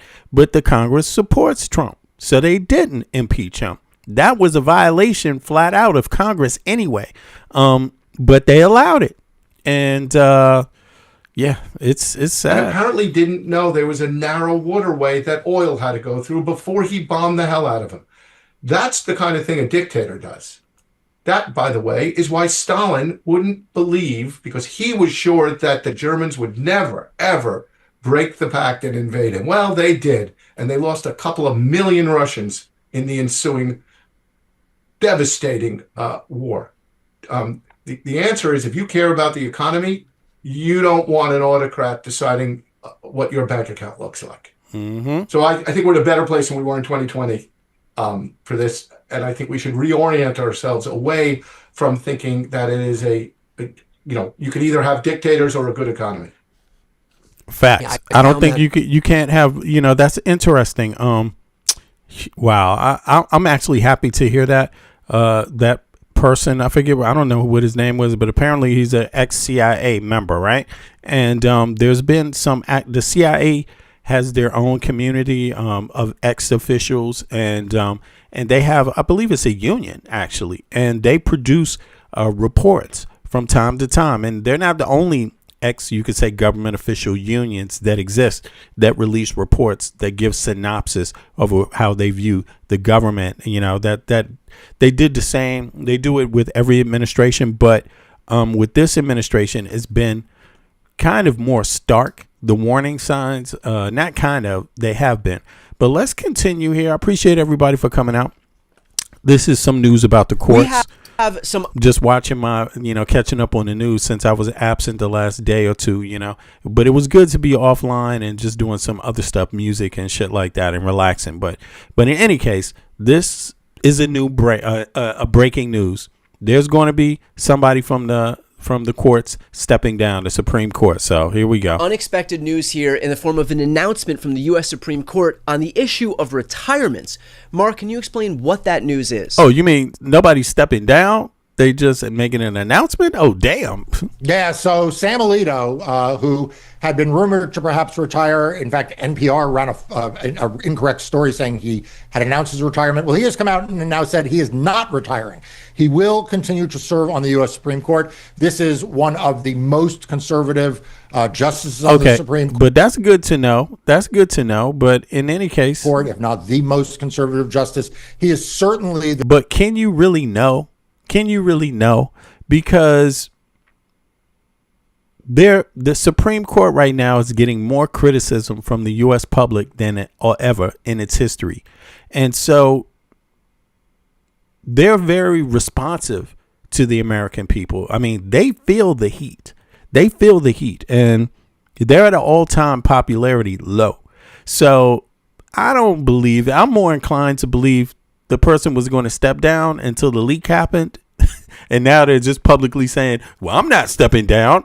That's what it sounds like to me so far. But let's hear. The justice most closely allied with the thinking and the policies of the Trump administration. I mean, if you just look at, the lineup of cases and how the Trump administration approaches these things, it's hard to find a justice more closely in step with Donald Trump. And so this is a big deal. I mean, what it means is that Republicans will not be able to fill this seat while we know they have power, right? It means that we will have these midterm elections, and if Democrats retake control of the Senate, and people were suggesting that maybe one of them should, so that they could select the person now rather than not being able to have the power, because they're about to lose power in the midterms. So I think I'm more inclined to believe the justice know that the American people believe they're corrupt, and the individual justice doesn't want to draw attention to themselves. Stepping down likely would, if you ask me, and just took a complete reverse. But let's see. It's interesting nonetheless. Let's find out if it turns out to be real. And then there is a vacancy afterwards. Then it will be with a Democratic Senate. Now, that's a bunch of ifs, but that was the reason why people thought Justice Alito might retire now, is because he wouldn't want the even possibility that a seat would be filled by a Democrat, would be subject to confirmation by a Democratic-controlled Senate. Why make this announcement? If you're Samuel Alito, there is no exactly there's no other Supreme Court justices making these announcements. So why did he feel the need, Exactly. in your estimation, to actually come out and affirmatively make this case?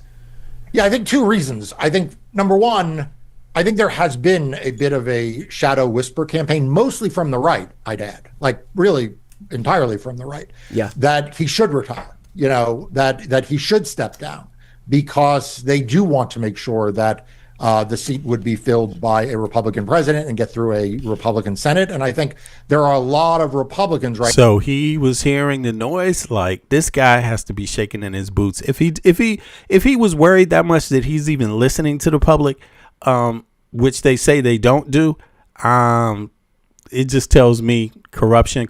Keep in mind, I mean, remind me in the chat, those of you that remember, did this guy, is it his wife that had the upside down flag on during Jan 6? Is it Alito's wife? I'm curious about that. I'm not sure if it was his, but if it was, I think I seem to remember it that way. Like, who the hell has a wife that has the flag up? You're a judge on the Supreme Court. Yeah, exactly, Chima. And your wife has an upside down American flag on January 6th. I mean, like, what's going on? Like, I think he wants to run, like, out of the country. That's what I think. Like, seriously, I believe they do. And I don't think it's only him. I believe Clarence Thomas even more, even though he's probably quiet, but his wife was communicating about, you know, the whole event on September. What is it? September. No, it was January 6th. I always say September. January 6th. Exactly. Like, his wife was damn near orchestrating this shit. It's like, yo, these people, they're very nervous about this midterm. They are very, very nervous. It's not just one, two of them. There's might be maybe three in all. For a lot of corrupt shit, are very worried about these midterms. But in any case, let's hear more. Despite what they say in public, yeah, that's one way to replace a judge is to impeach him. Yeah, exactly. I don't know, but those of you that are Republican out there, if you don't know, and those of you that are independents, anybody, just voters, American voters in general, you need to know in civics, which is the law, the constitutional law, right? How the government works. If you get the majority, or what is it? Do they need the filibuster proof to impeach, or do they need supermajority proof, Eric? Yeah, I think they need a supermajority 66. Okay, so 66. So they need supermajority 66% of whatever house, right? Whichever the Congress and let's just say maybe it's not exactly like that, but 2/3. They need 2/3 of both. And then they can get rid of anybody. They can pass any law they want. They can fire anybody they want. They can remove judges. They can remove presidents. I mean, really remove you. Not just punish you, but also punish and remove. Not just stop your power, but say get out now also, you know. They can do a lot. Right. They can do more to anyone else. And 3/4 of the states to adopt an amendment. And 3/4 of the states, right. So 3/4 of the... to adopt an amendment, 3/4 of the states, 3/4. Right. Okay, I got you. So that's 75% to adopt an amendment, right? Am I getting that right? 75?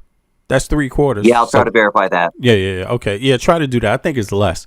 I think it's something like 69, maybe. But in any case, just so you have an idea, that's how important these midterms are. That's why people are talking about the midterms. You don't need a president. If you have big majority of control over the Congress and the Senate, you don't need a president to pass laws. You don't need a president to govern. That's what people need to understand. And yeah, in any case, let's let it go. Control of the Senate. The House looks almost like a foregone conclusion, although no one should ever take anything for certain in politics, so make sure everyone's registered to vote and vote. But I think there's a lot of pessimism growing among Republicans. So I think that's the first reason. The second is that whole thing with NPR was weird. Like, it was just a weird episode. And the question was, did NPR actually know something that they then prematurely announced, and then it got kind of walked back, but was going to... So you see what I'm saying? It's not me just thinking this shit. Give it. Yeah, everybody watching my program, clap your hands. You know what I'm saying? They're talking about the same shit I was talking about. Yeah, we had the numbers right, and Okay. and so for a ratification, it does take 3/4 of the states, but within the state, it can be as low as 50%, simple majority to pass it along state lines. Some states do require 60%. Okay, but on the federal level, let's say you want to impeach a Supreme Court justice or president or anybody else. What do you need in Congress, and what do you need in the Senate? Just look that up for me. You need Mitch McConnell to do the right thing. Yeah, exactly. No, we need everybody else to just do the right thing because he died already. It's just the rest of the people are like, oh, we don't know what to do. Can't find him. Oh, well. I mean, if you're not looking for a dead body, you ain't going to find one. It's like, what the fuck? They're just like, he just disappeared. Oh, well. Yeah, 66. Yeah. Okay. All right. But, we get the point. The point is that if you have let's just call it super majority, then we don't have to guess. The super majority over both houses, you don't need a president to write laws, to pass laws, you don't need a president at all. The House and the Senate can control everything else if they know what to do. But apparently they don't right now. So yeah, let's see. Eventually be But do you hear what I'm saying? Look, they're getting to the part that I already speculated about. Like I said, I have a suspicion that he really was going to step down. He's scared. He wants to run. But when the leak happened, he said, oops, sorry, been caught. They caught me. I better change my mind. I'm not stepping down. Because exactly like Brian just said, who the fuck makes a statement like he just made? But I think listen to this. This is crazy. A lot of pessimism growing among Republicans. So I think that's the first reason. The second is that whole thing with NPR was weird. Like it was just a weird episode. And the question was, did NPR actually know something? Yeah. That they then prematurely announced, and then it got kind of walked back, but was going to eventually be re-announced. And I think he wanted to close the door on that. But Brian, I want to announce something as well. And then he's going to announce it anyway. It's just going to be one day after the election. Listen, Alito, he's out of here. I'm telling you, you might see Alito go before the midterms, even though he just announced this, because we're talking about corruption. We're talking about treason. That's what we're talking about. Serious corruption. We're not talking about just the guy, 50,000 in a paper bag. No, we're talking about serious types of, let's just say working to overthrow the United States government, for one. And he's not the only Supreme Court justice. You know what I'm saying? Like, there's other things. Some of it could be money. But, I mean, really, his wife had an upside down American flag on January 6th. Like, I mean, another Supreme Court justice wife was organizing people on January 6th. Like, so I'm sorry, but I think these people are scared, and I think that story, I don't know, was it AP News or whoever it was? I think they heard something for real. And keep in mind, the government is operated by people. So people snitch. People snitch. Government's not small. The Supreme Court's not just one or two, three. The Supreme Court and then two other people that work in the office. Nah, there's got to be hundreds of people working that goddamn building. And they all talk. You know what I mean? They pass the word around. I mean, hey, that's how it goes. People got ears. Walls got ears too. On top of it, So, and then you don't know what justice could be leaking information. You don't know. You don't know. You don't know. You have no way of knowing. But one thing: it's governed by people. That's who. And but let's go. Let's continue. So you wrote a great book called The Day After. I wrote the foreword for this book. I'm going to put a picture of this book up on the screen right now. You can see the most important part is it says foreword by Mark Elias. That was NPR. Okay. Appreciate that, Flamey. And it did really well in its selling. It got to, I think, number 2 on the New York Times bestseller list. Hey, who got Brian's book right here? Who got his book? I didn't pick it up, but maybe I should order it though. I'm pretty sure. I think I will actually. I like the cover, and it is about civics. So those of you that are into civics, and I need to be more into civics. I think I'm going to order that shit today. Actually. All right, let's go on. Let's continue. But I think now.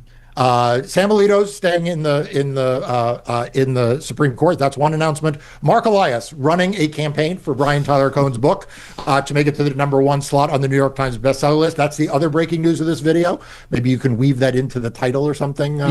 Producer of Brian Tyler Cohen. But Brian, that's what's on my mind. Well, I appreciate that. And for anybody who hasn't yet purchased the book, I'm going to put a link right here on the screen and also in the post description of this video.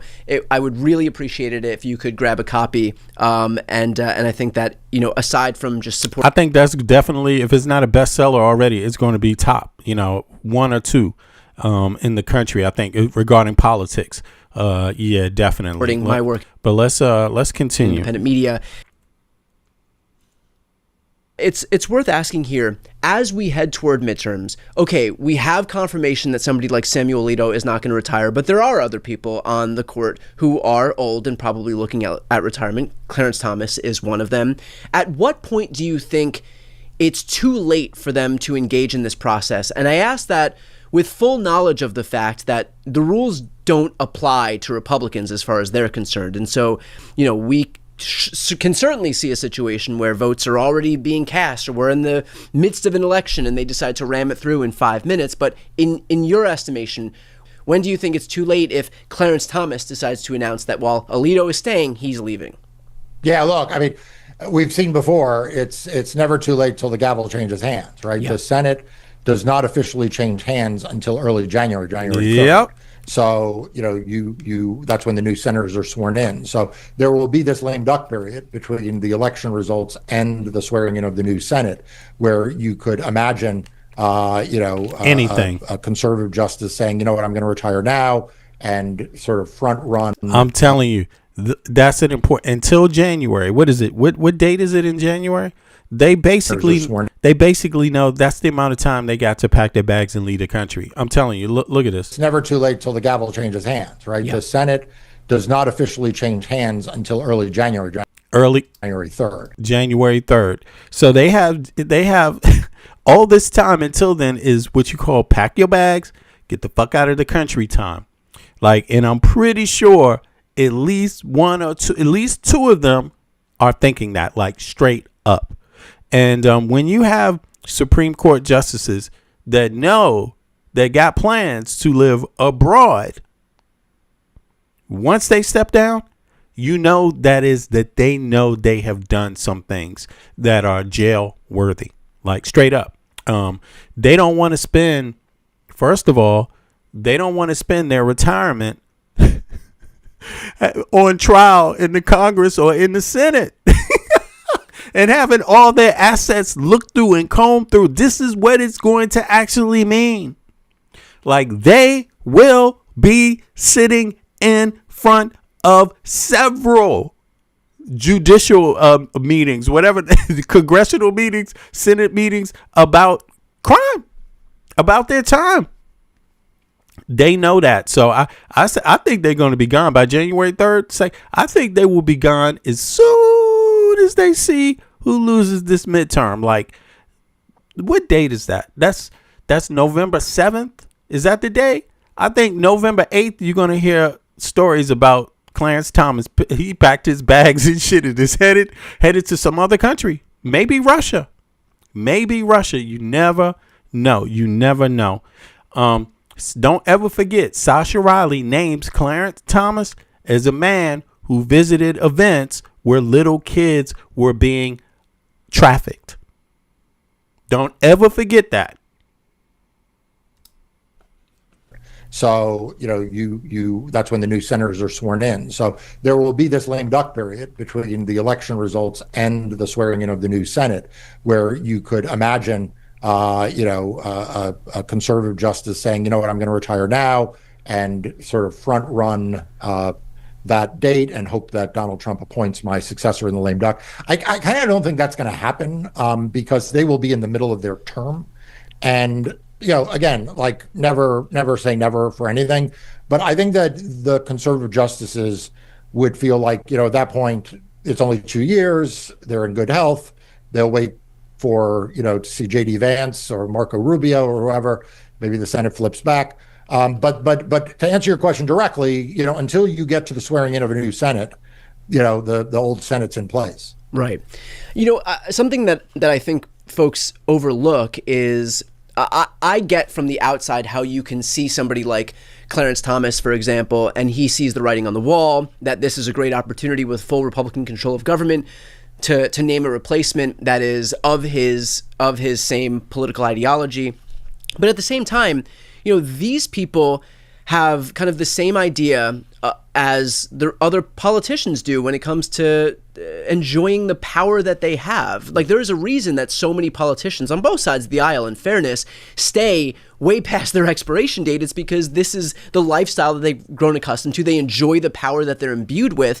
And especially now, I think if I'm Clarence Thomas and making the argument to myself to stay, it's that he may have waited his entire career to be at a point at which he can finally get all the things done that he wants to do, and he wants to be the one to do it, not to pass the gavel off to somebody who's 40 years old.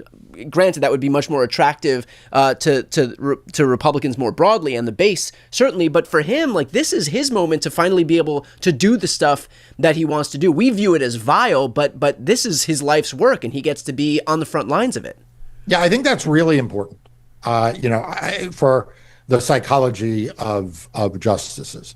First of all, just if you look at recent history, most justices, they stay until either they pass away or to a much, to a very, very elderly age when they can no longer do the job. So like they tend to, their default position is it's a lifetime appointment, and they are going to take advantage of that fact, and they're going to continue to be so.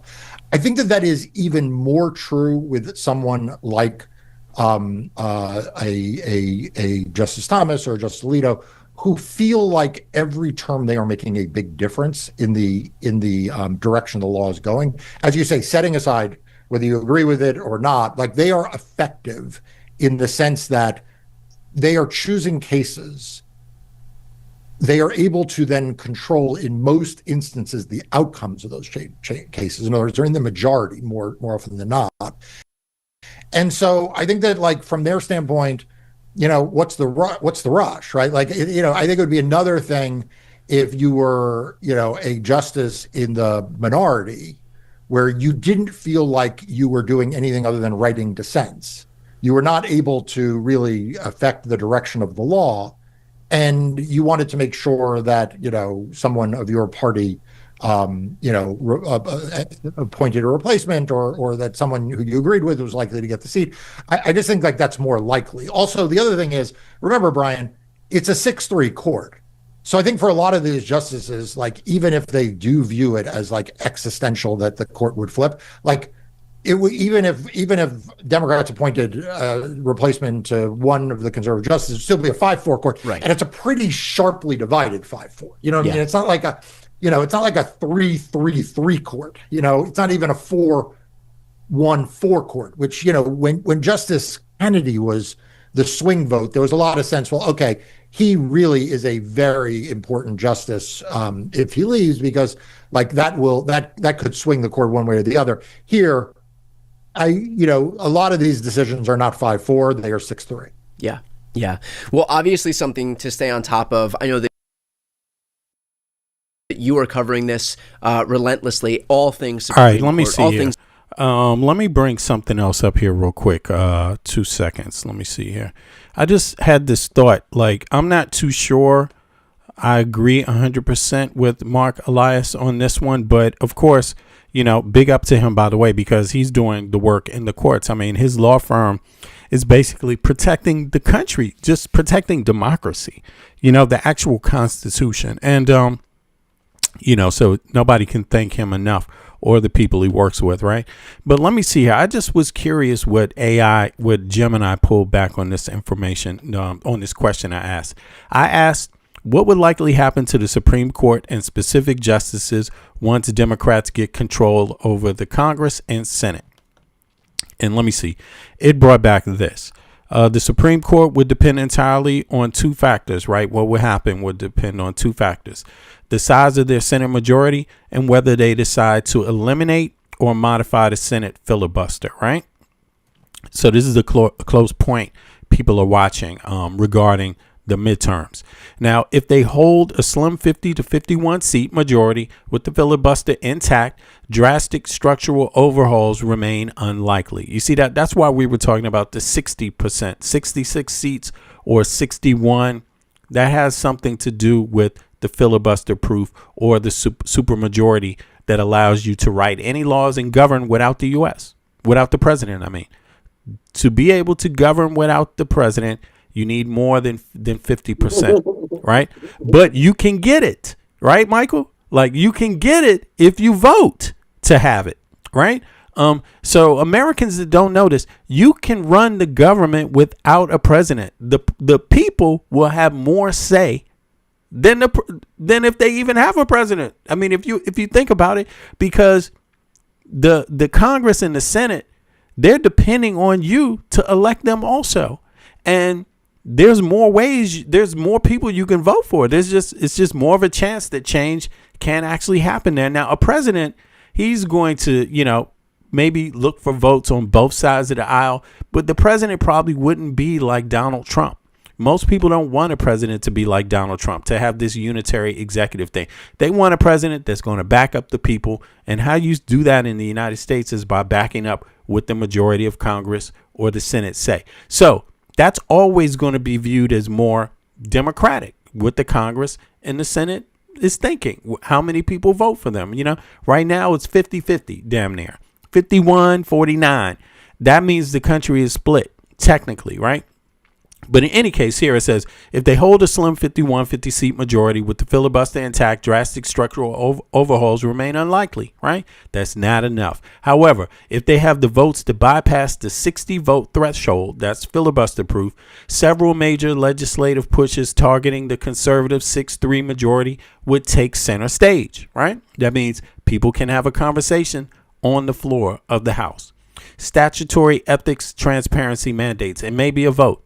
This is the most widely agreed upon reform with the Democratic caucus and the most likely to pass first. Enforceable code of conduct. Do you want your judges following rules like don't receive gifts from foreign governments or wealthy people? Do not receive private gifts, and if you receive them, you have to report them. The ones about foreign governments are illegal. But let's just say you did it, you still would have to report it, or that would be an extra crime, right? But we have judges that have done that, right? Allegedly. But just receiving, let's say you get a Supreme Court judge, he's appointed, right? And let's say now that judge, let's say a bill comes before that judge where they're trying to figure out if flock cameras should be used in every block in the United States of America, no matter what street you live on, every corner, flock camera, red states, blue states, independent states across the country. And let's say that comes before the Supreme Court. Well, what if the manufacturer of flock cameras just gives that judge $5 million or gives them, their kid, 20% of the company? That kind of corruption. What would you do to a judge if something like that happened? Well, there's barely any fucking punishment because there's no rules there.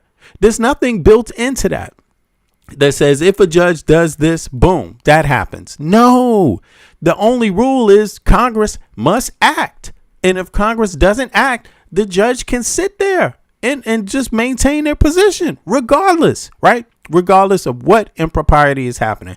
This is what we're talking about. Enforceable code of conduct. While the Chief Justice John Roberts implemented an official ethics code for the court, and this should tell you, damn, why did this just happen just now? This is not even ancient American history or even history. This is today.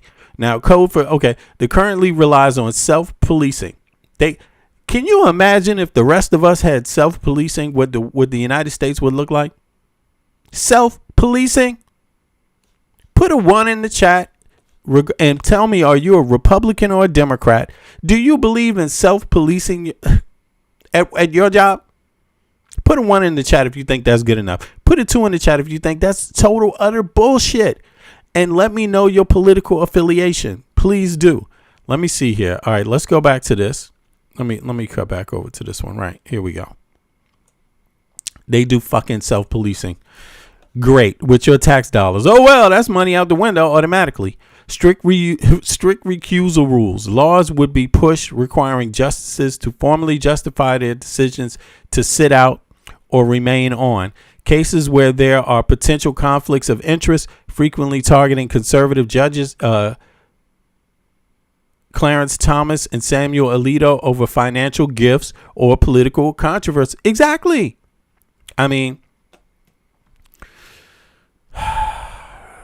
that means if your judge knows somebody that's working for the company that has something at stake that is at risk in this hearing, that the judge should recuse themselves, should step off the seat and say, another judge needs to handle this.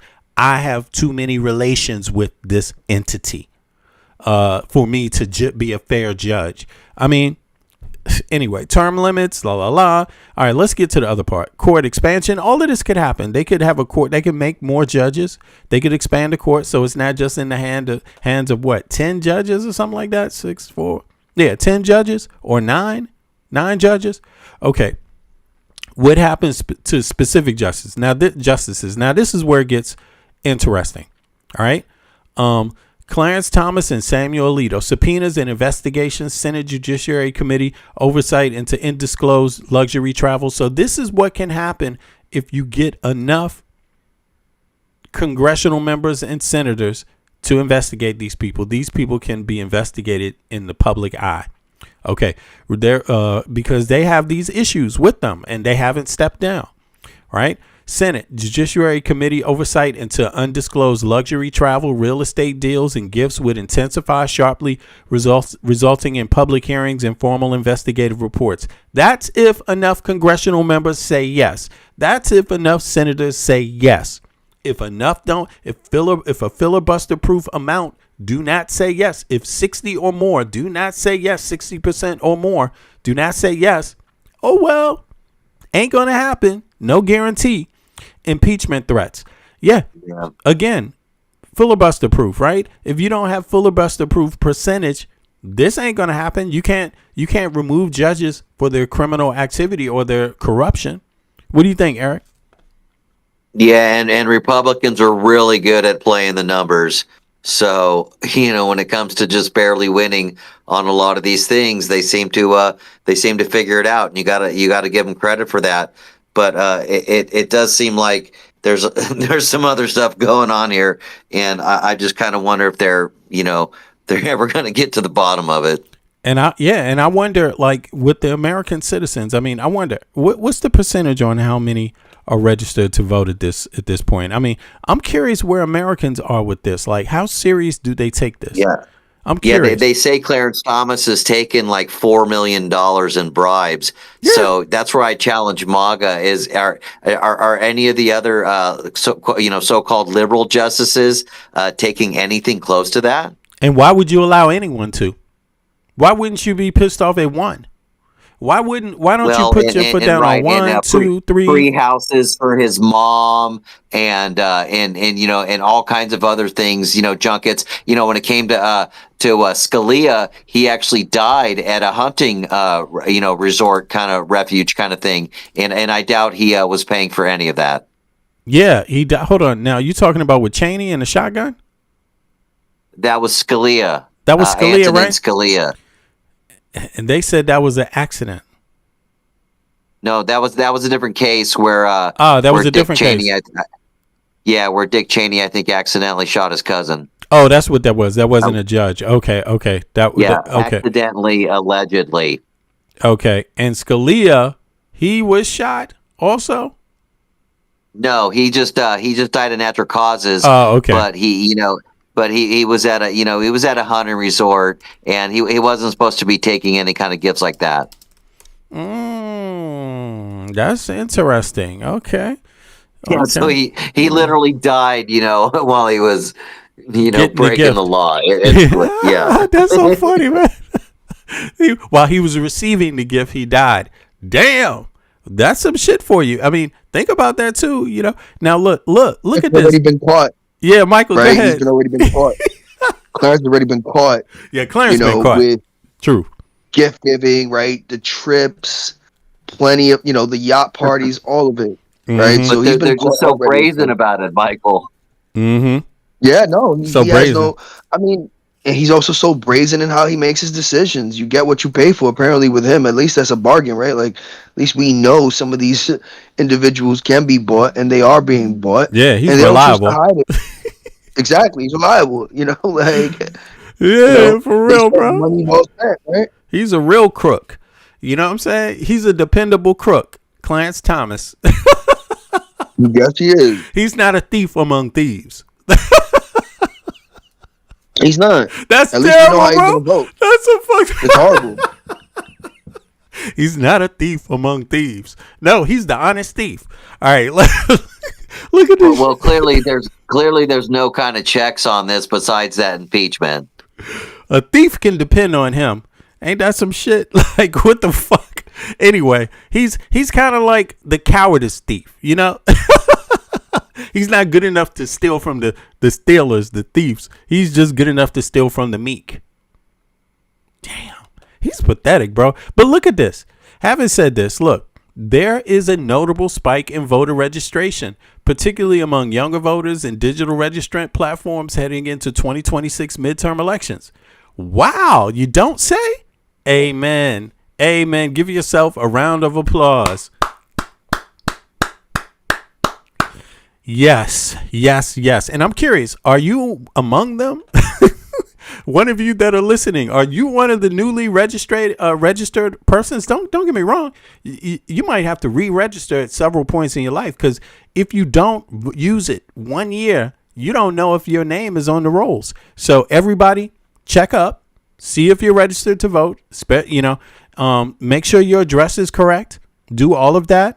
Just update your registration or register, either one. But apparently there's an uptick in this shit. Look, while registration patterns vary significantly by state and demographic, major civic organizations and voter research groups have reported record spikes compared to prior midterm elections. Like I said, if you want to make the billionaires scared, if you want to give them nightmares, I'm talking about real legitimate nightmares. Like nightmares like, I might lose it all. You want to know? They have that. Elon Musk. Oh my fucking God. Like, yeah. All of them. Don't just think about the people around Donald Trump, but him too. But the other ones, the ones further away, they are like, God damn. They know that the American people can literally take it all if you find out that these people were not so patriotic. Like, they do not deserve contracts with a contract with the American public where they're getting American taxpayer dollars if these are not patriotic people. If these people don't give a fuck about Americans and don't give a fuck about the country and are just caring about their own wealth, that's not patriotic. They shouldn't get your money. They shouldn't get your loyalty. And you should be able to fire their ass and take whatever it is they got from you, take it back. Like, straight up. Don't be afraid. Just like you can get thrown in jail any day of the week for breaking the law. If they broke the law too, or if they did something that's not even deemed American or pro-American, the American people can just say, fuck your contract. We're going to give it to somebody else who is. We don't like you. We don't think you love us enough. Straight up. That's it. Because it's your tax dollars. And they have to pass the patriot threshold. They have to pass the taxpayer love threshold because it's your money. Look at this shit. Vote record digital registrations. Vote.org data. Nonpartisan platform Vote.org reports its highest first half registration numbers for any midterm. Damn. Wow. I'm loving this. For any midterm year on record. This is historic. Yeah, they're saying that Democrats are considering paying for registrations, which is traditionally only a Republican thing, where they'll actually pay up to about $3 per registration. So when you see a lot of those people doing those ballot initiatives at like supermarkets and stuff, well, they can also register you to vote, but they can't necessarily steer you towards one party or the other. But if you do happen to register as a Republican, they can get paid $3 for that. That's whack, yo. That is whack. Yeah, Democrats probably need to do the same. Yeah, Democrats probably need to reevaluate that strategy. Yeah, because the Republican Party is getting more money that they will use in the elections, and they were only going to use it for the rich. So now it says here over 230,000 voters registered through the platform in the first 6 months. That's vote.org. And you don't even need to use their platform. You can use vote.gov, right? But in any case, they're an organization that helps people register to vote. That's okay. My view, you should be able to read and figure out what it is, or pick up the phone and have somebody point the place out, the right place for you. But in any case, this is the same thing. Not everybody has friends that can do that. Now, more than double, I actually pay for information, to be honest with you. And also, I'm a member of Democrats. Excuse me, I forgot to say this. I'm a member of Democrats Abroad Denmark. So when it comes to registering votes, when it comes to knowing how to vote, if you're in the Scandinavian, if you're in Denmark, please donate to their website, their organization, because they do help everybody get registered before the election. And that would, you will get firsthand information or get exact directions on how to vote. Both things. Like, I'm just understanding you. That help is there just to let you know how it works. But in any case, that's how I find out, to be honest with you. So I don't know everything. I have people. I just forgot my friends are part of this shit, and I'm a member, and I'm forgetting. No, it's an actual organization. All right, now, big up to Democrats Abroad. Big up to Democrats Abroad Denmark for the good work they do. And it's not only about that. So you can get information about taxes too, how you file your taxes abroad also. But in any case, it says here nearly 80% of those new digital registrants were under 35 years old, with 18-year-old representing 38% of the total. Wow. Young people, congratulate yourself. Is the best investment you made on your life, registering to vote. And voting makes it secure. And be an annoyance with that vote. Vote every goddamn year, and vote if the person doesn't seem honest to you after the first year, if they don't seem like they were up for the job, if it doesn't seem like they fresh on their feet every fucking day of the week, getting out there, contacting their communities, then vote for somebody else who is. Yeah, and especially with these elections being so close, Master V, you never know. This isn't like the old days when elections were oftentimes like 60-40. So if the young people came out and voted a little bit, well, oftentimes it didn't make a difference. But and now it does. Now it does. That demographic is much bigger. Right, exactly. That total sum is much larger. Yo, this is great news, by the way. And we're 2 months away from the election. That means a lot of the platforms like like ours here that have been constantly telling people to register to vote is working. Let me see something here. Now it says more than 636,000 individuals use the platform to check their voter registration status, nearly double the figure from the same time frame in 2024. So that means people are fucking coming out. Yo, this is wonderful news, and don't stop. Don't stop. Well, we're yeah, go ahead, Mark. We're seeing that in these midterm elections, especially in the primaries, where we're seeing a lot of the progressive candidates win. Right. Mm-hmm. It's been allowed for Syed to actually win his primary, and a lot of other progressive Dems. Even when you look at before this, it's what allowed Mamdani to win. Right. It is the younger votes. The younger voters are turning out. And it's always going to be an uphill battle, because at the end of the day, with birth rate declines over time,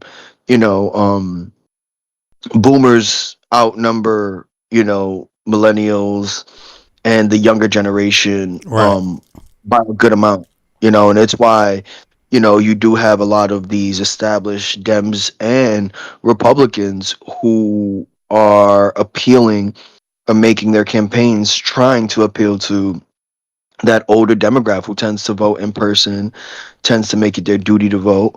But it's good to see a younger generation now being politically active, right? And taking it upon themselves to, register and especially vote in the primaries, because that's one of the main things, right? Them voting in the primaries. Yeah. And let's hopefully this translates to, a stronger turnout historically, because this was a case when more progressives were running like Bernie, right? You had a younger crowd turning out, and then that dropped off shortly after Bernie's popularity. Wayne. Not even after Bernie. Yeah, Wayne. I right? wouldn't After even his say visibility. Wayne, but yeah, but go ahead. Yeah. The focus No, left after his off of visibility. Yeah. After his Yeah, and visibility waned Michael, off, right? Michael, can you break down the congestion tax that they're talking about in New York City? So the congestion tax, that's a tax to enter the city of Manhattan in particular, within certain entry points. So if you're entering from the initial starting point of Manhattan all the way up until the 50s, you pay a congestion tax when you drive in. And so the Yo, initiative bro. to that is They to got force, that in Denmark, Yeah, bro. and it's also an extra fee for Uber drivers. Bro, that's for Yeah. benzene cars. That's for gasoline cars. Uh-huh. Yeah, they Yep. got that in Denmark, bro. They've had that for a minute, Yeah, the no, it's entire progressive. time. That's dope. Yes, it's a progressive tax. No, it's a Yeah. progressive tax. And so what it's meant to do is it's meant to force ride pooling, right? Where you group up to take the trip into the city.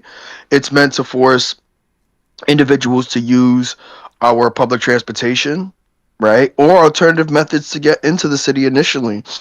You know, or you enter at the entry point that is free and you then get off and ride the public transportation down to where you need to, right? What does it do for It's a- L cars? If you got an L car, for example, yeah. It's the same on all levels, cars in general. So it's really meant to make people use it. It's probably long overdue because you have a lot of delivery companies that just take advantage of the roadways there. It's also meant to, let's just keep it in mind that I would say the majority, I can't give an exact percentage. The majority of individuals who especially drive, don't drive into the city, in those spaces, in those areas where the congestion tax is. A lot of them don't drive in, right? They commute through train. They commute through other ways aside from train.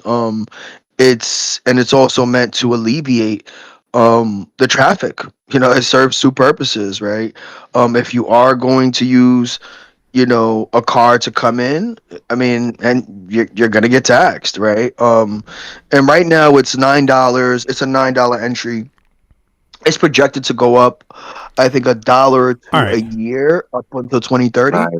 Yeah, but So- does they do they have, so they have the congestion tax that's at routes that are crowded, that have a lot of congested traffic, right? But what about just the air tax? Like, if you have what's the difference between the vehicles with the gas that still use gas and pollute the air versus electric cars? Do they have a Well, tax that's the on thing. that? There is no Yeah, difference. that's another If goal. if you drive into the city, you are getting taxed. So it's I just think- tax everybody, but they don't give an incentive to change. No, and I think the reason why is that has to do more with the market, right? With the Trump, car market. federal government, right? You can't put taxes when the federal government is not helping people get access to cars that don't pollute. Then it's kind of unfair on the state level to go after people that work. When the market doesn't, when you don't have too many options, it becomes unfair then, right? Because now that becomes more of a wealth tax than anything, right? Because now you can't. You might get called a communist. I mean, you might. Right? You might get called a can't- communist, bro. Ultimately, yeah, they're trying to clean up the air, though. Also, Yeah, no, it's meant to, right? It's meant to, right? When when the pollutants overall, and also it's meant to do twofold, Only right? It's gonna communists generate believe in clean air. climate warming, right? Or right,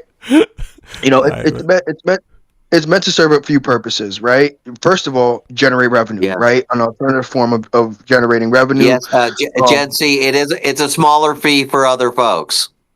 Okay. Well, so if you are a resident within those areas, you don't get charged, right? If you can prove residency, Okay. right? Like if I live in a congestion zone area and I have to commute there versus just commuting there for work, they have different exemptions. They have different exemptions. I mean, and that's what people don't talk about it in nuance. But if I live in a congestion zone and I have to, let's say, Uber there, let's say drive there, because your Uber is going to be a bit more expensive to offset that tax. And also working on different forms of alleviation. So let's say if I drive a Uber or if I'm a delivery person who has to deliver several times, they're trying to be progressive and eventually have a two-way tax, right? Where you're going to get taxed going in twice and then nothing after that if you continue to come back and forth to the city, to not overburden businesses who are maybe transporting items to stores back and forth, right? So it's not unfair in that manner. So they're working on different ways to be progressive, right? Overall, it's meant to generate revenue, it's meant to increase traffic in the public transportation, and it's also meant to alleviate pollution, right? It serves a few purposes. And so far it has been effective. You have seen traffic reduce a whole lot. And you see that people who, and it also generates revenue for the city in itself within those block areas. So where I would normally drive, now I have to either walk through those areas, right? I'm going to buy food. I'm going to frequent a lot more of those areas because I'm walking, right? It's accessible to me now. So it also is meant to drive revenue into the city from walking distances, especially when it comes to this tax. So it serves a lot, and I think, if, and my whole philosophy is if $40 to $50 a week is such a burden to you that you can't afford it, then maybe driving isn't what you should be doing, right? True. Right? Maybe your finances don't dictate that you should be driving back and forth if that's the make or break.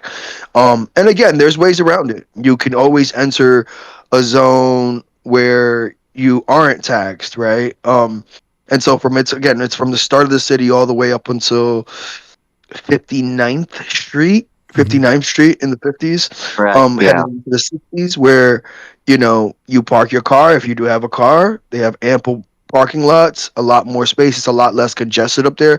You have a lot more residency up there when it comes to residential area as opposed to commercial space, where you can park your car and you can take a train right back down, which is relatively quick. You can get from, the non-congested area down to downtown Manhattan in no less than like 15 minutes, 10 minutes. It's very, very, very, if you don't really live there, you don't one know. thing, Master B, is on a super side quest. They had a very big announcement today from Mamdani that they were going to do thermal heat extraction out of the subway system, because there's some sections that were heating up as much as 96 degrees. And I don't know if you've ever been used the subways in New York City, but there's some that are tremendously far underground. And because of that, they can't control the temperature. So they're planning on actually extracting a lot of that heat. Other countries are doing it, and so it's a very modern innovation. Extracting the heat and doing what with it? Just turning it into energy. Yes, extracting the heat and turning it into energy. And mainly the reason why is because it becomes more costly to place, cooling systems, AC systems in some of these lower New York City transportations, right? Like I personally lived in a few of those areas where on any given day, it doesn't matter. It is sweltering heat, and you can imagine in the actual heat how hot some of these subway stations are. It's unbearable. So again, I think when we look at what it means to be progressive, this is just another point of view of being progressive, right? Of taking It's very something that nuanced. Yeah. it is. It is. It's just Yeah, taking it'll something get that a lot more people to want to use the subway system. maybe I do think it is a solution for the It people just who already not ride it. having some big bubba sweating on top of you is going to be a game changer. Well, I think I think when it comes to that, I don't agree. Only because that's not going to stop someone from going on a New York City train. What really does stop it is the efficiency of the trains, right? And I think that's something that Mom Donnie has spoken about as well. The efficiency of the trains, the timing of the trains, especially during rush hour. The congestion that happens, especially during rush hour, can sometimes turn your commute from 30 minutes to an hour and 10 minutes very fast. And so that's what stops a lot of individuals, not from using it, but from wanting to pay. So here in New York City, we do have a ton of fare evasion that happens where people either jump the turnstile, avoid paying for whatever, Yeah, for that's in the various next issue. to not pay because New Yorkers are frustrated with the efficiency at times, and obviously smaller things and issues like some of the unbearable heat in these subway stations. But it's good to know that he's taking the progressive approach, right, and dealing with it in Yeah. that way. Yeah, let me Yeah, see and something. he already scrubbed them down, so it's a big deal because there's some things about the subway system that are just very uncomfortable at certain times of the day. It can be incredibly packed, where you're rubbing against other human beings. And I think this could, plus, some other innovations that could, if you imagine going from like 96 down to like 75 degrees, that's a big deal. I saw someone wrote in the chat, Johnny the Monkey wrote, air conditions are a major source of heat pollution. Yeah, but I don't really know what that means in this context because everybody understands that, even the people that are working on this initiative. But then he says fuel taxes have been Right, but basically the heat can be collected and turned into energy. Teslas actually do it on a very small, on a very, very small level, just from the body heat in the car. It's about 0.002%, something like that. But you have some other cars like the Hummer H2, the new electric one, that actually recycles about 2% of the internal body heat into energy. Yeah, it sounds like a question, a statement I would expect from somebody that maybe doesn't really know what the real conversation is about. So let me see here. Let me just pull this up. Don't get me wrong, like it's good to want to know more, but this is what they're actually talking about. They're, which is a different perspective. It says here, extracting platform heat. Radiant cooling infrastructure rather than relying purely on energy intensive air conditioning units. So Johnny the Monkey came at it from like some other perspective. It's a lot. Yeah. Okay. But I think they took this into account, which is part of the progressiveness, right? Radiant cooling panels, circulating chilled water through wall, ceiling, or floor panels are installed on subway platforms. That's one thing. Here's a good article to read too.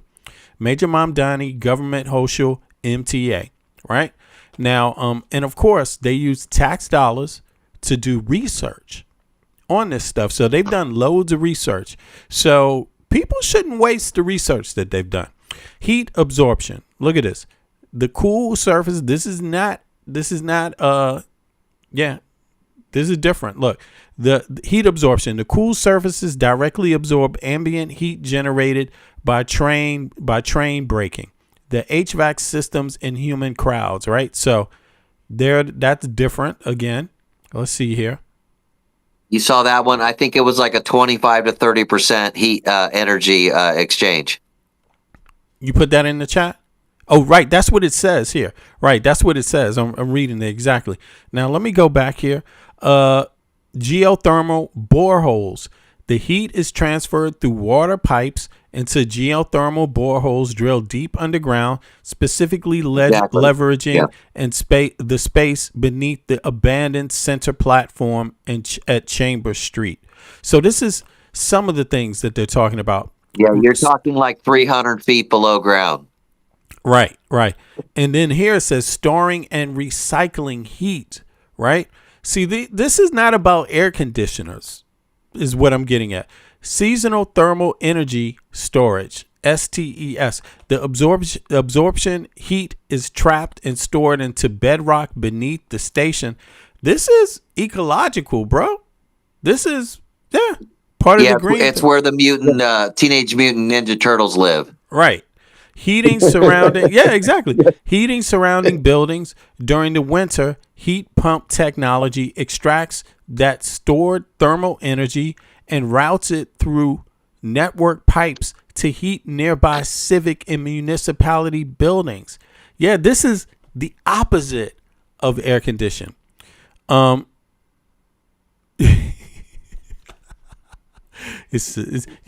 it's true what you're saying. Air conditioners are a major source of heat pollution, which is why they're thinking about doing this in New York, why they moved here.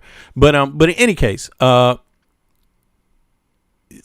let's go back. But Michael, I appreciate that, man. I appreciate that. That was interesting. I didn't know they were doing that in New York, and it's good to see New York go more green and also more scientific, right?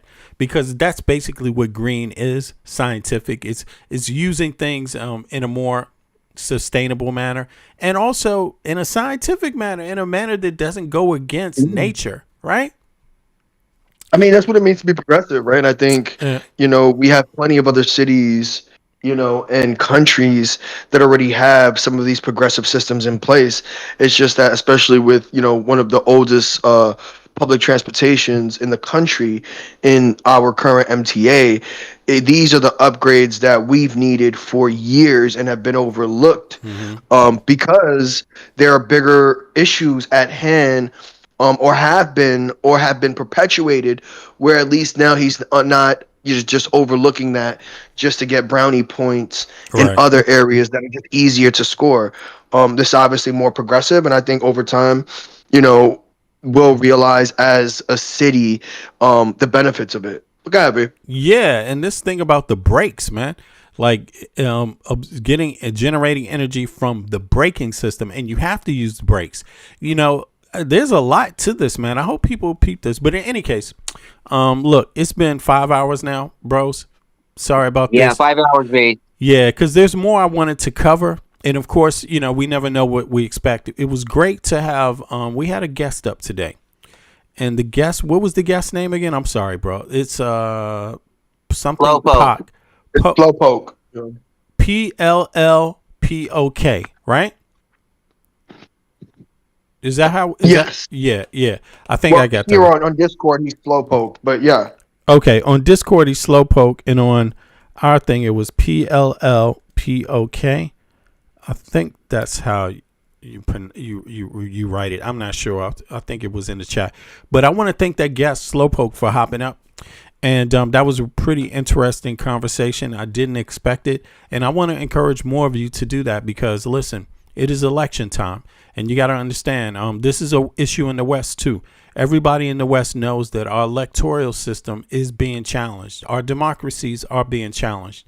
And how they're being challenged is primarily through online troll systems, troll farms, people that are on fake identities on social media made to seem like they're people that live in our countries or share our, that live in our countries having a political perspective when really they're not.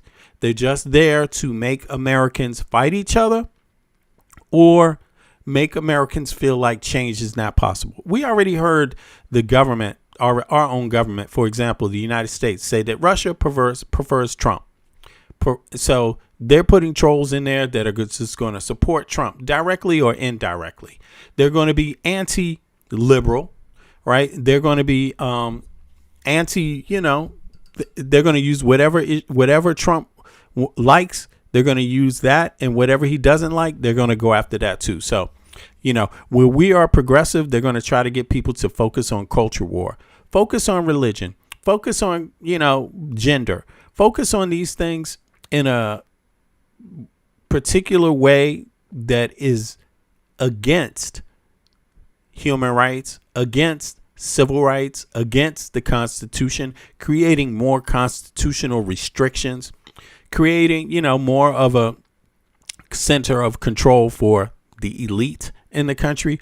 These kind of things. They want to use your bigotry against you to gain more power, even though, they want to make it sound like it's a culture war. But the truth is, largely, it's a class war. The lower classes of the United States, regardless of who you vote for, you're being diminished right now.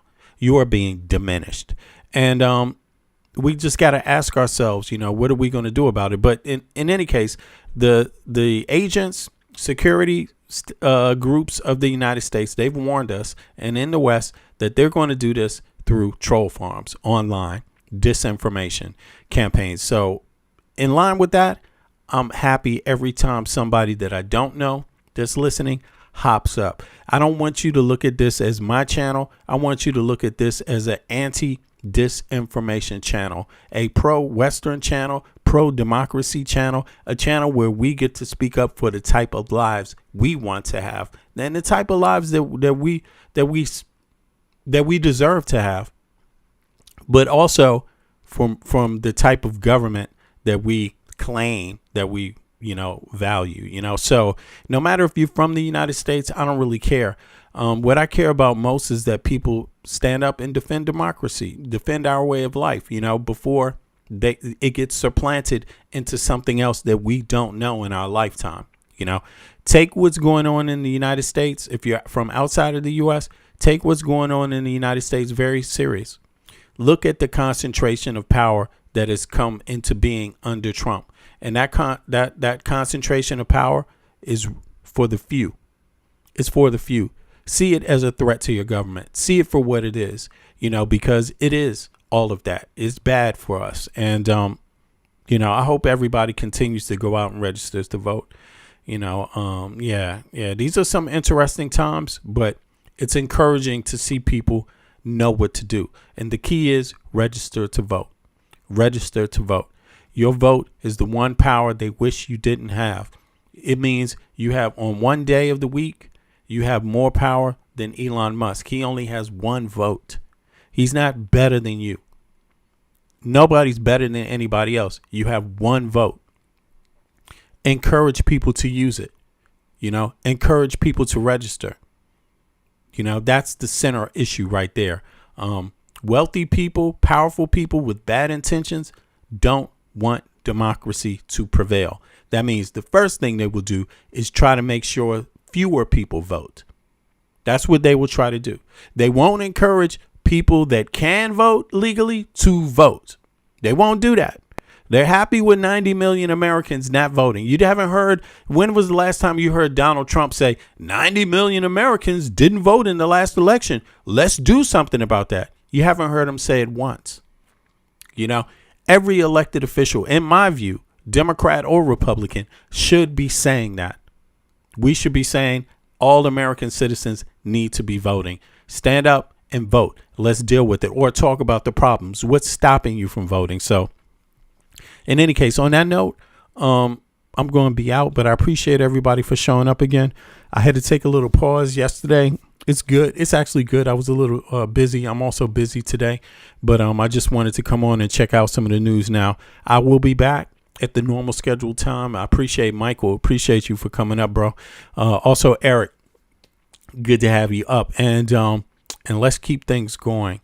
Until then. Yeah, thanks, Master B. Yeah, you're welcome. You're welcome, bro. Until then. Always. Yeah, always, Michael. Appreciate Michael from Brooklyn. As always, register to vote. If you know somebody in your family that's not registered to vote and is tired of shit being the way it is, say to them, Well, why don't you register to vote? If you like hanging out and you like your free time, right? You like your free time, register to vote. Voting for the right people can provide you with more quality free time. Voting for the wrong people means you got to work an extra fucking hour just to pay the bills. Yeah, that's literally what it means. So do not be tired if you're not the same person telling people to register to vote. You can't have it both ways. You got it one way. If you're tired of shit, you should be telling people to register to vote. That's the most solid piece of evidence that anyone will have on you when you're out there telling people to register to vote. That means you're really tired. You're not just not really tired, but just acting like you're tired or want to fit in with the rest of the crowd and pretend like you're tired. No, when you're out there telling people to register to vote, that means you're really fucking tired and you're prepared to do something about it. So that's like me. Register to vote. So I may not come out perfect every day, but I do come out to play. You see what I mean? And so every single day until this goddamn government changes, everybody deserves a decent life, especially in the wealthiest country on earth. If citizens in every other Western country can have a fair way of life, just fair, a little more fair, then it's no reason why we can't have that in the United States of America, no matter what. So vote for yourself. Vote for upliftment of your fellow American citizens, regardless of what else there is about them, what other intersection, regardless. Just say American citizens deserve more for our tax dollars. Let's all agree on that. Let's just all agree on that and promise to fix that together and worry about the other shit after you get the first thing right. You're never going to be able to solve cultural problems if you're not even smart enough to want something from your own goddamn tax dollars. If you can't say what you deserve from your tax dollars, like if you can't say Republican, Democrat, Independent, that with my tax dollars I pay, all the taxes I pay, everybody in my community deserves to have child care. If you can't say that, what the fuck are you talking about? If you can't say everybody in my community deserves access to higher education, affordable education, more than it is now. If you can't say that that's what you want from your tax dollars, what the fuck are you voting about? If you can't say every American citizen in my community deserves access to fair and affordable elder care, if you can't say that that's what you want with your own tax dollars that you pay every day, what the fuck are you talking about? What are you talking about? What connection do you have to the War of Independence? Because that was about taxation without representation. That was about, hey, man, I'm paying all these taxes. What the fuck do I get from my taxes? That was the central point. Period. You see, so that is being American, and that is being profoundly American. What the fuck do I get from my tax dollars? That is the most profoundly American statement that can be made. Everything else is after that. So on that note, I'm out, y'all. I appreciate everybody. I'll see you back here in 18 hours from now, and we'll take it from there. But don't forget to do what I did yesterday. And relax a little bit too. Don't worry about it. We'll be here tomorrow no matter what. All right. So I appreciate y'all. Yeah. Thanks for hopping up, Slowpoke. Yeah, Slowpoke. Peace to you too, bro. Appreciate it. All right, Michael. All right, Eric. See y'all. Yeah. Good night, everyone. Good night, people. Good morning. Good morning. Nothing can save ya, cause this is the season of funky behavior. I came to relax your mind, you can recline. On what? On this here bomb. I like the style, I'm staying for a while. It helps me show cats that I'm versatile. I'll touch your dial, turn your frown to a smile. I'll make you feel like you're having a child. So relax and open up, style. I'm about to make you walk what? Pimp style, or pimped out style. You don't understand the logic. See, if you don't have it all, I'll take a deposit. I got shit for you, it's alright indeed. It's like going to the garden and planting the seed. It might tickle for a second, but it won't bleed. So just relax, just hear the dope track. I'm just relax, everything is real fat. You don't have to do work, we do that. It's the type of place where you can where you're at. Just relax, and just hear the dope track. I'm just relax, everything is real fat. You don't have to do work, we do that. It's the type of place where you can where you're at. Just entertainment, at the same time, edutainment. In other words, you could call it bet. What I'm saying is that I'm here at your service. It's hard work, but then again, I deserve this. I'm helping people enjoy their spare time. I'm like an instructor when I'm doing my rhyme. Relax and just hear the dope track. It's really not all that, it's not like a gag. We like that when everything is relaxed and chill. You don't have to get fucked up or take pills. Cause I like being myself, it feels good. Yo, it makes my meals taste good. It makes my meals taste good. It makes my meals taste good. It makes my meals taste good. So just relax. It's your dope track. I'm just relax. Everything is real bad. You don't have to do work, we do that. It's the type of place where you can where you're at. Just relax and hear a dope track. I'm just relax. Everything is real bad. You don't have to do work, we do that. It's the type of place where you can where you're at. Just relax. My mind state now balloon, it won't inflate. Just take the buzz, this much wiser kid, fuck the shade. And take it to a lower level, and dig a ditch for a devil. Got some more kids and pass the shovel. Dig a hole, take them on a spiritual roll. Lyrics unfold, either that or unroll the scroll. Episodes keep reoccurring and stifling. People's vision get blurring, their hearts start murmuring. I'm about 5 times iller than a Sherman. Introspection is God's gift to the miracle. I freak material, lamb's milk without the cereal. When MCs say your booty, they mean venereal. Your fake material hip-hop killers, they more faking than fucking Michael Jackson and Thriller. The status of a hoe, Quanto Costa. They wanna know how much it costs, kid, I bet for Kiko me just relax, and just hear a dope track. The vibe just relax, everything is real fat. You don't have to do work, we do that. It's the type of place where you can where you're at. Just relax, and just hear a dope track. The vibe just relax, everything is real fat. You don't have to do work, we do that. It's the type of place where you can where you're at. Just relax.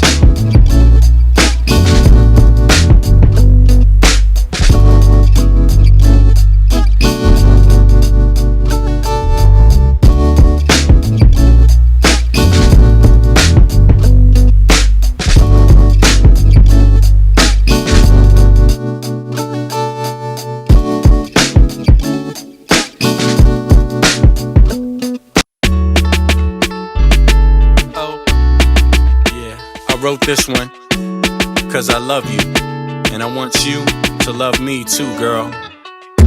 I just want to love the way you love the way I love. I love you. I just want to love the way you love. I love the way I love you. You my TRL, I'm looking at you. The look in my eye, you can tell that I wanna know you, better yet show you that I treat you right, this I owe ya. The feelings I feel are not obscene. It's no secret I'll go in public and scream. I'll LOV you, my baby girl. The feeling's so true, we can make our own world. We were made for each other, I feel like you love. We had a child, we be father and mother. There ain't no other I'd rather spend my time with. This love can endure anything that splits. If it wasn't legit, you wouldn't hear it. I could never be confused by your spirit. We just take it still a rollie cause we both know what we do. I'm in LOV with you. I just want to love, baby girl. Love the way you love me. Love the way I love. I love you. I just want to, hey, I want to love. Oh, love the way you love me. The way I love you. I love you, girl. Just relax, just relax, just relax, just relax, just relax, just relax, just relax, just relax, just relax, just relax, just relax.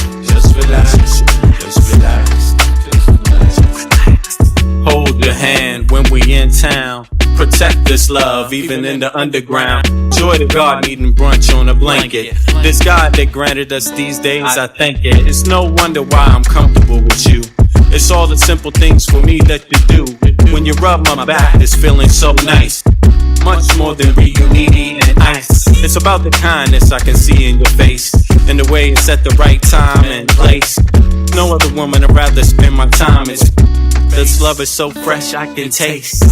I just want to love the way you love the way I love. I love you. I just want to love the way you love. It's about you. Love the way I love you. I love you. Just relax, just relax, just relax, just relax, just relax, just relax, just relax, just relax, just relax, just relax, just relax, just relax, just relax, just relax. L-O-V-U, my G-R-L. What? It's like that.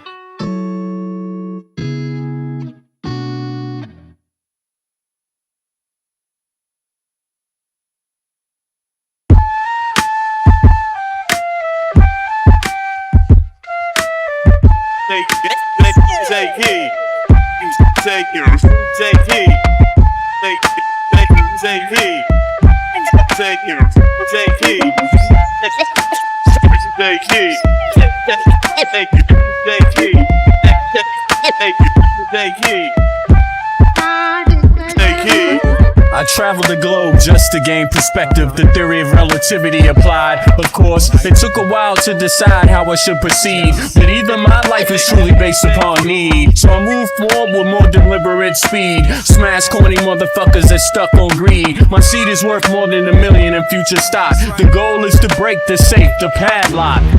Mad cats can't stop it, need a rocket. Your style is boring and cold, mine is tropic. Battles you want, commit, you'll change the topic. My partner stood there to put your beat in the pocket. So this nigga here can proceed to destroy your stereotypical pop rap gangsta ploy. Not hating on niggas from the ghetto, but I'm hating on copycat rappers from the meadow. They procreate bullshit without paying the price. That's like talking about CeeLo with no dice. I drink milk, but that's about it. I won't compare dairy MCs to dope shit. I want you full undivided in this here place. We pick to entertain and to educate. Your bum ass niggas and your non-believers. You know we change your membrane every time you see us.